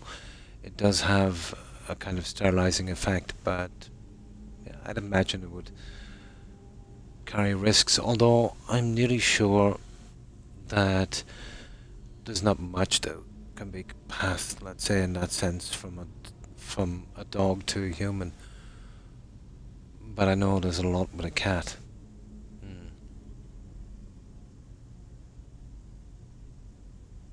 Absolutely, yeah. It's a pack thing. Yeah, they were literally trying to help. You know, if I have an ear infection, I've got to kind of hold my Pomeranian down because he goes mental. Yeah. He can smell the ear infection a mile off. Alcohol. I would rather use that. Yeah. But the same it can be said for, you know, human saliva. It is a sterilizing agent. I'd go for the alcohol, personally. Yeah.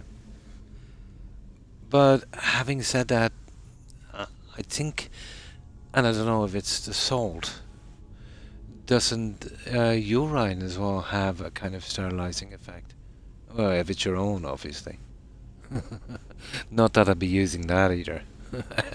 Anytime too soon. Yeah. I would as well, yeah. But who knows if you were trapped on a desert island?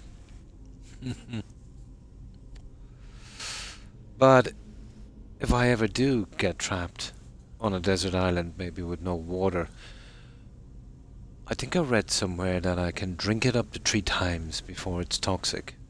So, there's something to look forward to. Absolutely, yeah. Yeah, I think I remember something like that. Yeah, I think it's the salt. But I remember a friend of mine when we were kids. He was doing something stupid. He was jumping over a kind of a leaf fire, you know, when you'd be cleaning up the garden. But some idiot put in a plastic crate, like a milk crate, and when he was jumping, the plastic went on his leg. A really nasty burn. Yeah, I think so. I mean, a really nasty burn. So obviously he went to the hospital and that, and about 6 months after, oh, it looked horrible. But his mum was living quite close to the beach, to the shore. And I think at least every second day, she would get him to paddle in the sea water. And I think within a few months, it was almost unnoticeable. But again, I think it would have been the salt, wouldn't it?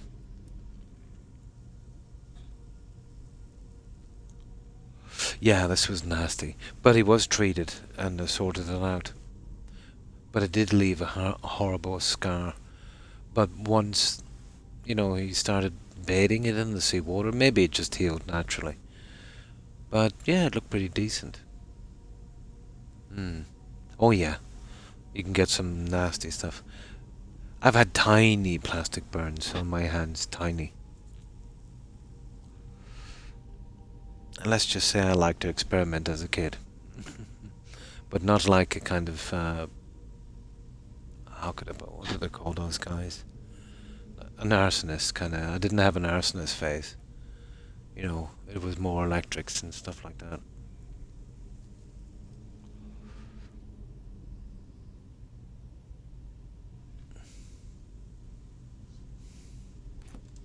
Oh yeah, lots of toxic stuff in that.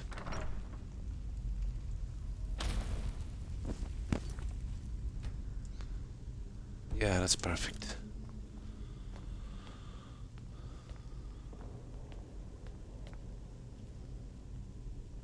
Oh.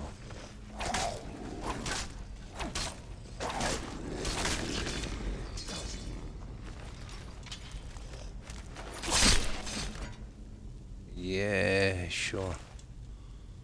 Now let's see. Na, na, na, na. Na, na, na, na, na. Na, na, na,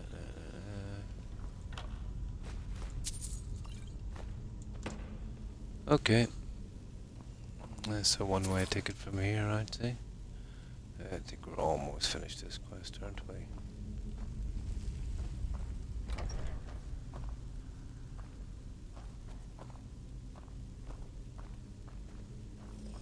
Hello.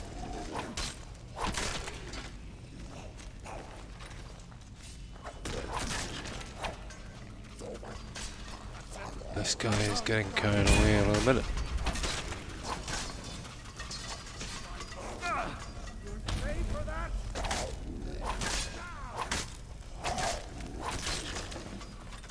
Okay, that guy doesn't look too hot, does he? Suddenly I feel much better.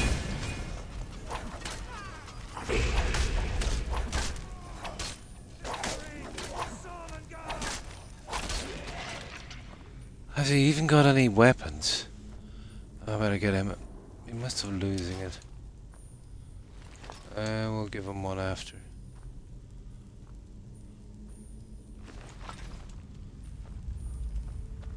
Now. Okay, let's make sure you're okay. There, that should do.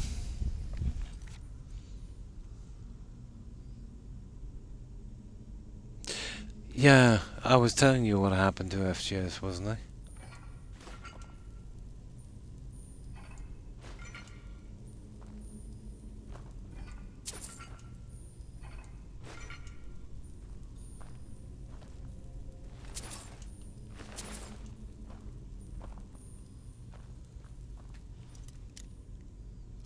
Yeah, horrible. It really shocked me.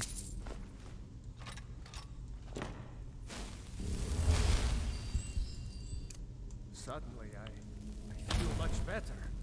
Yeah, I know. I just healed you.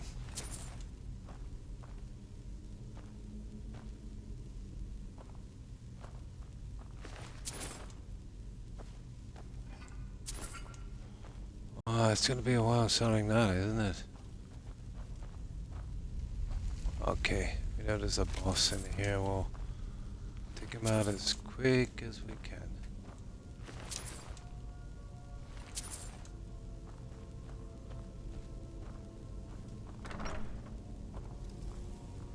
Ooh. Smooth.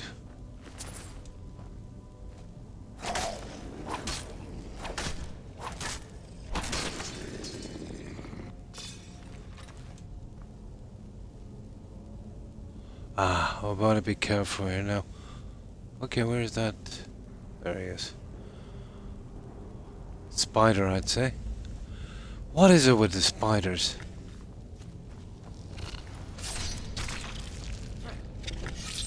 Can't resist a spider.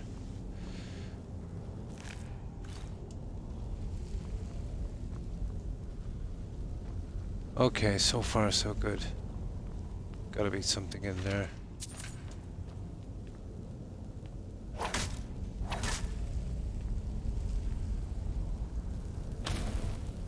No, this way. I think it's time for one more save.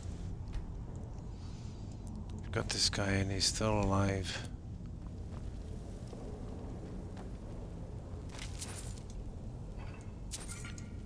Oh yeah, it's gonna be fun selling this.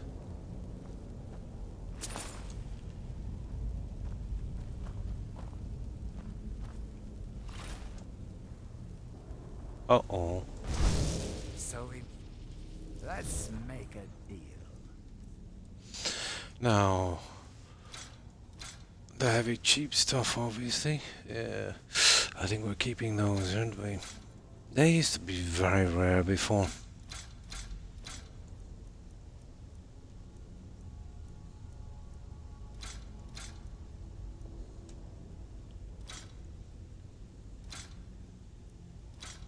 Ah, sugar.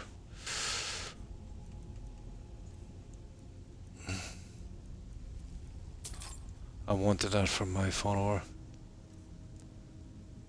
It doesn't really make much of a difference, but whatever.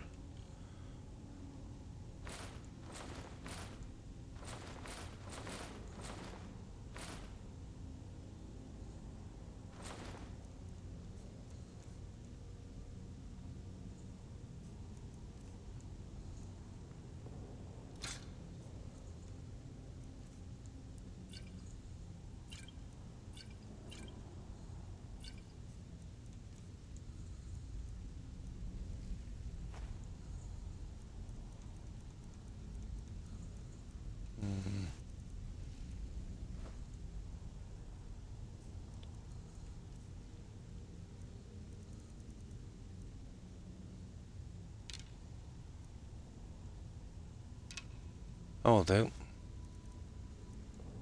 That will do. Right. Let's keep going, guys. Oh, I see there's a puzzle here. There is some kind of puzzle.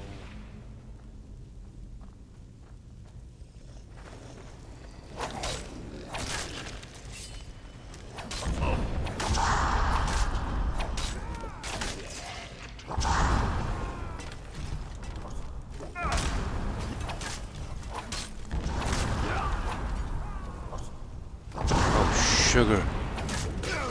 3 of these guys.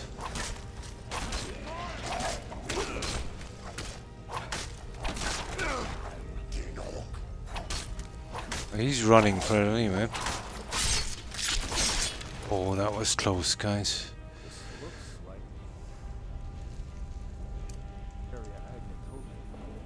She said that the bear showed away. No. Okay, we're still alive. Feel much better.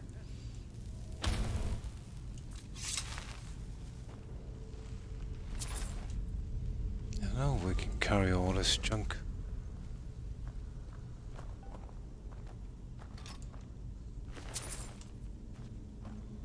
But we will try. Huh?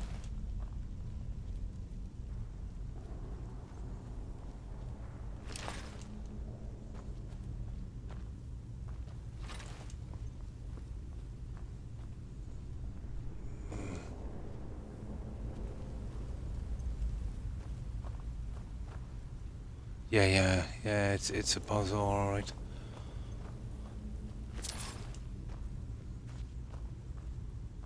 Alright, let's see if I can remember this.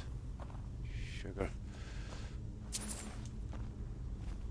Oh, we'll get the junk first. What is the junk? Let's see how this goes. Oh, come on, Croc.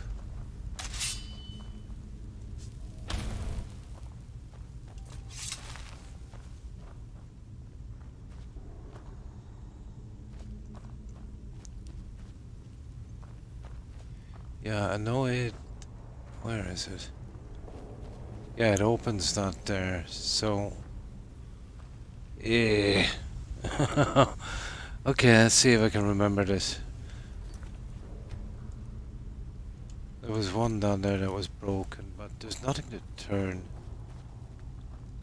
You found it. Oh, there it is. Okay, it wasn't a puzzle. That was stupid, wasn't it? But we'd better keep going. Yeah.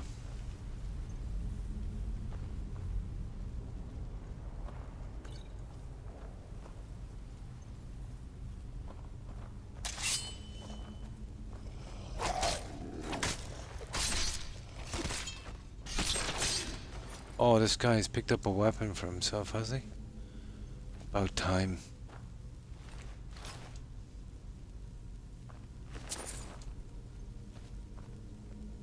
Okay, so far so good.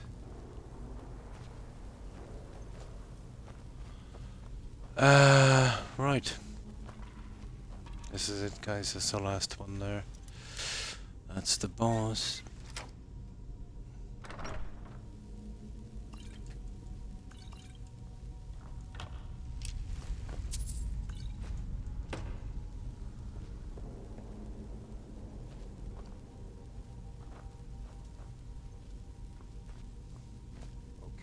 I think this door should lead to the main burial chamber where Faust is. Okay.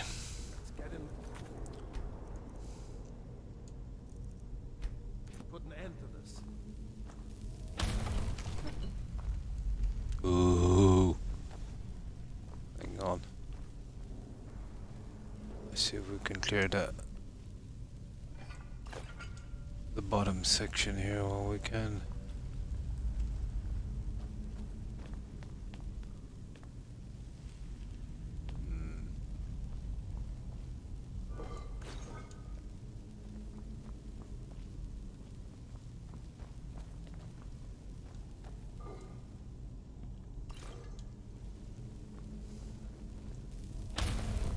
Dead should be made to serve the living, not the other way around.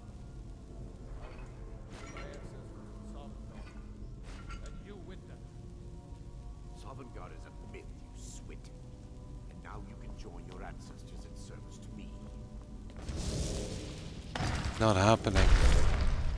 Hey. Where did they go? You're kidding me. Nothing.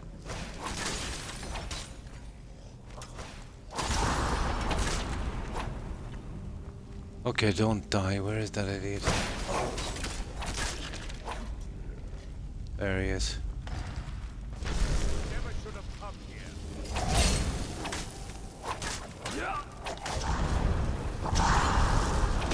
Ah. He got away.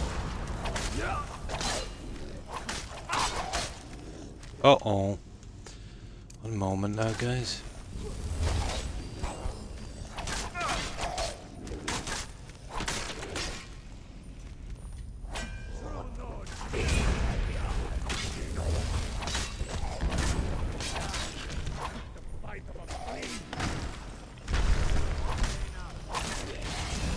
I don't know how we're going to sell all of this.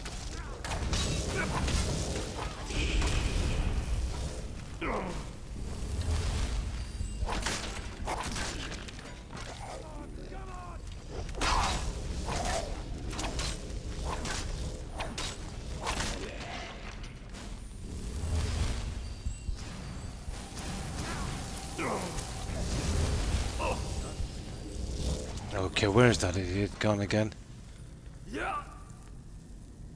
There he is.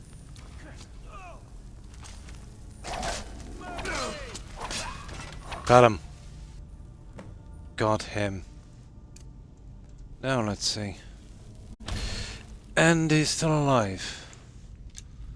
So that's something.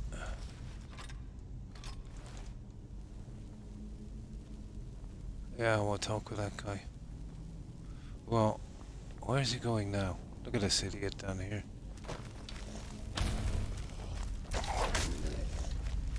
Thank you for your help with Val. Please, take this, and leave me to see to Aunt Agna and my other family members. Is that it?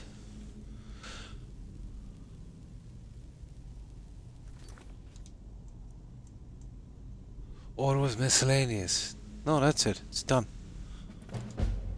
Yeah, it's done. Now let's see what this guy...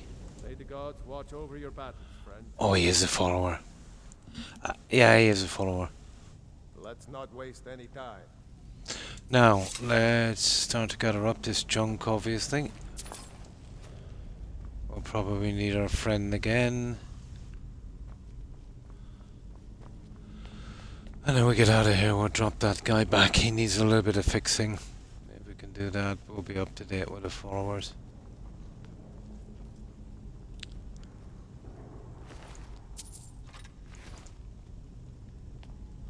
Yeah, we'll be running out of space shortly, I'd say. There we go.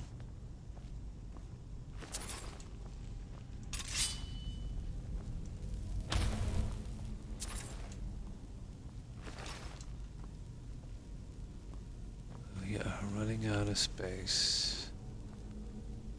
We did those two. A few down here.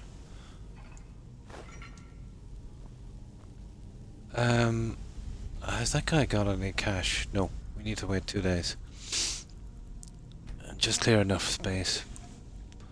Whiterun would be a good spot to sell this again. They should be restocked by now. Here, let me turn off this heater, it's starting to get warm again. So another follower. Not too bad. He's wearing a lot of armor, so I can fix that up.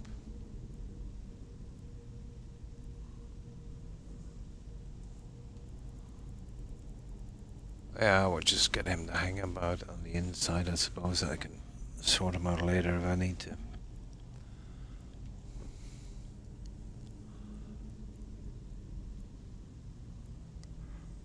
That's another decent quest out of the way. Oh, there's another guy. So remember, we gotta do that in Warwickstead. Eric the Slayer. Yeah, we haven't picked him up yet on his quest.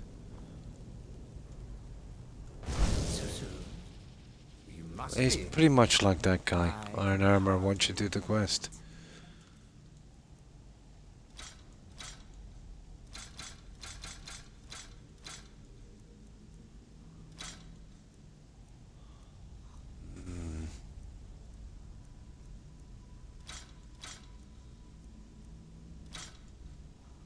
Keeping the sword, aren't we?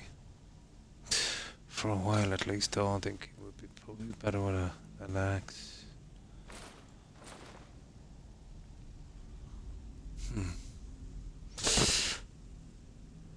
Yeah, okay, maybe a shield.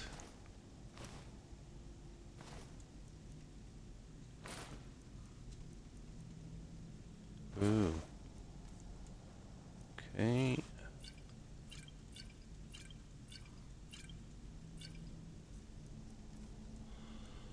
Right.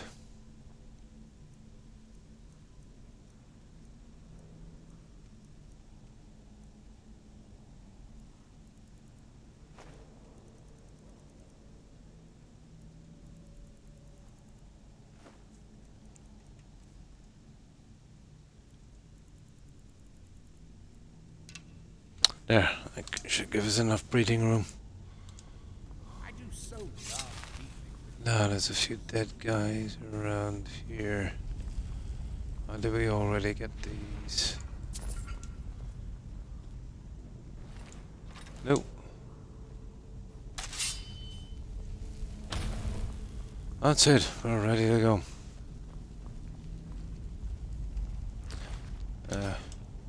Oh really, he deserves to be left in the tomb.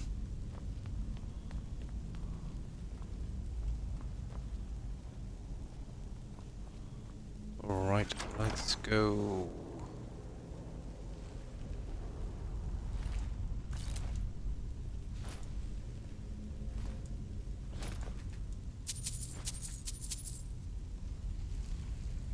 Not much. Oh, boss chest.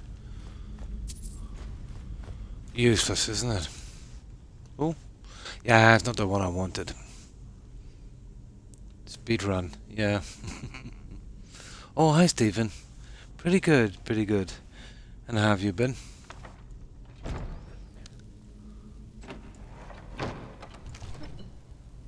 That is one very elusive spell tome, isn't it? Yeah, we're pretty good to go. We'll just get this guy and yeah, I can fix him up a little later. No rush.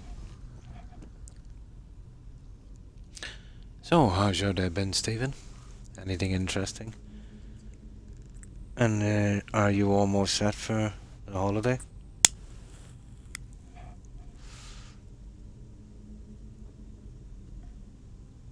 Oh, tell me about it. Right back, yeah. Oh, I hope it's not too bad and it gets better soon. That's absolutely no fun, is it?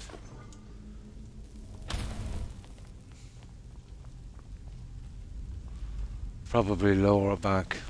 Yeah, horrible.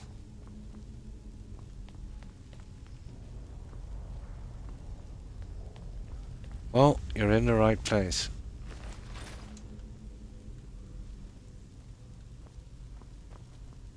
I think the majority of us here have back problems. Oh, hi, Yoshi. And how have you been? I know. Can anyone ever be?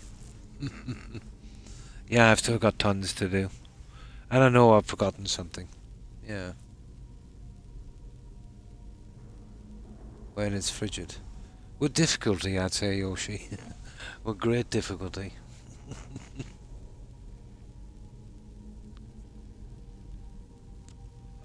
So how have you been, Yoshi?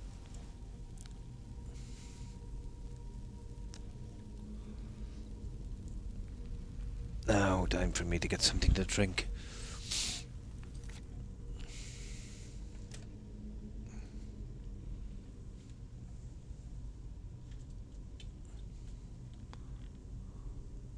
A different experience.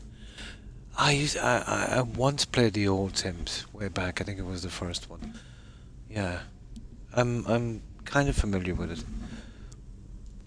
Yeah, mandatory. But I get very dehydrated. A lot. But it's worked. It managed to flush that kidney stone.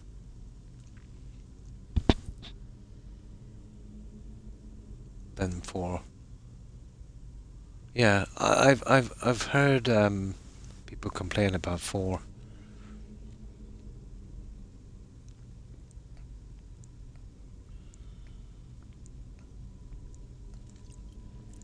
Oh, that's better. And now let's get this guy out of here and sell his junk. Yeah, I think just to get finished with him, we'll fix him up as well. Why not? We'll give us something different to do.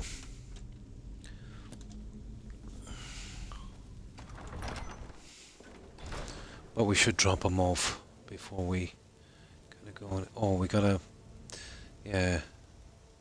What do we like? 40, yeah, okay. I'm still here. What do you need to take? He's got a shield. He won't need that. He won't need that. He won't need that. That. Oh yeah, he's keeping the torch. The ebony bow is bad. That's his normal hunting bow. Doesn't matter fixing that up. It won't stay that way. And that. So... let's see how he looks with... I prefer to give him an iron axe. Sword looks really bad. Weapons. Iron sword. Let's see, can we make that one work? Lead on then. Yeah, it looks really horrible, doesn't it? No, he's getting an iron axe. Let's get going. What do you need to take? We'll be taking that there. And the rest we'll fix. Lead on then. Now, I'll have to make him an axe, I'm afraid. But I've got a ton of junk. Isn't bad. Oh.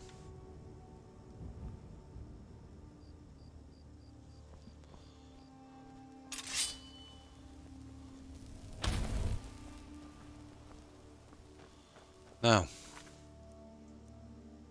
Yeah, we're doing good. We've got a good bit done. I suppose getting rid of this junk would be good. Where could we go? Yeah, I'd say Whiterun would be clear by now, wouldn't it? Oh, hang on, we just left Whiterun, didn't we? Yeah, okay. There's a big vendor in Wilhelm as well. Why not?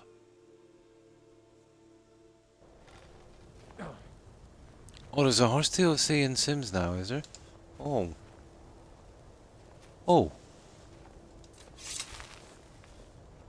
Oh, I was wondering why it was... Yeah. Okay. Welcome. Oh, let me know if you want anything. I Ah. think I've got a clean mug around here. Somewhere. Got some drink for the thirsty, food for the hungry.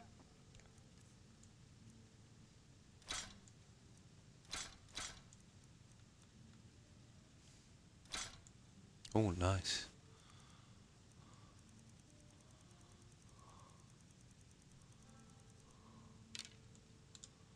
Enjoy your stay. There. Let's just get this rest of the vendors. Don't break nothing. I made my fortune as a sea captain, but now I'm retired.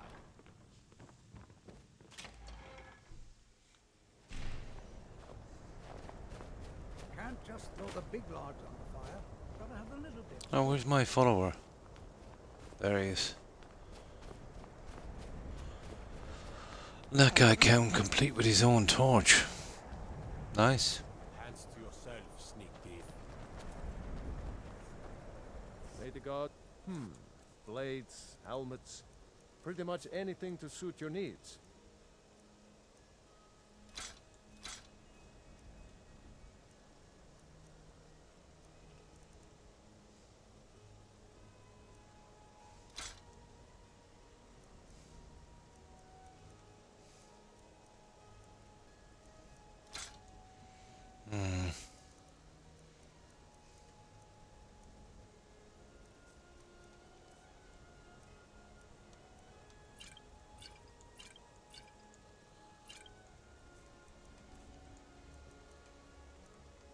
Yeah, we should. Although there's a lot of gems, but we'll see what we can do. Should be able to get rid of the big stuff. There's no glory in war. It's just something I've got all sorts. There's been no word from... Everything seems to be working out nicely. Wouldn't you agree? I've got There we coin go. and I've got merchandise. Let's see what we We're can debating between pets or supernatural. Oh, the supernatural. Oh, that's from the game.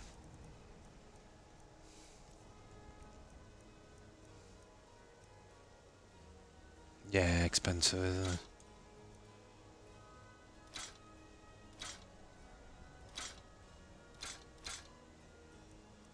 $257.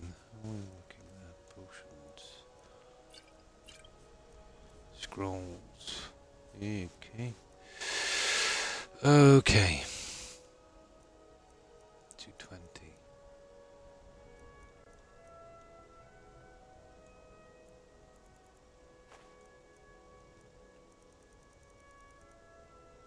Perfect.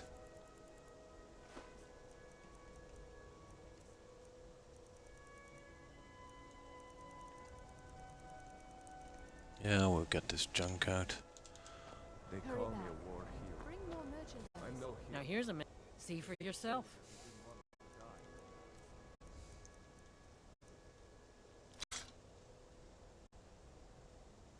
76, 71, that's good enough. Good day to you. You need any trinkets, odds and ends, that sort of thing.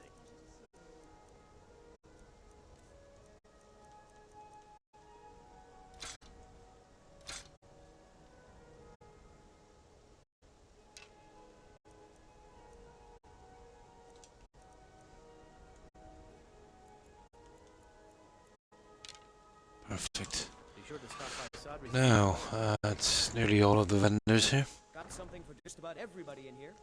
Give a holler if you have any. My master. Ah, so you're an alchemist then. Now,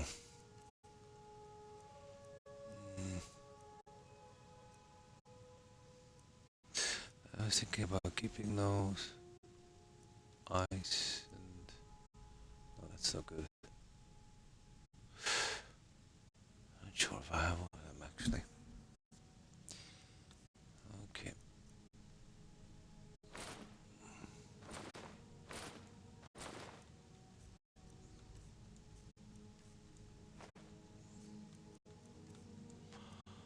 Right, the diamonds. Serious problem getting rid of those.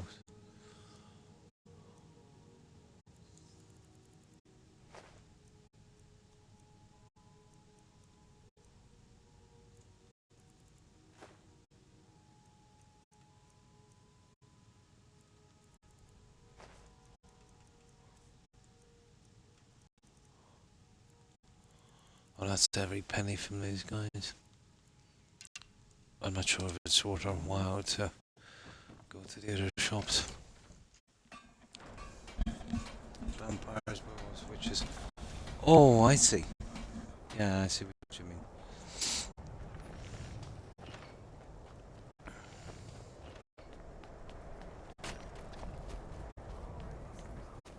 Oh, there's 2 stores here, it's not bad, but I'm not going all the way into the castle to go through several loading doors to get to that other guy. Oh.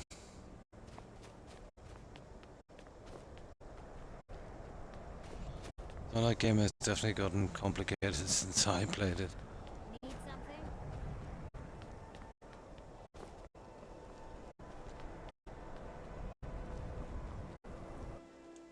I thought the Grey Quarter would be a haven for my kind. Oh, we'll pick up that quest here after that embassy quest. Right. That's the Blade quest line as well, isn't it? Yeah. Look what Blade quest line.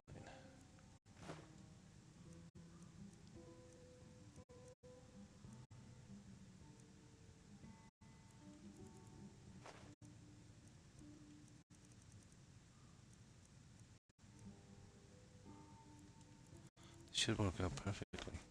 Yep. Exactly. There we go. I'll be right.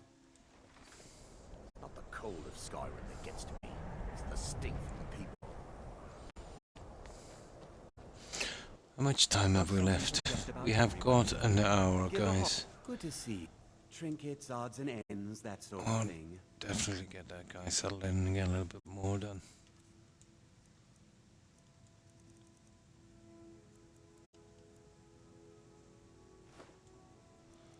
Ah, 50. Anything here for 50? Close enough, I suppose. Get rid of that. And obviously that. There. That's enough. Okay, we still need a ton of cash. We'll drop these swords and junk off and see what we need. Yep. Yeah, kind of like it's got that Lord of the Rings goblin kind of thing.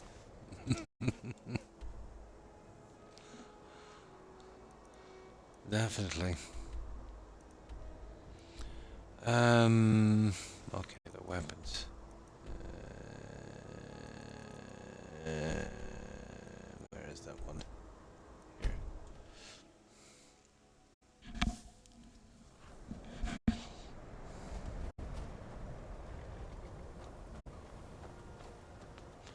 I should be storing these in one main container and sorting them out later, but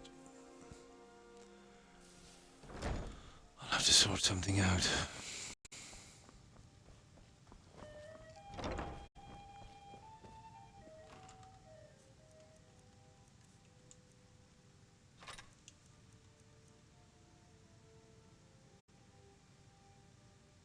It's funny that I had 2 of those. They are pretty rare.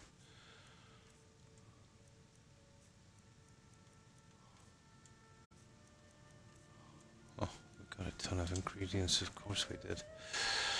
Um.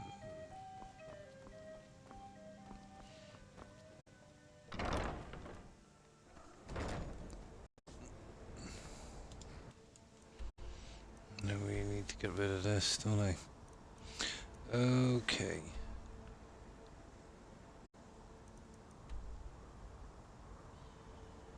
Yeah. Maybe they got that junk back in Riverwood. We'll see.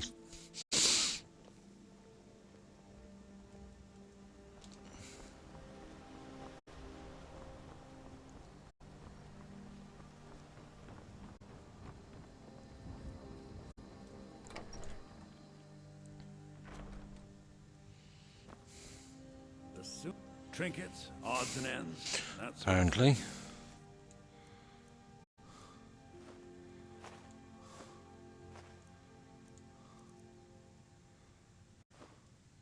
$50. Hey, that guy.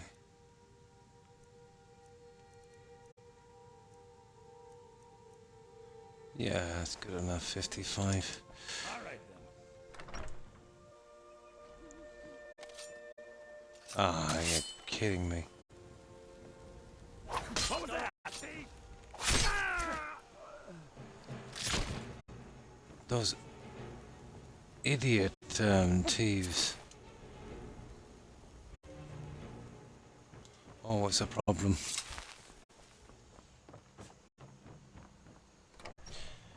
They'll eventually steal the golden claw if you don't steal it back and just get killed somewhere and it just despawns. We got drink for the thirsty, food for the hungry.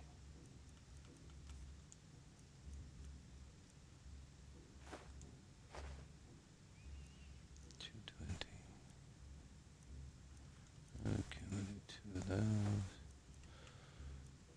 14 and 14.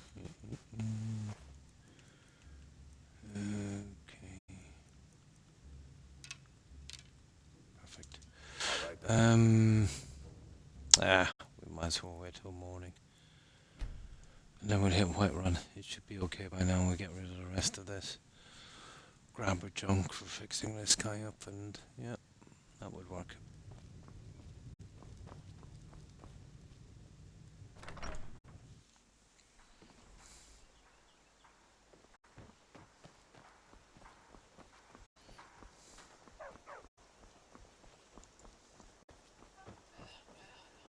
May the god take a look.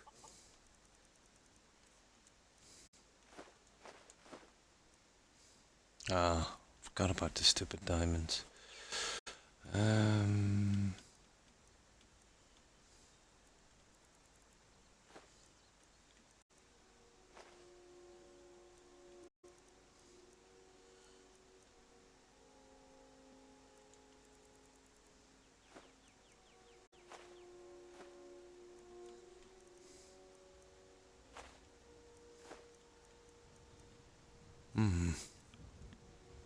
Well, the books are okay anyway.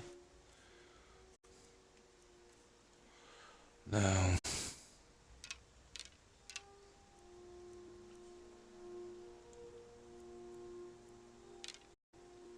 Good day. now let's get rid of these ingredients in the books. We head straight to Whiterun.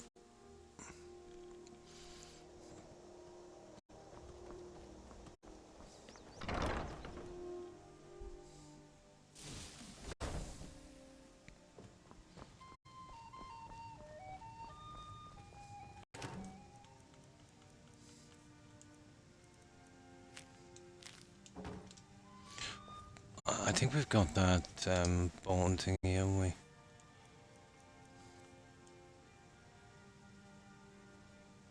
Nearly sure. I'll leave it there just in case. Yeah. Just in case. Now.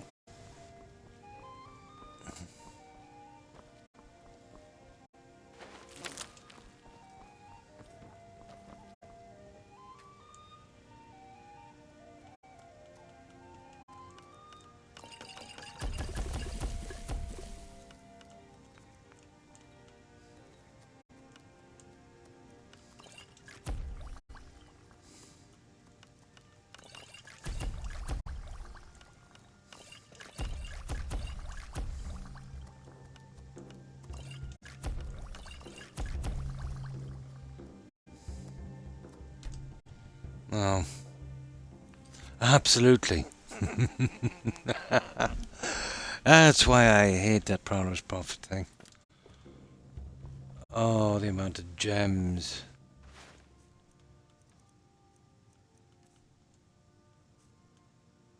Ironically enough, the... how could I put this? Let's say the value of gems, it's all fake.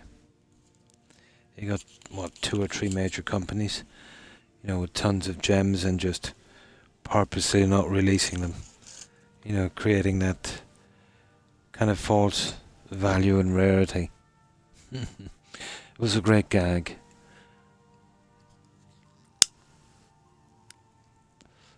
To persuade everyone that they needed to get a piece of crystal before they could marry. And of course paying them tons of money. Good one.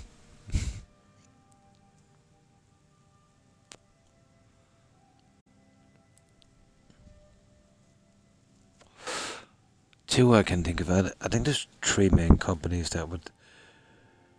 The Boers, isn't it? One. The gem market.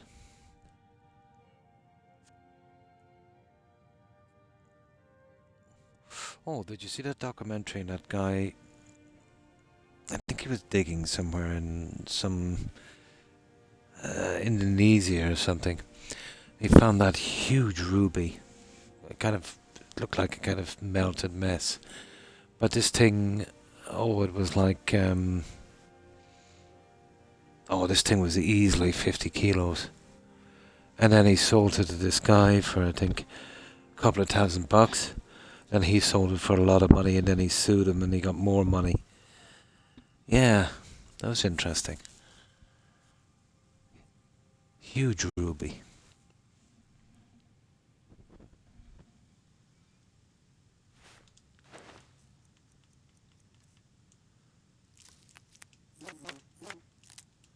There we go. Now, let's sell this.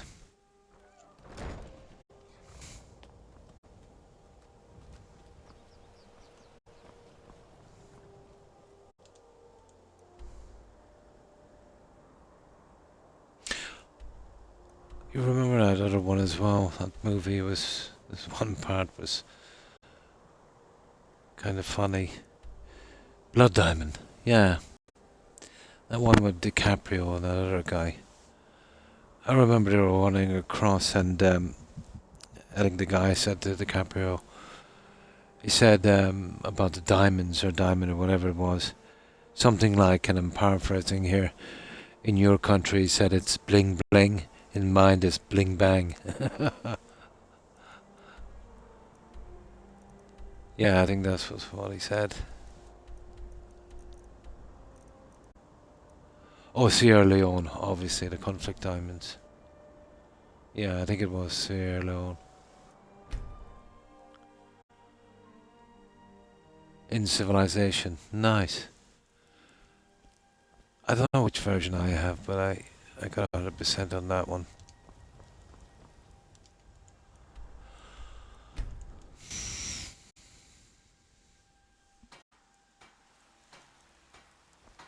Here we go. You're gonna take your cash. Now, it's gotta be the stupidest ever reward in a game, because by the time you get it, you don't need money, and then you've got too much for this. Selling it is a big hassle.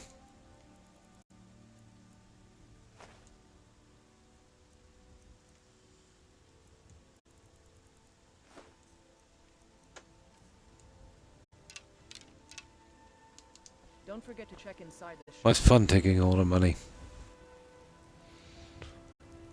Somehow. Yeah.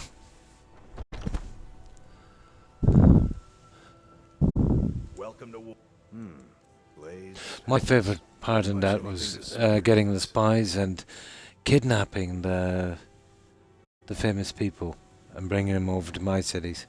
that was kind of fun.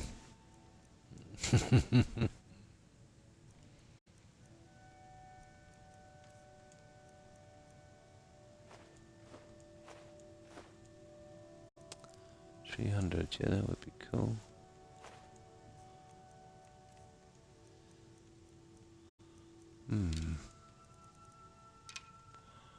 Well, that's every... Except to me, yes. Cities look leagues better.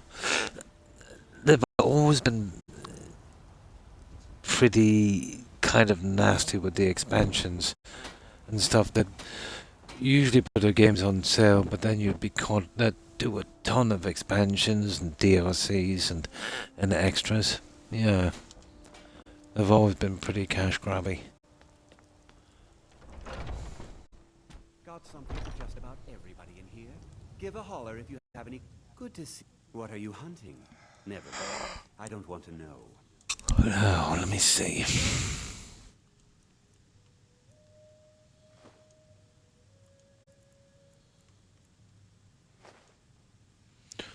$48. We're going nowhere there, are we? Oh, we've got an... Oh, that guy, yeah. That's not bad. I knew I forgot something. Brutal. Nah, we're good. Thank you very much for your... I've got a couple of things, actually. I've got to drop off to Madnessaur as well. Oh, hang on, we weren't out there yet. Yeah, we just grab these vendors here. Yeah, but even at that, when it does go on sale, I've noticed that it's only the main game, or little parts, and then if you want to play the full game, you're paying full price for the DLCs. You know, it's still a pretty expensive game. If you buy everything at full price, it's ridiculously expensive. I know there's a lot of content, but you know.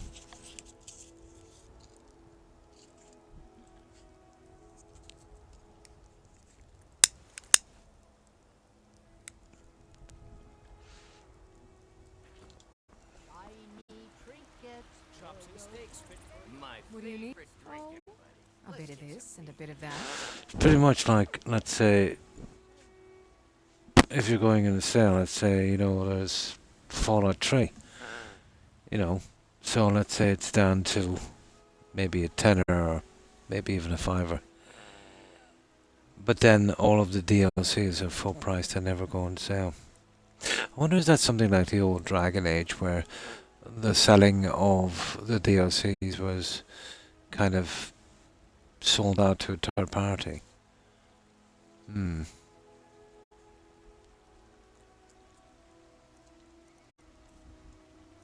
Like Origins. Yeah.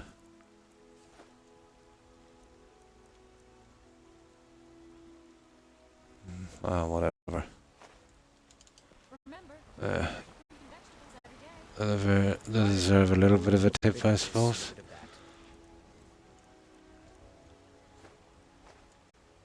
Oh, hang on, that's a bit much. 2570. Yeah, there you go. You're good. Good hunting.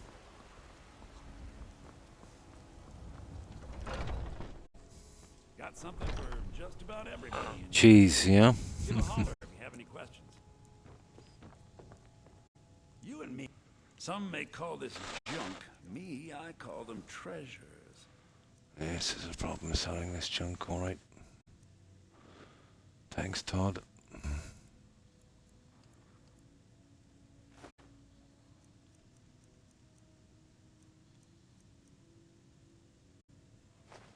Good enough. Do come back. Always been a problem with vendors with money. Every game that company has ever released.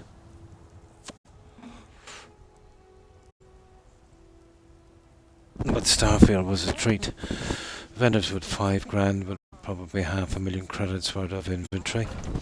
You're picking up weapons worth $3-4 grand each, and you're picking maybe 20, maybe 40 at a time. Horrible. You look rather take a look.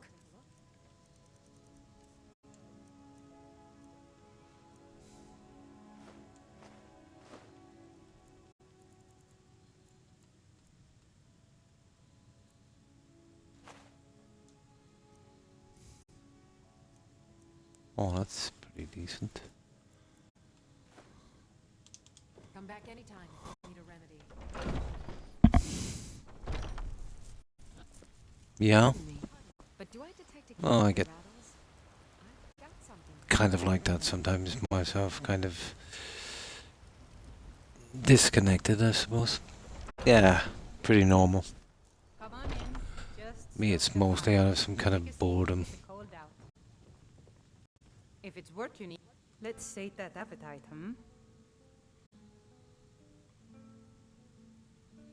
So I was trying to fix it because it wouldn't launch. Oh.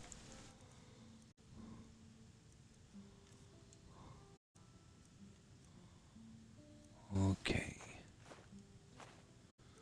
That's decent. Okay, we have... Yeah, okay. We'll hit the blacksmith. There's a couple of things I need to drop off as well. We'll see if we can settle that guy into his new home. Fix him up. Yeah, that's nice. It's so brutal that after the attack that it's never fixed.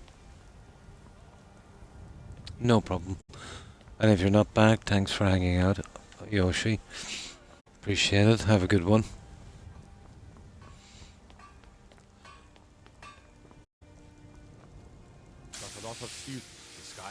Oh, I keep falling for that. Now,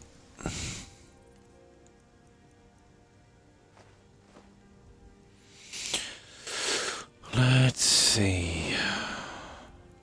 Oh, 4 grand's worth of gems in that one alone.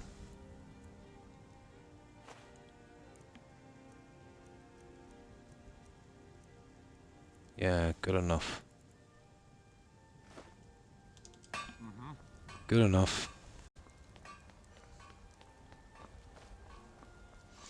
Okay, there's nearly enough gone now. We'll sort our friend out in a second. Yay!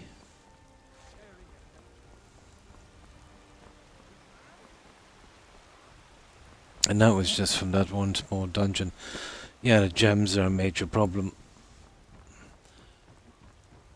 Something... anything except that, you know... That was a really bad reward. Especially for, you know, the amount of time it took. Oh, I thought you were already... Take a look.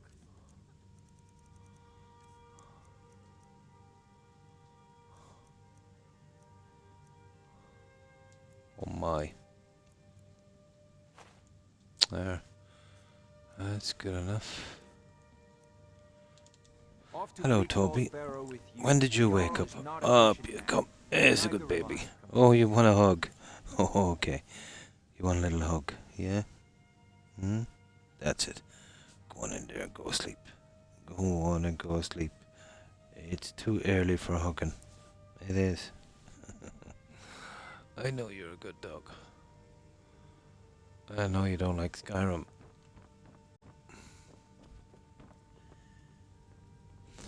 Now, my message board is seized a bit. Oh, hi Victor. And how have you been?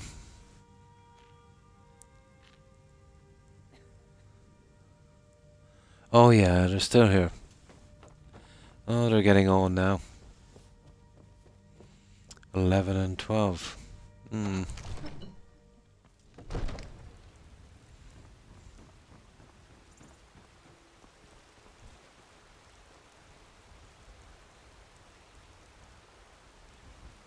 I've been okay. Oh, that's good to hear. I was just playing, but my shoulder's hurting, so I stopped. You probably kind of twisted it or something. Yeah, something like that. I imagine it should kind of go away in a few hours. I get something similar, I say, when I'm playing, you know, or especially if I'm, working on a light, fixture or something overhead, that kind of thing.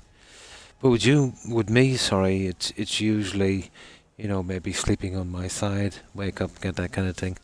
Yeah, it's horrible.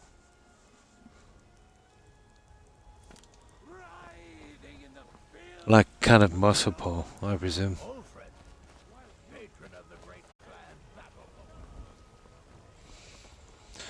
There we go. So, right, let's get the junk to fix this guy up. So he's all iron, isn't he? Yes. We gotta make him an iron axe. And from that is pretty good. So I'll grab my junk. Oh yeah, we've got to check as well and see whether swords. But we need to get back here and we'll grab that stuff.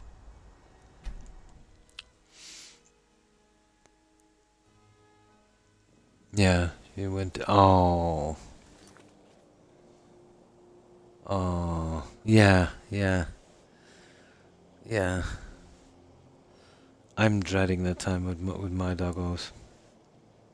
But, we can take solace in they've lived a long life. Yeah, but definitely not fun to think about. Robber's Gorge. Oh yeah, the one down here. No real quest. It's like a miscellaneous thing. You kill everyone and then you go down into that kind of harbour dungeon. You read a journal, you find he's got a chest, isn't it, on the island? Yeah. Oh, absolutely. Yeah.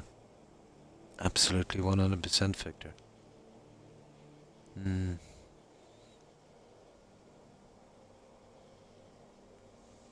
But since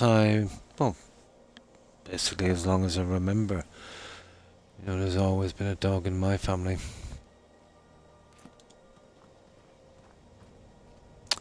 But, once your dog passes away, it takes time to, to get another dog. With me, it's usually, I see a dog that's in trouble or something and just couldn't leave them, Usually it's something like that. And then you get one dog and then, you don't want them to be alone. Then you end up getting another dog.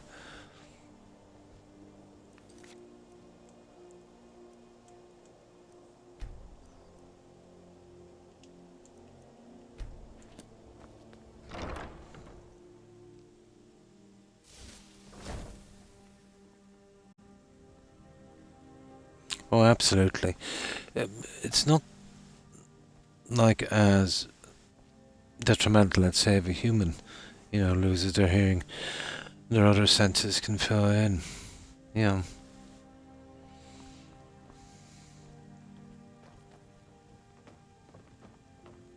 They've got a wonderful sense of smell. You'd be surprised how they could use it.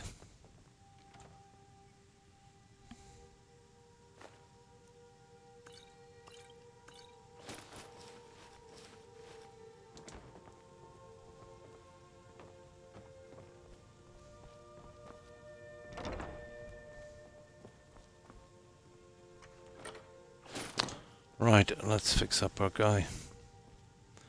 Whatever I got rid of all the books and junk, didn't we? Of course we did. Right. Excuse me.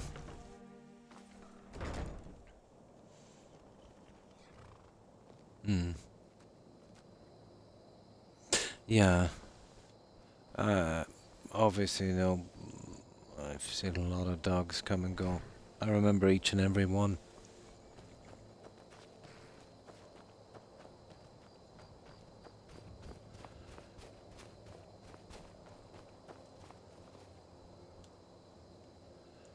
But, as I said, they had a good home and they were cared for. Some poor doggos don't get anything. It's horrible the way some people treat animals.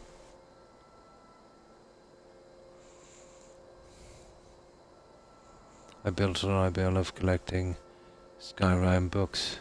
Nice. Oh, Skyrim, sorry, yeah, Skyrim books. Yeah, yeah. What I usually do is, let's say I use the library part for spell tomes. Then there's lots of shelves for all the houses. I would fill those with skill books. And the one in Markart I use for journals. Yeah, I love collecting books. I did a few playthroughs where we collected every book in Skyrim and we read them. Yeah. But I don't know if there's a mod, but it'd be interesting to have a kind of, library with a place for every book. But the problem with getting mods in Skyrim when you go for something like that, it adds too much. But it would have been nice to have it in the game and maybe even have a skill tree, like a kind of intelligence thing, but instead of, getting many perks, maybe more dialogue options in certain situations, Yeah, even that would have been nice. Oh yeah, there's tons of mods for this game. I think out from Minecraft, I think it's the most modded game ever, isn't it?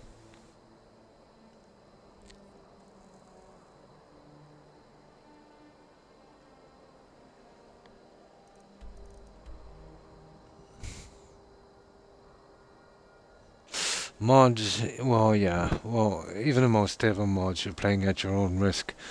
The ones I'm using depends on what kind of scripts they're messing with and stuff like that.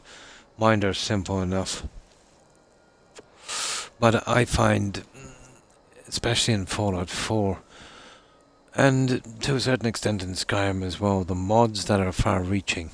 Let's say you get mods where it changes, almost every NPC's weapons in Skyrim, stuff like that, or especially Fallout 4. The buggiest ones I've come across would have been, armorsmith, weaponsmith kind of mods that would change raiders' weapons and stuff. Yeah, they caused a lot of problems.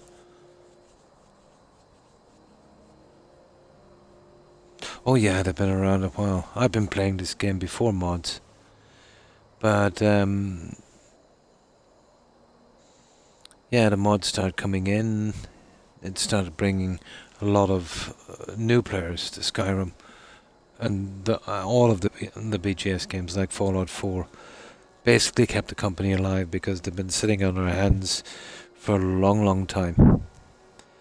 I'm absolutely sure that the games would be almost forgotten by now. And definitely wouldn't have got that big payout they got from Microsoft if it wasn't for modders. Absolutely, yeah. But I think to a certain extent too, they're being abused, and let's say by, these big companies. They've often seen threads where developers would be bragging that they don't have to fix anything. Stuff like that. It's very disrespectful. Seeing they probably have a job just because of those guys. But when it comes to video games and people who make them and, write the stories and do the mods and that, passion will always trump profit, when it comes to a good game. If it's motivated by profit, you're not going to get the best game,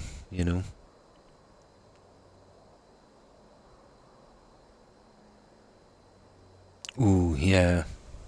I was kind of slow to warm to mods, but I got to the stage in Fallout 4 and Skyrim. The game was, I just did it too much. I needed something to change, especially in Fallout with the building, But yeah, it definitely kept me there a lot longer than I would have been. Oh, I like a good story in a game. Yeah. Yeah. Well, absolutely. It's nice to see, You know, good mechanics, good gameplay, good graphics, interesting stuff and exploration as well. Few can do a good balance, you know. But I remember when games were pretty basic and it was all about stories. Now, when there's a new game released, you know, it's usually about how good the graphics are. I remember when it was about, you know, the story, the memorable quests. Yeah, story is good.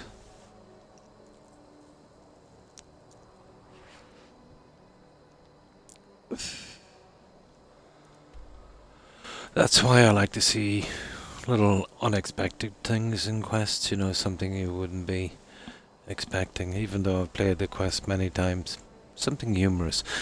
I think The Witcher 3 did a good job on that, you know, CD Projekt. You know, making those quests memorable. Where are we going? Here.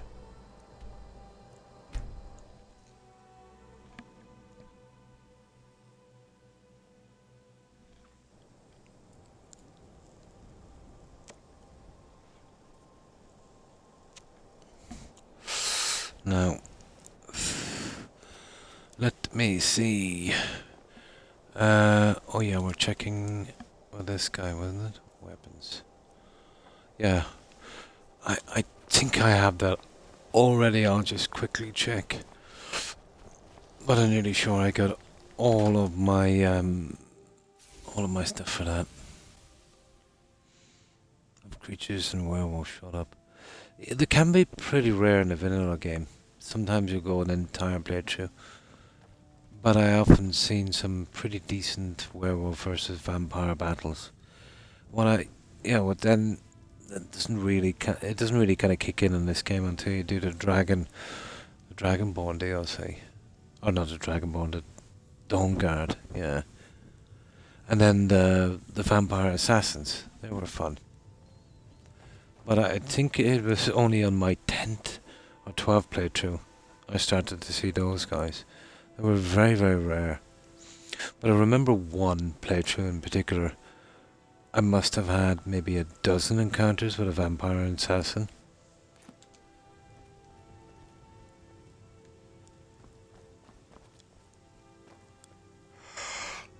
Oh, but spawning from playthrough to playthrough is pretty messed up in this game. My endless search for that Harmony spell tome is a prime example. And I know it's not that hard to spawn. My last playthrough, 6 times, I think I sold it about half a dozen times. Where? Oh, sugar, where have I put this stuff?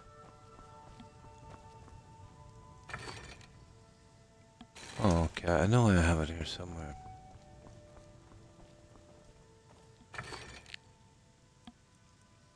Oh. Probably here. If not, I'll just throw it in anyway. See, that's the problem when you're storing tons of stuff. Oh my god. Oh, I tell you where I put it. I put it in one of these empty ones.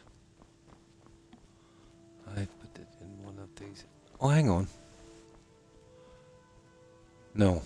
Yeah, I didn't display it because I hadn't got a full set. These, they can be pretty wonky. There it is. No, it's farmer. Oh, for goodness sake. Let me see. Ah, here we go. No, sugar. Okay, I'll just store this in here. And whenever I'm cleaning this out, I can sell the junk. Yeah, I'll store it anyway. Get back to that later. I have it stored somewhere in here, I think.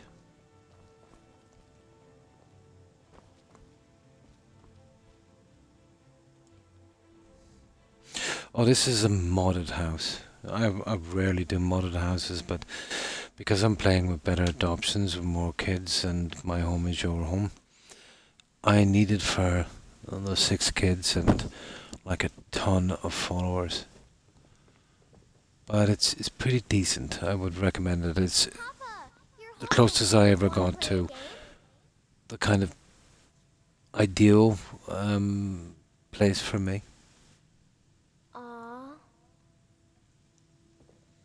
But it's called Silver Peak Lodge and it's available on Xbox. I would recommend that you get the one that hasn't got all the junk inside. Because if you get the other one, you know, everything is here and it kind of kills the game. You know, too much free stuff. Yeah, but this is perfect. I can show you around if you want. Yeah, I'll show you around. I'll show you the outside. It's definitely worth getting.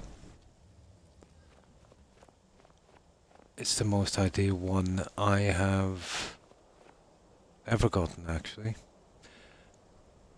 But the little things I would have liked to have seen would be a system where I could actually put my horse in here and he would stay. You know. But out from getting another mod, I don't think I've ever seen that in the game. Now, a tiny garden would have been nice. Tiny. You know, maybe in one of the corners. But not a biggie. You've got that spot. You've got everything you need here, basically. And the way that works is if you click on that, you undress.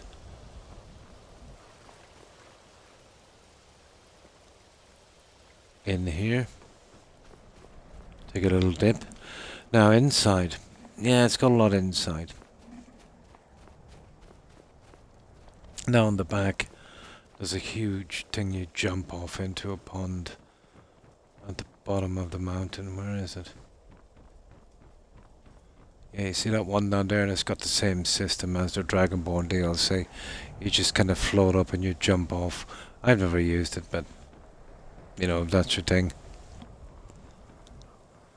I think it's a bit much, but now inside, you've got you got a huge hall. Now this is only ideal if basically you would need My Home is Your Home mod. And basically what that does is you can get followers to stay wherever you want to in any one of your homes, including the modded ones.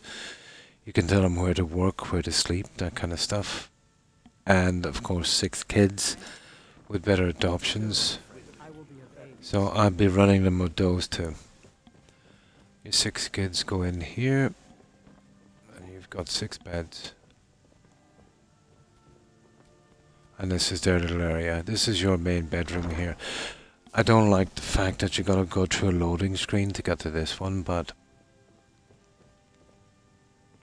that's your little bedroom. Now I haven't used it, but you get this spell tome. Basically, no matter where you are, it'll bring you right back here. I didn't use it because I think you could use it in a dungeon as well, so it would take me too much out of immersion.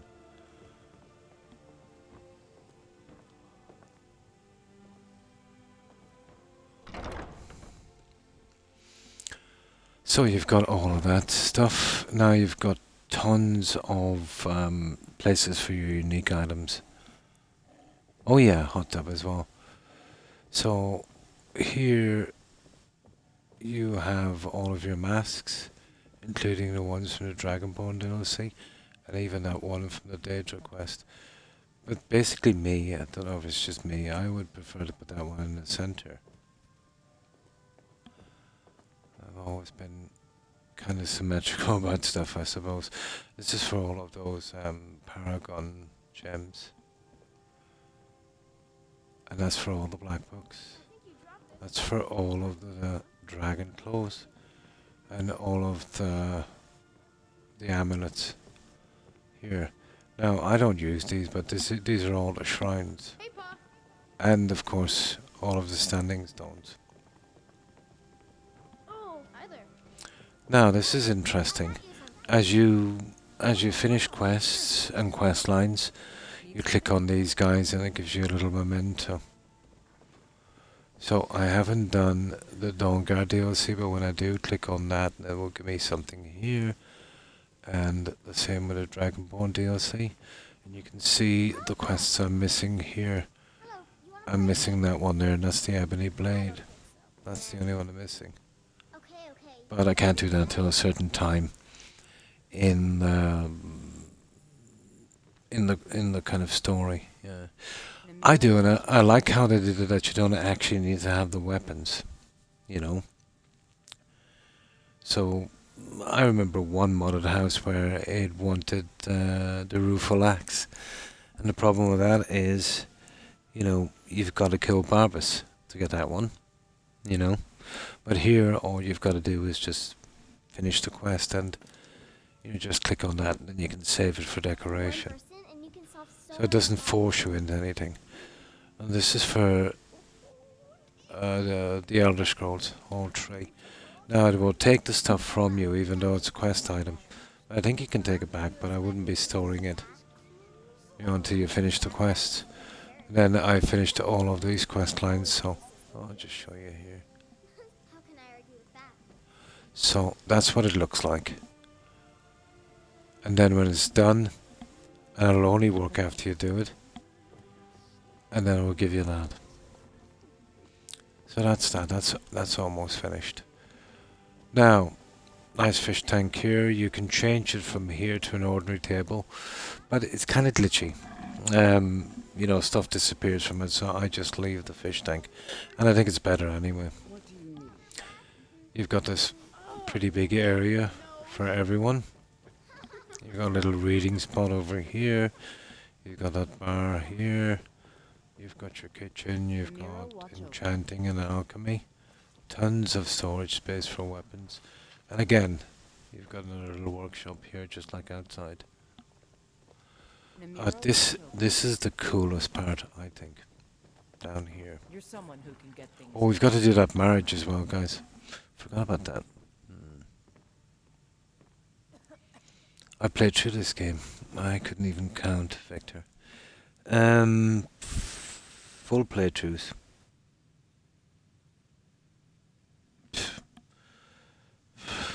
Couple of 100 times, I suppose. I couldn't even guess. Many more, let's say, banded playthroughs because of bugs. And hours. Yeah. I don't know, many hours. It's a very, very big game. In a sense that there's so much to do. And it's got that kind of look and that knack of appearing bigger than it actually is. You know, because you're so immersed and so interested. As many times as I've played this. And done the quests and that. Well, out from the quests. You know, it always holds my interest. Obviously not as much as it used to. And then it gets a certain stage in the game where, you know, you get a little less from it. But you'll always have a good playthrough and you'll always have fun. There's not a lot of games you can say that. I've often played new releases of AAA games and had a horrible time. Of course, my opinion would be maybe a bit biased because it is my favourite game. You know? But there's always something that will pique your interest. You know, you're on a quest and you see something in the distance and you say, oh, okay, what's this? You know, kind of thing. And before you know it, you haven't even done your quest and an hour or two has passed. And, you know, you look at your watch and, oh, I've been playing this 5 hours and you think you're only on an hour. That's the sign of a good game. You know, that's what it's meant to do. To be immersive, to distract you. Because that's what gaming is, isn't it? To, you know, maybe escape from reality for, you know, just a few hours. You shouldn't feel playing a game that it's boring and tiring and you just want to get through it and it's more like a job. That to me was Starfield. But then again, I like specific things about this game, the exploration for me. You know, obviously the scenery and that.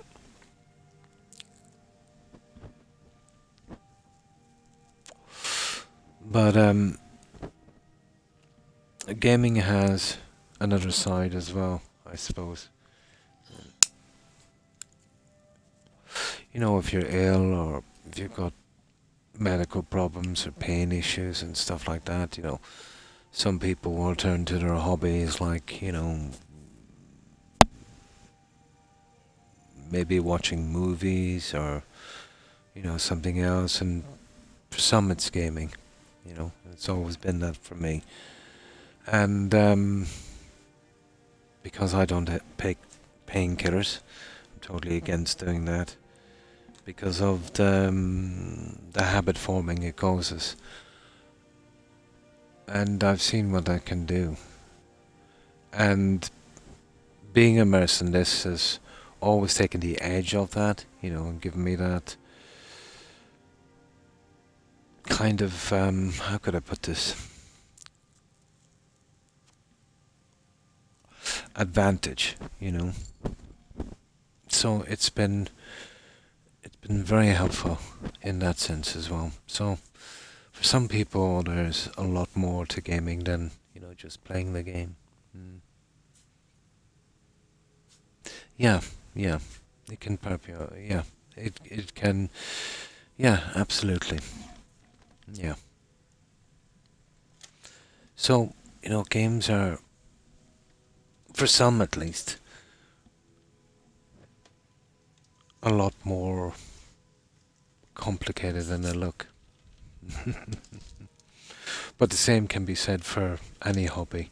You know, let's say you love to paint and, you know, maybe you couldn't, you were working, you got an injury and then you get back into painting. You know, that kind of thing. But just for me, it was games.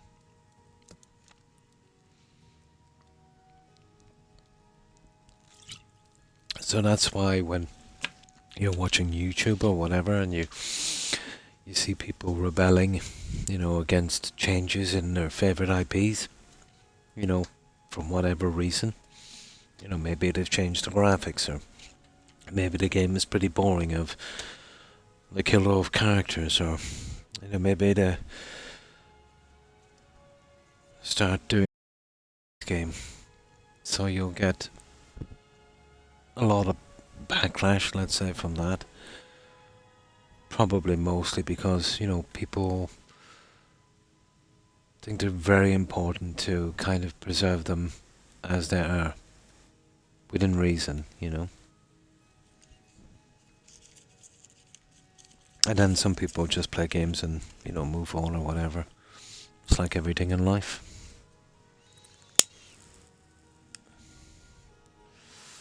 So yeah, there can be more to it.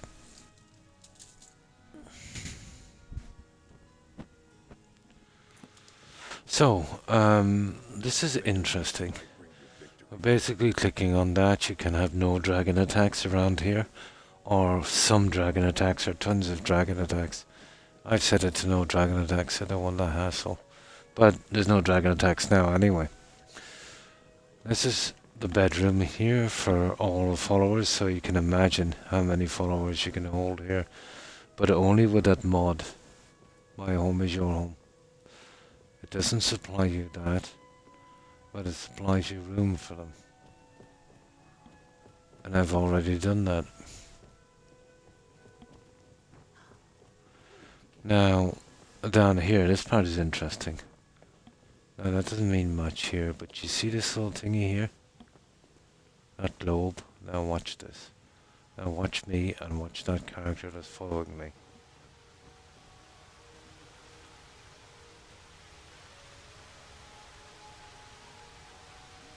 Wow, how cool is that? So, usually the way it works in the game, when there's items down here, an NPC will lock on and they'll make their way down, maybe to sit on something here, or whatever. But the second they pass that, they kind of strip off, you know, for this, which is kind of cool. Now, another little thing I have, you see this glitching, this clipping? That's a pity. See this clipping here? I'm familiar with this myself.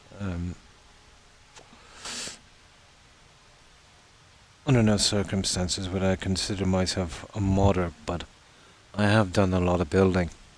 And what I've noticed in Fallout 4, using mods like Place Anywhere and that, especially with this one here. You see this?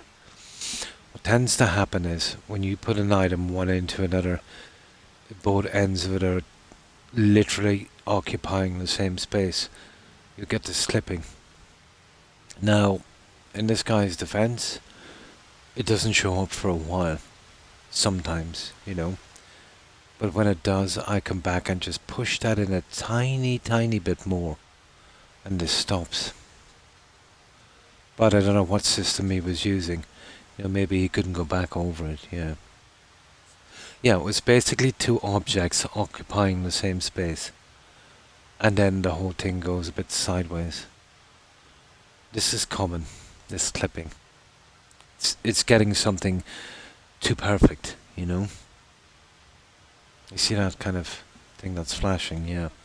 Now, I'm very familiar with this look. However, here, you see those squares? This is kind of new to me. See that? But if I was to guess, I would say, you see, he's probably working with the Creation Club tools. I've never done that. When I'm building a settlement, let's say, in Fallout 4, I would create my own kind of level, let's say. With concrete or whatever. So I wouldn't get these issues. So what he's done here is something like Valheim, where he had the tools to flatten the ground out, if you know what I mean. So if I was to guess what's probably happened, when he flattened it out and put this down, everything looked perfect. And then a few days after, the objects that he flattened, even though we can't see them and are not here, they're kind of affecting, the area. So it's like they're still here, and they're causing this. I've seen it with some mods in Fallout 4. Yeah, even though you can't see it. One in particular, that from SOE, those cryo chambers, So you come in with your cryo chamber and you put it down, and it's let's say, for instance, it's that height. The door opens up and it stops about here, just below the roof. So everything looks perfect. But then you're going upstairs and you're going through a door that's exactly over this. And all of a sudden there's something invisible that's stopping you. You're wondering what's going on. But you can literally jump over it. It's invisible, but you can't see it. Now, what I'm guessing is that thing was a different size. And they sized it down to the size they wanted to, but it's still occupying the same physical space. Take for instance, what's it called again? There was one mod I was using, but I forget. But one of the things you could do is, you could walk over to a cabinet, well, certain cabinets, and let's say the cabinet is that size, yeah? We could do it with some signs. I could shrink that down to the size I wanted to. Half its size, 10% of its size, right? Or I could make it really big, which was handy for signs and things like that. But I noticed that, let's say, if I took something that size and shrunk it down to something really tiny, like that size, and let's say I placed it here, so it would look perfect, but when I approach it, there would be literally an invisible barrier I couldn't pass. So even though it looks that size, it was still physically taking up the same space. How that works, I'm not quite sure. Like let's say I put it here, and it was tiny, but it was shrunk down from something big that was going from there to there. And now, even though I had all this space to get through, I couldn't get through, it was blocked. So, I'm thinking maybe something like that. That's probably something he couldn't foresee. But the only way to be sure of that not happening is he would probably have to, let's say, on the outside. Oh yeah, when they come back out, they just dress again. They don't actually take their clothes off, but it's kind of cool. Something like that, yeah. The only way would be to find a reasonably flat surface, okay? But obviously you couldn't do it here. And then let's say what I would do in Fallout 4 is I would go to the highest point. I would use the concrete blocks, you know, those floors. And I would just put the first one a tiny bit above on the highest point. And then I would create a large base and build on top. Not really an option for something this big here. So almost certainly do that Valheim thing where you just smooth it all out. But even the developers themselves can't stop that. I seen it in Starfield. So you get a bumpy area, you put down a house and the stuff disappears and everything is perfect. And then you come back about maybe 20 hours later and the whole thing is growing up to your settlement. The bulldozing effect, they call it. Yeah, that was bugged. They fixed it once and it still persisted. So, I'm not surprised he couldn't get over that. Probably didn't realize it was there. And that was just done when he kind of sank it down a little bit too much. Well, that's okay. But the only way would have been to build a base under this from, you know, just above the highest point. But I'm guessing that this was a disaster. There's no way it could have happening to get something in this size on the mountain. This was the only way. Oh, absolutely. Absolutely. And with all of the tech debt that I have with coding, it's probably something there. Well, they couldn't even do it on Starfield. But I'm not surprised because when they were building Starfield, this was their last game, they would have taken a lot from this. You know, the amount of code they reuse is unbelievable. And on the outset, you know, it's probably not a bad idea. It's saving them time and money. But the problem is they're locking themselves into something. And any problems that's there, you know, will persist in the new game as well. And then, I suppose in their defense, you know, the coding, some of the coding buried that deep from, you know, the other games that there's so many other systems relying on it. And that to remove that piece of coding and replace it with something, let's say, better, would probably mean doing maybe 50 other pieces and probably even to the extent of maybe redoing the whole thing. And they're never going to do that. You know, the best to do in a new game is they'll make a new game on the bones of an old one, using as much code as possible. Like Fallout 76 had code from Oblivion, you know. Oh, hi Blonde, and thanks for the raid. I appreciate it. And welcome, raiders. Too many hours. Yeah, short term, it seems like a good idea. But, you know, if you keep building a game on the bones of another one and inheriting the problems from that, relying on the coding from that and then trying to do workarounds, it's pretty much like that photocopier effect problem, if you're familiar with that. You know, the problems keep mounting up and mounting up. It limits what you can do. Yeah, pretty much like that. But they've been doing that all the way since their very first game. You know, they had to really grind a lot on that and get it out as, you know, at a certain time. And then got away with that and really got into the habit of doing that. And strangely enough, you know, modders were both the savior of this game and the cause of the state it's in. Because once people started fixing the problems for them, yeah, they weren't really interested in doing it then. And then they would make games, and if there was problems, they'd say, "Oh, we'll leave it. The modders will fix it." And the only way to stop them would be, obviously bring them to the brink of going out of business. But now that they're under Microsoft's wing, it's not going to be an easy thing to do. And I suppose you could say the reason that Microsoft, they sold out to Microsoft, was because of practices like this. I would imagine if your business was going really well, you wouldn't be interested in selling. Seems like the right logic. Yeah. Oh, absolutely. Very, very talented people. Yeah. Absolutely.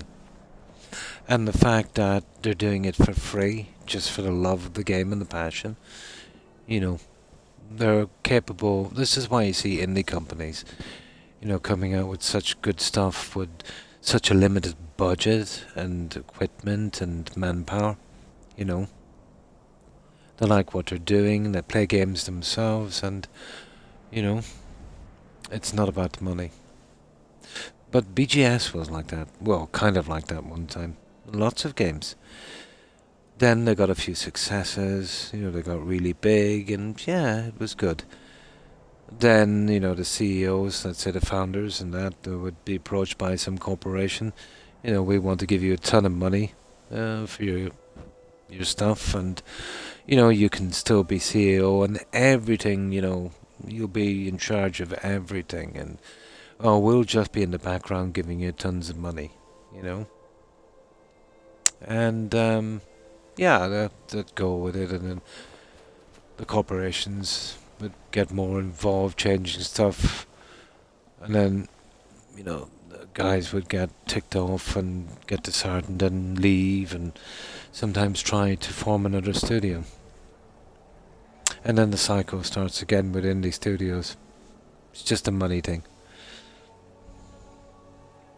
Yeah. But it's the nature of things. Now,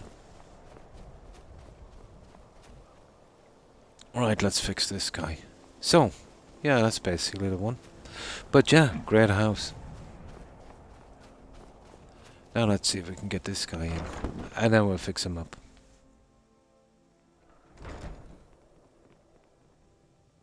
And some of those guys, yeah.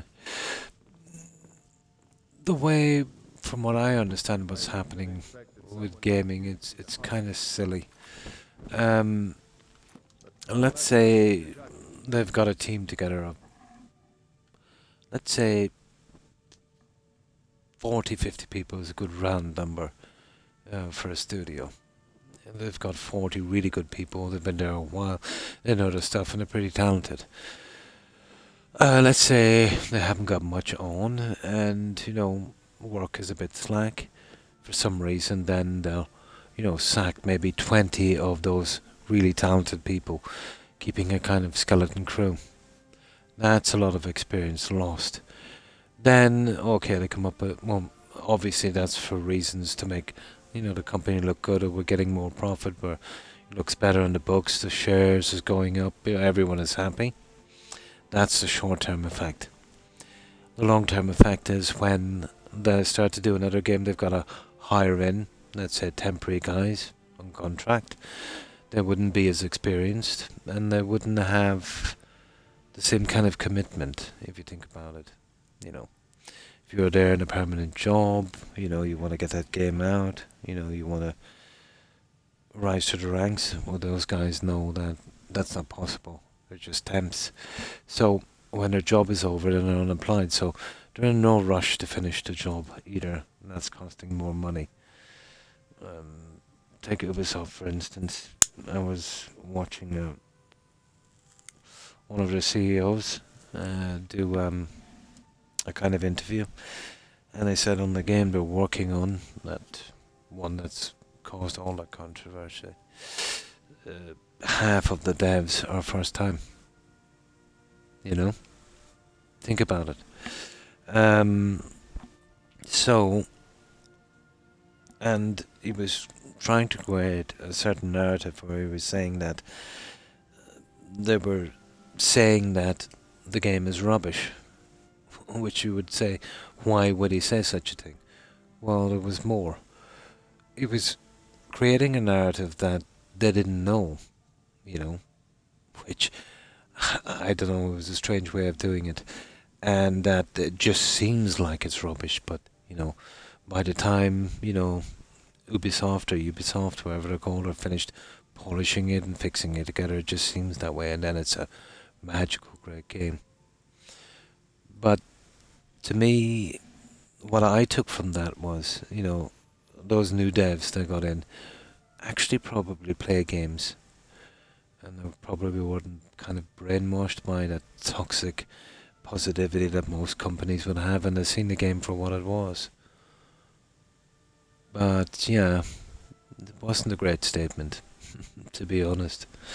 But, you know, these CEOs and these leading guys in these companies are, maybe they should stop social media. You know, somebody should stop them. Because they're not creating confidence, let's say.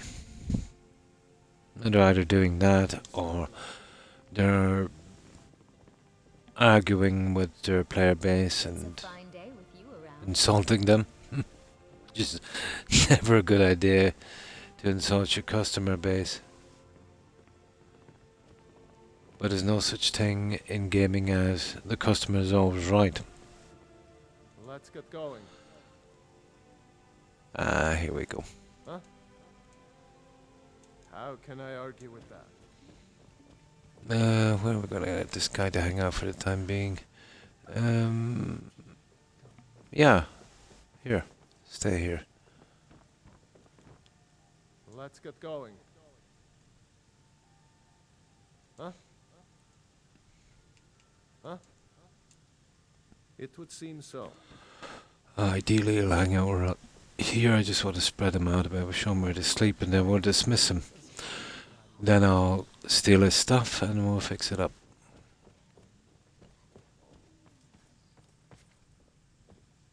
I'm still here. Huh? Huh? How can I argue with that? That's that. Okay, there's a few things I need to do with this guy. Let's bring him out. I need to take his torch. I need him to pick it up. Oh, we need to buy some stuff. Right. Okay. Not buy some stuff, we need to craft some stuff. Okay, we need an iron axe. It looks way better. The swords are horrible. No, he's one-handed. It's pity. So I'll give him a war axe. Just looks much better with that outfit.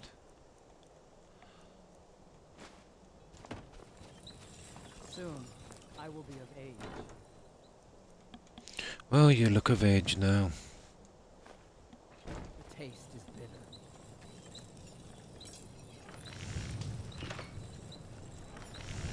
Perhaps I'll join the Legion.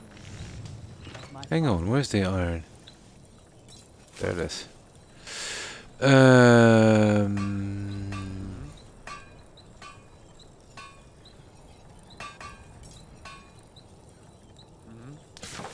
There it is. That's the only one that's really gonna go well with this guy. Yeah, I prefer the one-handed combat myself, actually. What now?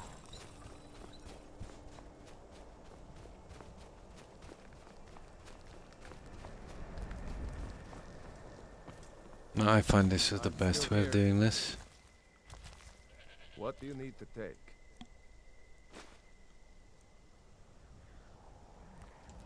Let's go.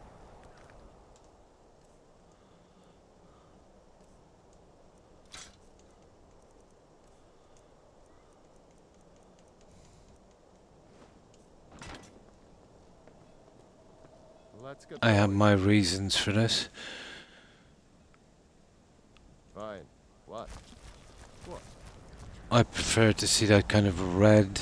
You know, you're gonna steal this thing. Will do. Will do. There. That's good enough. Now the duplication glitch might come back here eventually and we'll just pick that stuff up and sell it. Now I need to drop that guy inside. I think I've picked everything I needed. In civilization. Oh, they're probably trying to pick a war. Yes, that says sometimes some of the nations kind of get aggressive. I remember that from the game. If they think you're weak, yeah. Oh, hi Blonde. And how have you been? And thanks for that raid. Appreciate it. Let's get going. I'm heading home if you need me. Now he'll actually stay here. Yeah, that's it. Hang around there sometimes or interact with that junk and sleep. So now we've got to fix this guy up.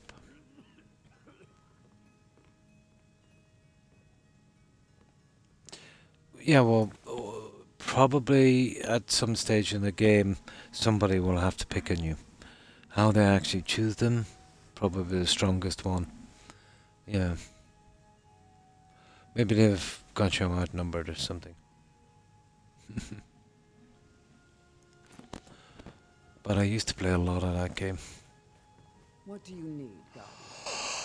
Oh, this is going to be interesting. Right. Get away from me. No, we're not touching you. You see what I mean?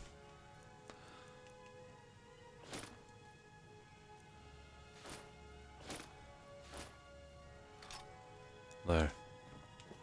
Now, first of all, we need to fix them up. Then we need to do the enchantments, except the weapons. So for this one, I will need my crafting outfit. The other one is for enchantments. Just gives me that boost. Morthal used to be. And we need the smithing. Yep. Quiet place. But then, the world used to make sense.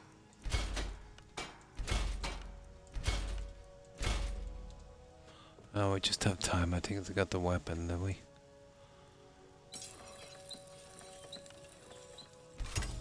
There we go. Now, round 2.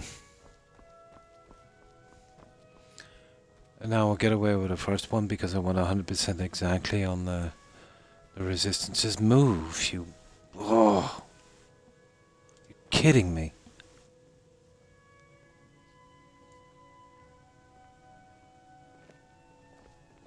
There. This should work. Which one was this again? 95, that one. There's the boots. There we go, 100% exactly. Not the easiest thing to do to get it exactly to 100%.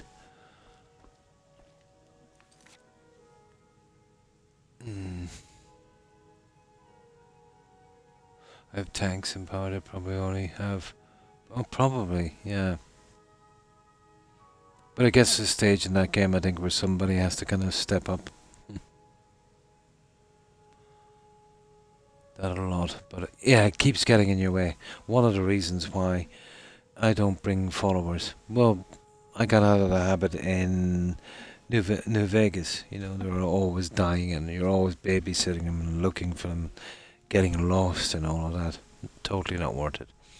I would get a follower and then I would drop them off at some of the houses. And it's kind of nice, you know. You can make a Heartfire home if you plan it correctly. Even without any mods, like a kind of mini village. You know, you'd have your house cow. You would have your steward. You would have the carriage guy, the bard. And then if, you know, you're doing the family thing, you'd have your wife and 2 kids. Yeah. Now,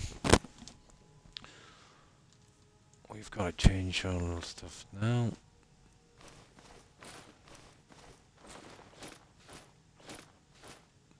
So this guy is one-handed.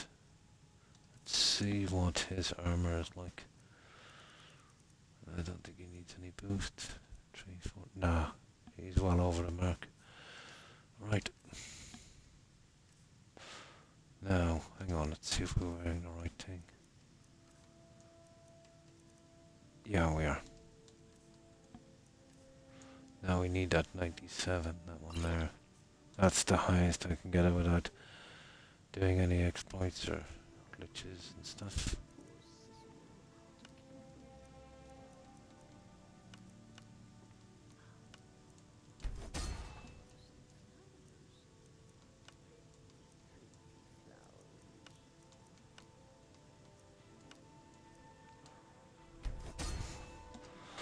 No, I'll only get away with 2 on that one. There's a lot like that, yeah? Yeah. It really helps that say in Fallout 4 not to bring them. You can use the Lone Wanderer perk. Yeah, that's pretty useful. But obviously in Fallout 4 you'd be hanging with you until you get their perk, and then you dump them at the nearest settlement and absolutely forget about them. Yeah, that was a pretty hard thing to do. I remember that was pretty buggy in this game. But since the patch, yeah, a lot's been fixed. If you were lucky, maybe 1 in every 5 playthroughs, you could eventually get the kids to adopt a fox or a mud crab or something, you know? And I think we used to have a way around that. If that didn't happen after a long time, if you get one of the huskies from the Dawnguard DLC, I'm not sure. I think something like we could get them to adopt one of the huskies. Maybe I'm mistaken, but I know there used to be a kind of a way around it. But yeah, it seems to be common enough now. Don't know if they fixed it or it was probably the patch.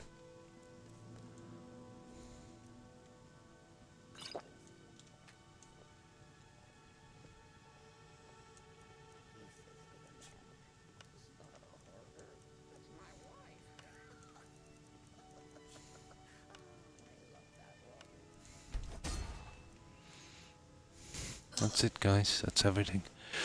Now let's find him and give him back his junk.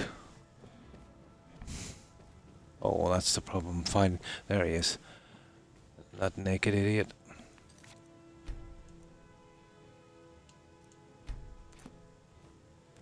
And then we're all done with that guy.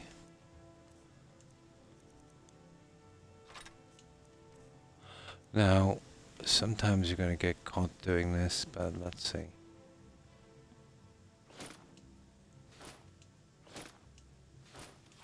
Ah, you see what I mean? Yeah, we can't afford that. These guys go absolutely mental. I'm gonna try it again. But I tried to put in a lot, to be honest. Oh, come on.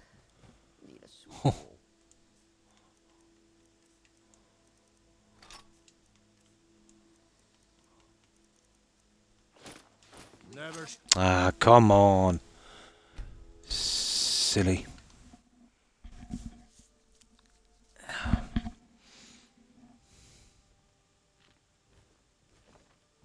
Yeah, I know that's a weird glitch. The guy's in his way.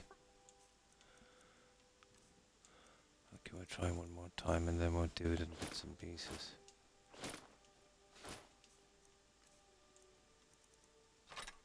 There. Now, you see this? And this actually applies to the NPC. It's not new gear. It only works if you use his original gear, but it will apply. Take for instance, are you familiar with the restoration potion glitch where you can do really crazy stuff? You know where I've got this one here? Where is it? This one. where it says, yeah, increase the health by 142 points. I had a crazy potion one time that rose that up to something like 50,000 or 70,000. And the health regeneration of 71, it was like crazy. So, you know, unkillable kind of stuff. And you would steal an NPC's piece of clothing, put that on it, leave the cell, come back, they would spawn, they would wear it again, but it's got to be the beast they're wearing. Even getting something exactly the same doesn't work.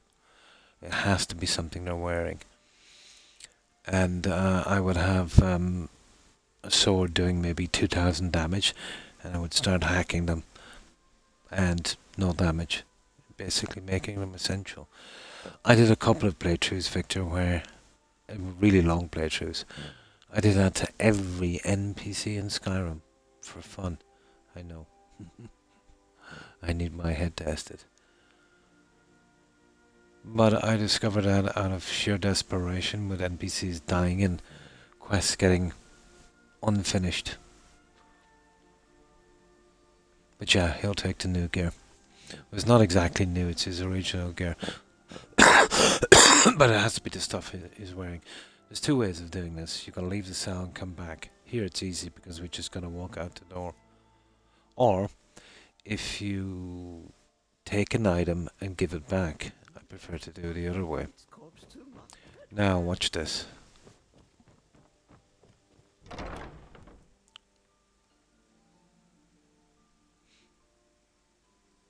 Yeah.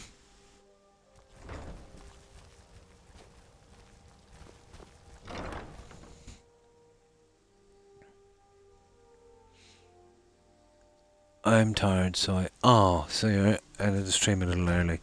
Been fighting with my cats. I don't envy that job. I don't. Oh my. Ooh, that's pricey. Oh,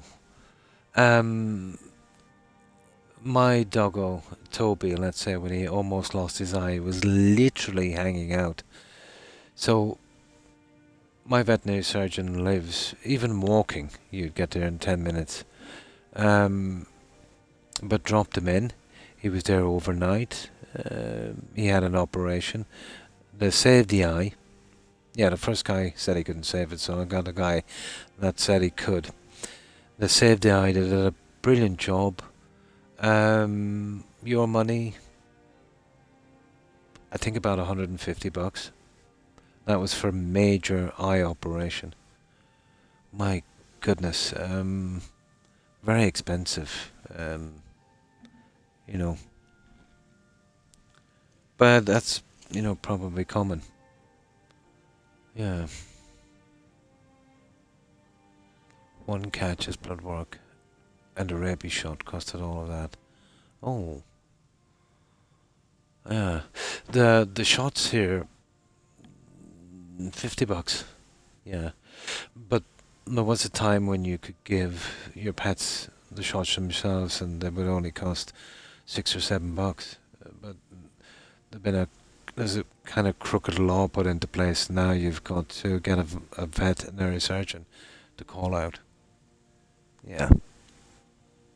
But we would consider, let's say, vets here to be kind of expensive, but apparently compared to the US, they're very, very good. That's horrible. The shot, yeah, but that was the shot. The shot was probably done because, you know, you're paying for the other stuff as well. So just for the medication, you're saying, is about about what, €30 my money. Here for the shot would be maybe about $10. But the problem is, if it's just for the shot, you've got to pay for the vet as well. But let's say you brought him in for another reason, you know, it's like a kind of call-out charge.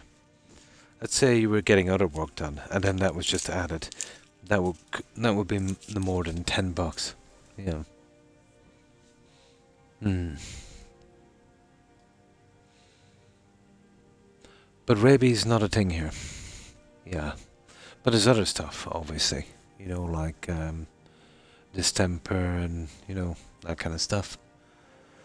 But here, they get protected for everything. About $50, yeah. But the stuff here, let's say, well, basically a puppy will get one very young, maybe a month or two. Then when they're 1 year old, and then a booster, and then I think that's really about it. I don't think there's any research that would say that they get any kind of protection from further shots. Although if you listen to the guys here that say, you know, that's not true. But then 70% of vets' revenue would come from vaccinations, so it wouldn't be in their best interest to, you know, tell you don't need any, even though there is a small chance of your dog or pet getting sick because of it. And this is the research done, I'd say, in one of the top research places. I think it's in the US. Yeah. But I did corner a veterinary surgeon with that question before, and he was quite a character. I caught him off guard. And he said, oh, well, yeah, you know, but like if I told you now that they didn't need any more shots, and then you came back to me and your dog was sick, and you said to me, you know, well, didn't you tell me that my dog wouldn't get sick? And he kept blurting on silly stuff, and I said, yeah, sure, you know. No problem, Victor. And pets, no problem. And thanks for hanging out. I appreciate it. I hope you have a good evening or day or night, whichever. Take care and stay safe, Victor. Bye. Indoor cats, yeah. Hard time getting rabies, yeah. But it's still, to be honest, if rabies was a thing here, I would absolutely get the shots. If they did get it by accident, you know, they could pass it on to you. Yeah. That's something I would absolutely get, indoor or not. Yeah, but I do think that they are way too expensive, and I think it's horrible to do that. You know, to price gouge like that. But then I suppose it's the system. You know, if people have the money, they'll pay. Yeah.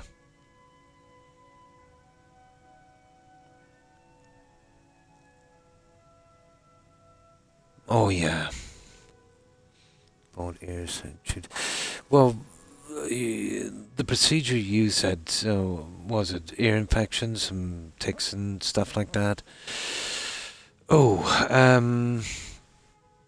well, the guy I know, I don't know if he's like more reasonable than the other guys. One treatment, wasn't it?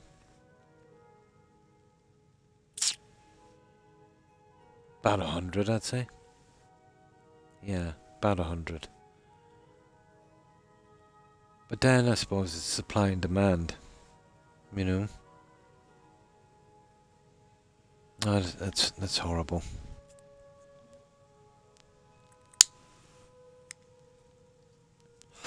Now I remember, let's say, my dog Toby.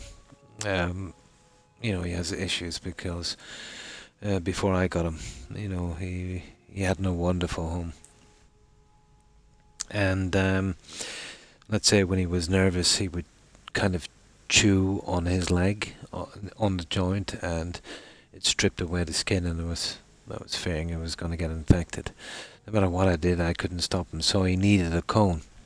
So my wife was in town. She dropped into the veterinary surgeon, and she asked to buy one. And she said, oh, no, that's not how it works. you've got to come in here and you've got to bring your pet, so then we'll sell you it. So basically they wanted that kind of visitation charge. So that would be €50 and then whatever the thing cost, which is terrible, you know. So obviously she got into it for the money. So my wife told me and I laughed. So I was in Limerick one day. I went into the veterinary surgeon and I said, yes. I said, do you do dog cones? Yeah, he said, sure.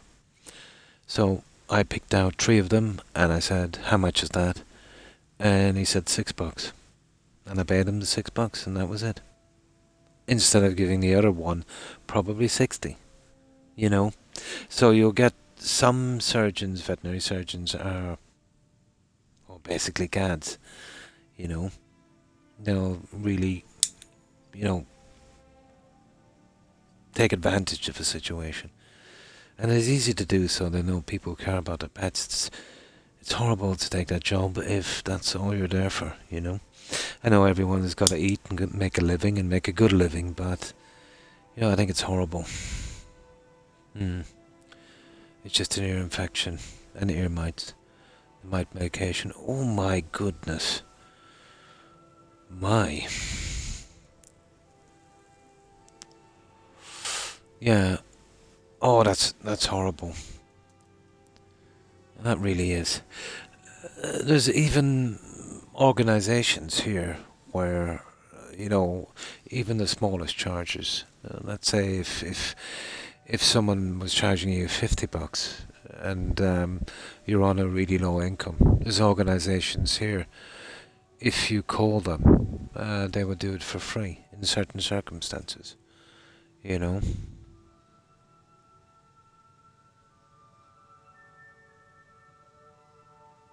Yeah, absolutely. I'd look into that more. There's got to be some kind of relief for that. Yeah. I think, I don't know exactly, but somebody was telling me here before, and I don't know how true it is. So I'll take this with a grain of salt.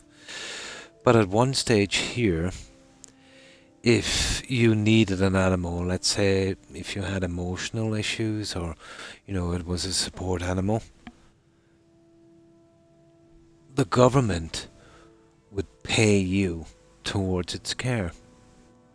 Not much. I think maybe like $30 a week or something. Yeah. I think so.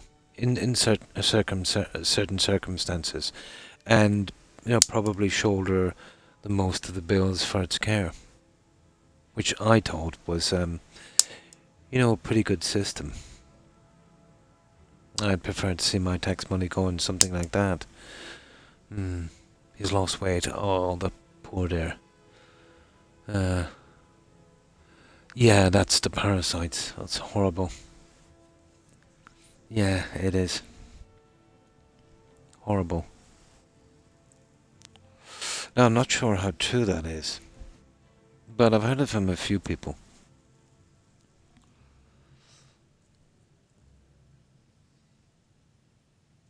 But I do know there's organizations that help.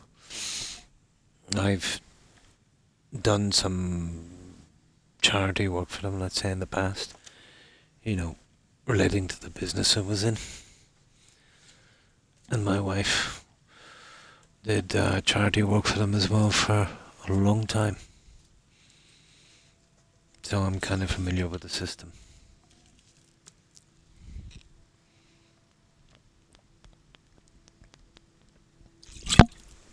Excuse me. I've got to keep drinking this stuff, or my GP will kill me.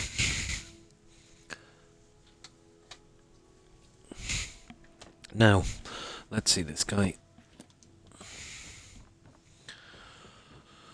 Where is he?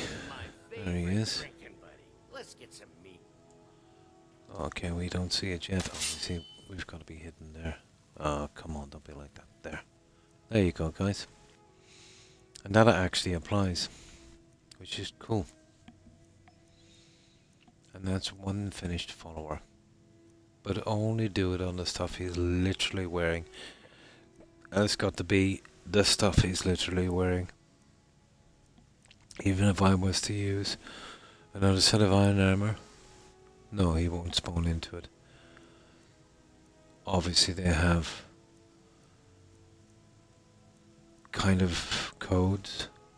Well, there's no other way of doing it. Good day, friend. Keeping well? And that's it, guys. We are done here. 14. Oh my.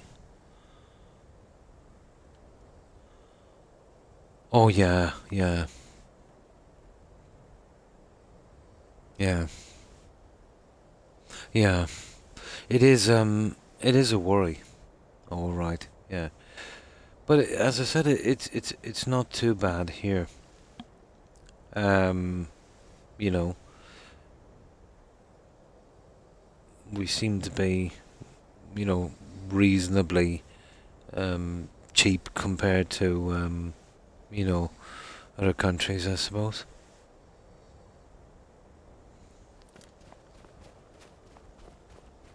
But it's about, you know, I suppose. Well, I suppose that's the price thing, isn't it? You know.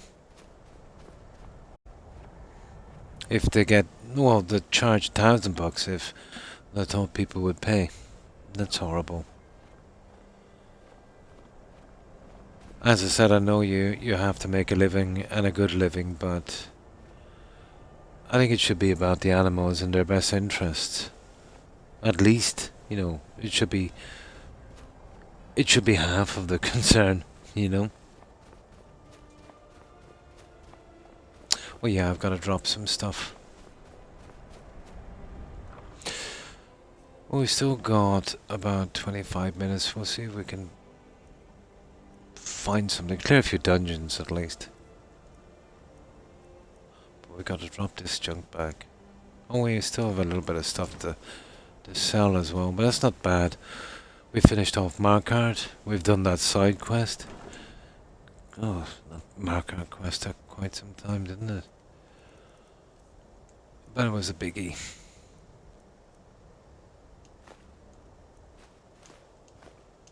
There, we are good.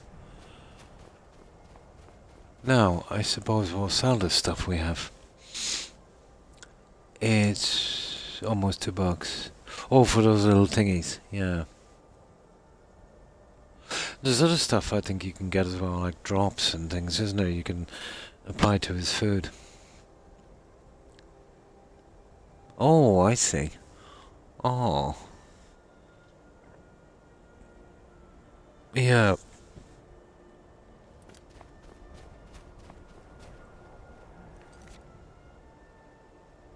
I don't know what the cost of let's say pet food would be in the US. I know, let's say, medicine in the US, and I've had this discussion many times with Americans, certain products and things, and this is for humans, obviously, much more expensive.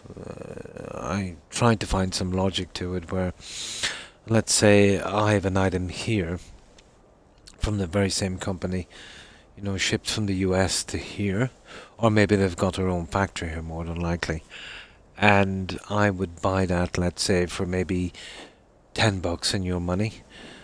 But the same product has been sold by the same company in the US, which, you know, it's obviously easier getting it there, so the transport cost wouldn't apply, for maybe 7 to 10 times more expensive, which is horrible, you know. Extortion. Really? Yeah. £15. Well, we do it here in kilos. What's my dog food? Oh, it's a huge bag. But I would give them nuts, but I would give them other food as well. But that one in particular.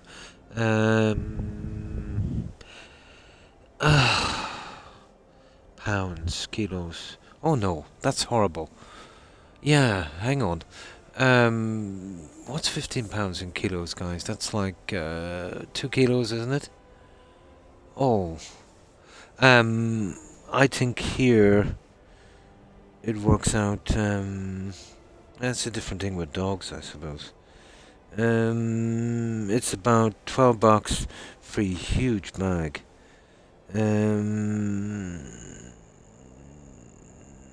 I think it's about 10 kilos. No, 7.5 kilos. But that's... No, I think it's 10. 10 or 12 kilos. Yeah. So yeah, it is very expensive.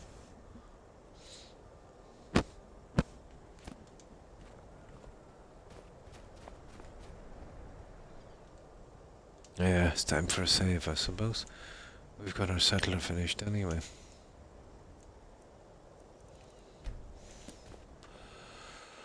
Okay, selling this junk. Riften, I suppose, guys. That's the only guy that's left.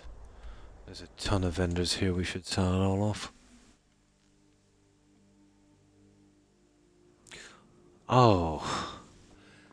It's all about the money, isn't it? Blonde. You know, from your pets to your own health. It's gotten to the stage now where food is even considered, or energy is considered a luxury item. Oh my goodness. Ah, really?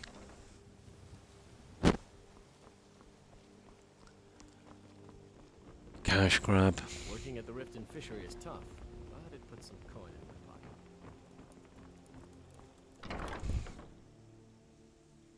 pocket. My goodness.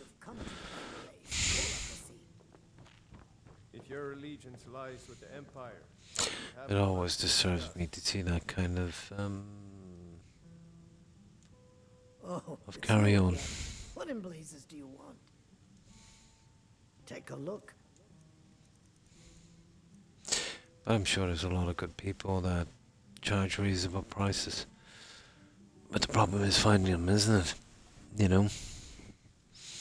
For every one reasonable person, there's probably 100 just how to make a killing.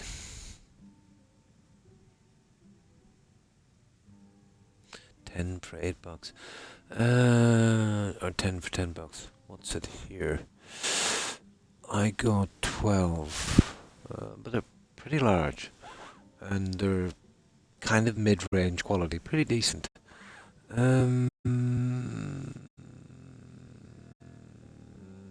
Your money. Got 12 of them for about...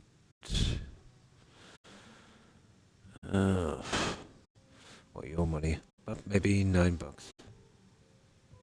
Well, no, more like 8. Yeah. But they were reasonable enough. I noticed cat food tins are a lot smaller. Yeah. But this was, you know, pretty decent quality stuff. It depends. You can get rubbish as well, but I wouldn't give my doggos that. And I don't like giving them too much wet food. It's not great for the digestion. Dry food, it's better. But yeah, they're fun and boring. So I tend to mix some wet food through it, you know, just to make it nicer, but it's really not good for the digestion. You know. In small cans. I noticed a certain trend here as well. There was one particular brand I used to get. And, you know, obviously shops were closed during the pandemic, blah, blah, blah, that kind of stuff. But once they reopened again, they literally doubled their price on that product. So I was out. But, you know, this is... I'm telling you the prices now, let's say, after that it really hit the fan. You know, it was much more reasonable stuff here. But there's been a system going here now where it's like a feeding frenzy. You know, they use certain excuses to raise the prices. Oh, you know, the delivery chain, you know, that kind of thing. Well, fair enough, that's over now. But as I said, the prices are still staying the same. And not only are they staying the same, but they're jumping up every time I go to the store, on my shopping, my groceries, probably about 7 to 10%. It's it's unsustainable. I don't know how they think they're going to get away with this. You know, there's going to be a big crash here. A lot of companies are going to suffer. You know, let's say, and probably go out of business for that short-term gain. You know, it's a ridiculous situation. Certain high-quality brands have diluted, and they're horrible. You know, stuff like Denny, which is pretty famous here, that's uneatable now. I don't know, they've been scraping roadkill or something, and using it. Lots of the bread, let's say like Brennan's, which was really nice. I don't know what ingredients they're using now, but it's horrible. And I've switched a lot of brands because of it, you know. But I would say groceries since the pandemic they're about 50% higher than inflation. Yeah. And there doesn't seem to be any sign of it stopping.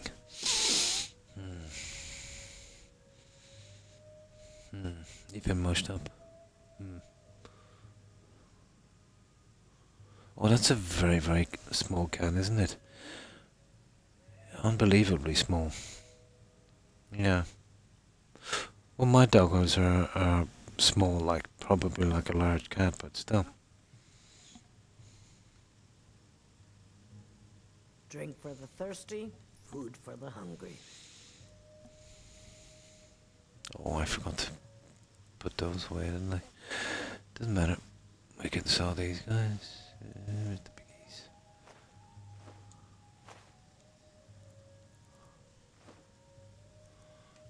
$169, 1880 is 160. That would do. There we go. Now we'll wait till morning, and we'll hit up the other guys. Why don't you use it?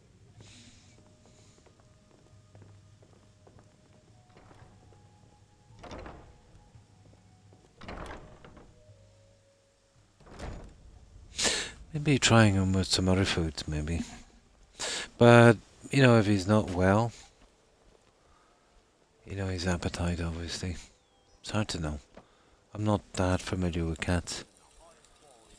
You've been a good friend to me. Blades, helmets, pretty much anything to suit your needs.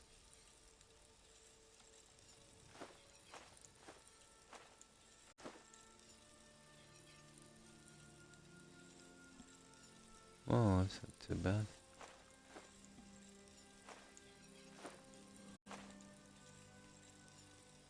Oh, that's cool.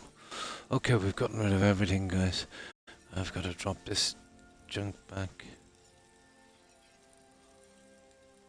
Resist fire. Okay, this is something I haven't sold. Ah, okay.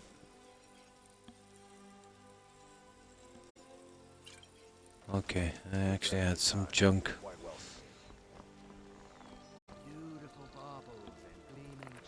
Oh, sugar. Come on. Take a look. Oh my. Yeah. So that means that you're paying like what, $9 for about the same amount that you could get the dog food for. Well, here at least. Yeah. $9. That's about like €8. Oh my. I could get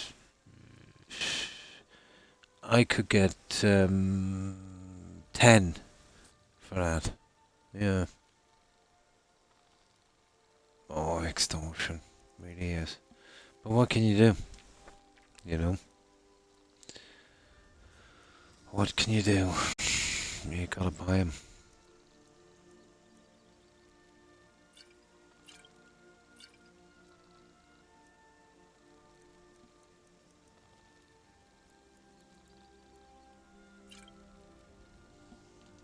All right then. Ours is to smile at just what you see here. No, let me see. That stuff I want to keep.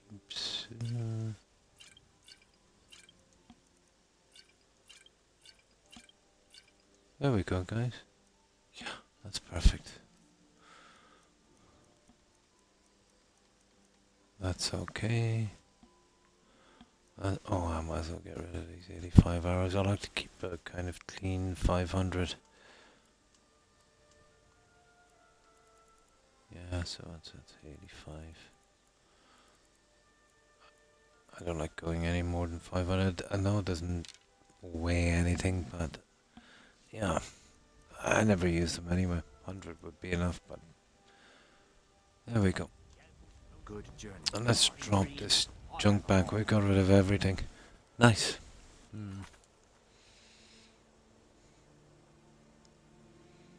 Oh, the poor dear. Yeah, he must be very ill.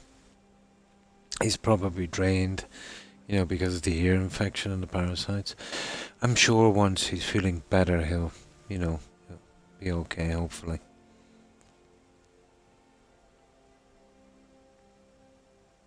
The poor thing. It is, yeah. Oh my goodness, guys. I've been on 648. I thought it was 548. It is a pretty long stream. Oh. I thought it was on for 5. I really need to get these reading glasses fixed. It's actually 6. It is pretty long. Yeah. No problem, and thanks for stopping in, Jonathan. Appreciate it. Probably. Yeah, that is the downside to it, Blonde. I thought it was on for 5 hours and a bit. It's actually 6 hours and a bit. Right, it is a long stream. But I got chatting with everyone, you know me, once I start talking. Once anyone pays me any notice at all, I'm hard to stop.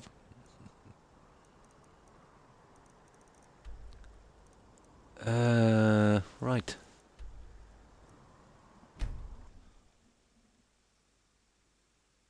Nice.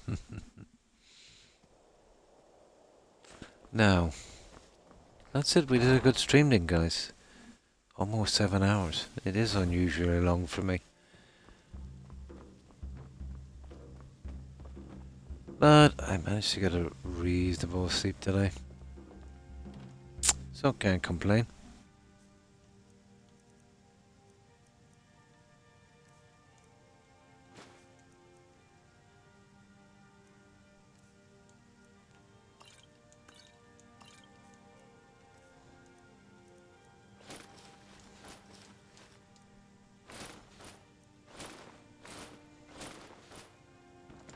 And our most important set, unreplaceable.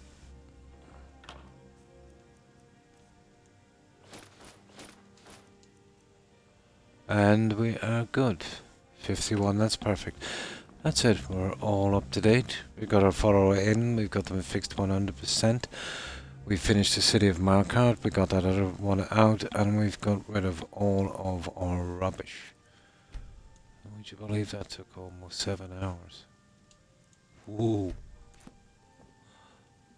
Time flies when you're having fun on Skyrim. But yeah, I think I'll leave it here, guys.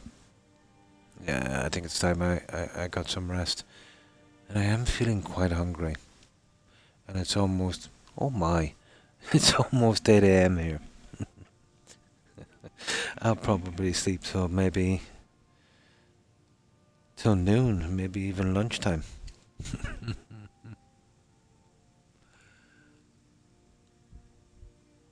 And good to have you here, Jonathan. I hope you have a good one. I hope you have what time would it be for you? Probably early morning. I hope you have a great day and stay safe. And you too, Blonde. Take care. Bye. So, let's save this. And we'll do the usual. No, we have it saved. We'll do the usual. We'll go straight over to some of our friends. Hopefully they'll be streaming something similar. And I definitely Yeah, I need to get some rest. I'm kind of feeling it now. But there you go. As I said, time flies when you're having fun. And playing your favorite game. Good game, good company. That's all we need. So, goodbye, Jordan, Suburban Wolf, and Young if you're watching. Have a great day, guys. Thanks for hanging out. Also, Granny Vats, Blonde, Terry, Tigger, Hufflepuff if you're watching. Have a wonderful day, ladies. Take care. Stay safe. I watched your stream most last year. Oh yeah, I tried to click into my stream summary, but it kept crashing. Good one, Microsoft. Yeah, it's horrible clicking into anything on Xbox. Horrible, horrible system. I'll try it again later. I was interested to see what I was up to. Yeah, I seen that. I tried to click into it earlier.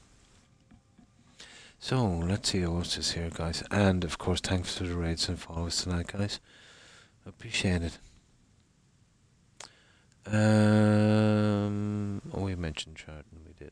I hope we did.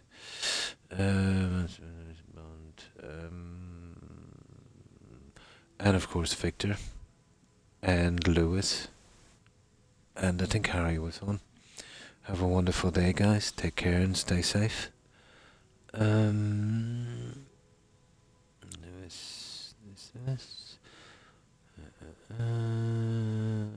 Victor, and Lewis. Okay, I'm kind of scrolling on this now, guys. And of course, Yoshi. And we mentioned Wolf. Have a good one, Yoshi. Thanks for hanging out. Appreciate it. Take care. That's everyone I can see. I know there was many more. My brain is drawing an absolute blank. It's a pity I didn't have a system where, or at least know how to work this thing properly. I could see who was kind of chatting or on. But I've obviously missed a few, so my apologies to whomever I might have missed, guys. And again to everyone who was watching and lurking. I appreciate it. What day was today? Let me see. Aha. So, yeah, I might stream tomorrow. Yeah, tomorrow is what? Well, yeah, tomorrow's my birthday. Yeah, I might do a stream. There's a great chance I'll do a stream, even though I don't stream on that day. And then, let's say, yeah, I'd still have a day off. You know, if I get any appointments or something. Yeah. Oh, well, thank you, Blonde. Yeah. Yeah. I don't know, at my age, is it something to celebrate? But still, I could say I've been here another year. But yeah, there's a great chance I'll probably stream tomorrow. Yeah. Hopefully nothing will come up. So, yeah, chances are you'll see me tomorrow, guys. You know, the usual Tuesday, you know, Friday and Saturday. Yeah. So, yeah, we'll go for this raid, and bear with me if you can. And then I'll be able to get some sleep and, yeah, cuddle my doggos. Yeah. I don't know if it's a celebration, but it's a celebration in the sense that, you know, we've beaten the Grim Reaper for yet another year. Hopefully we'll beat him next year again. So, okay guys. Let's see who's streaming.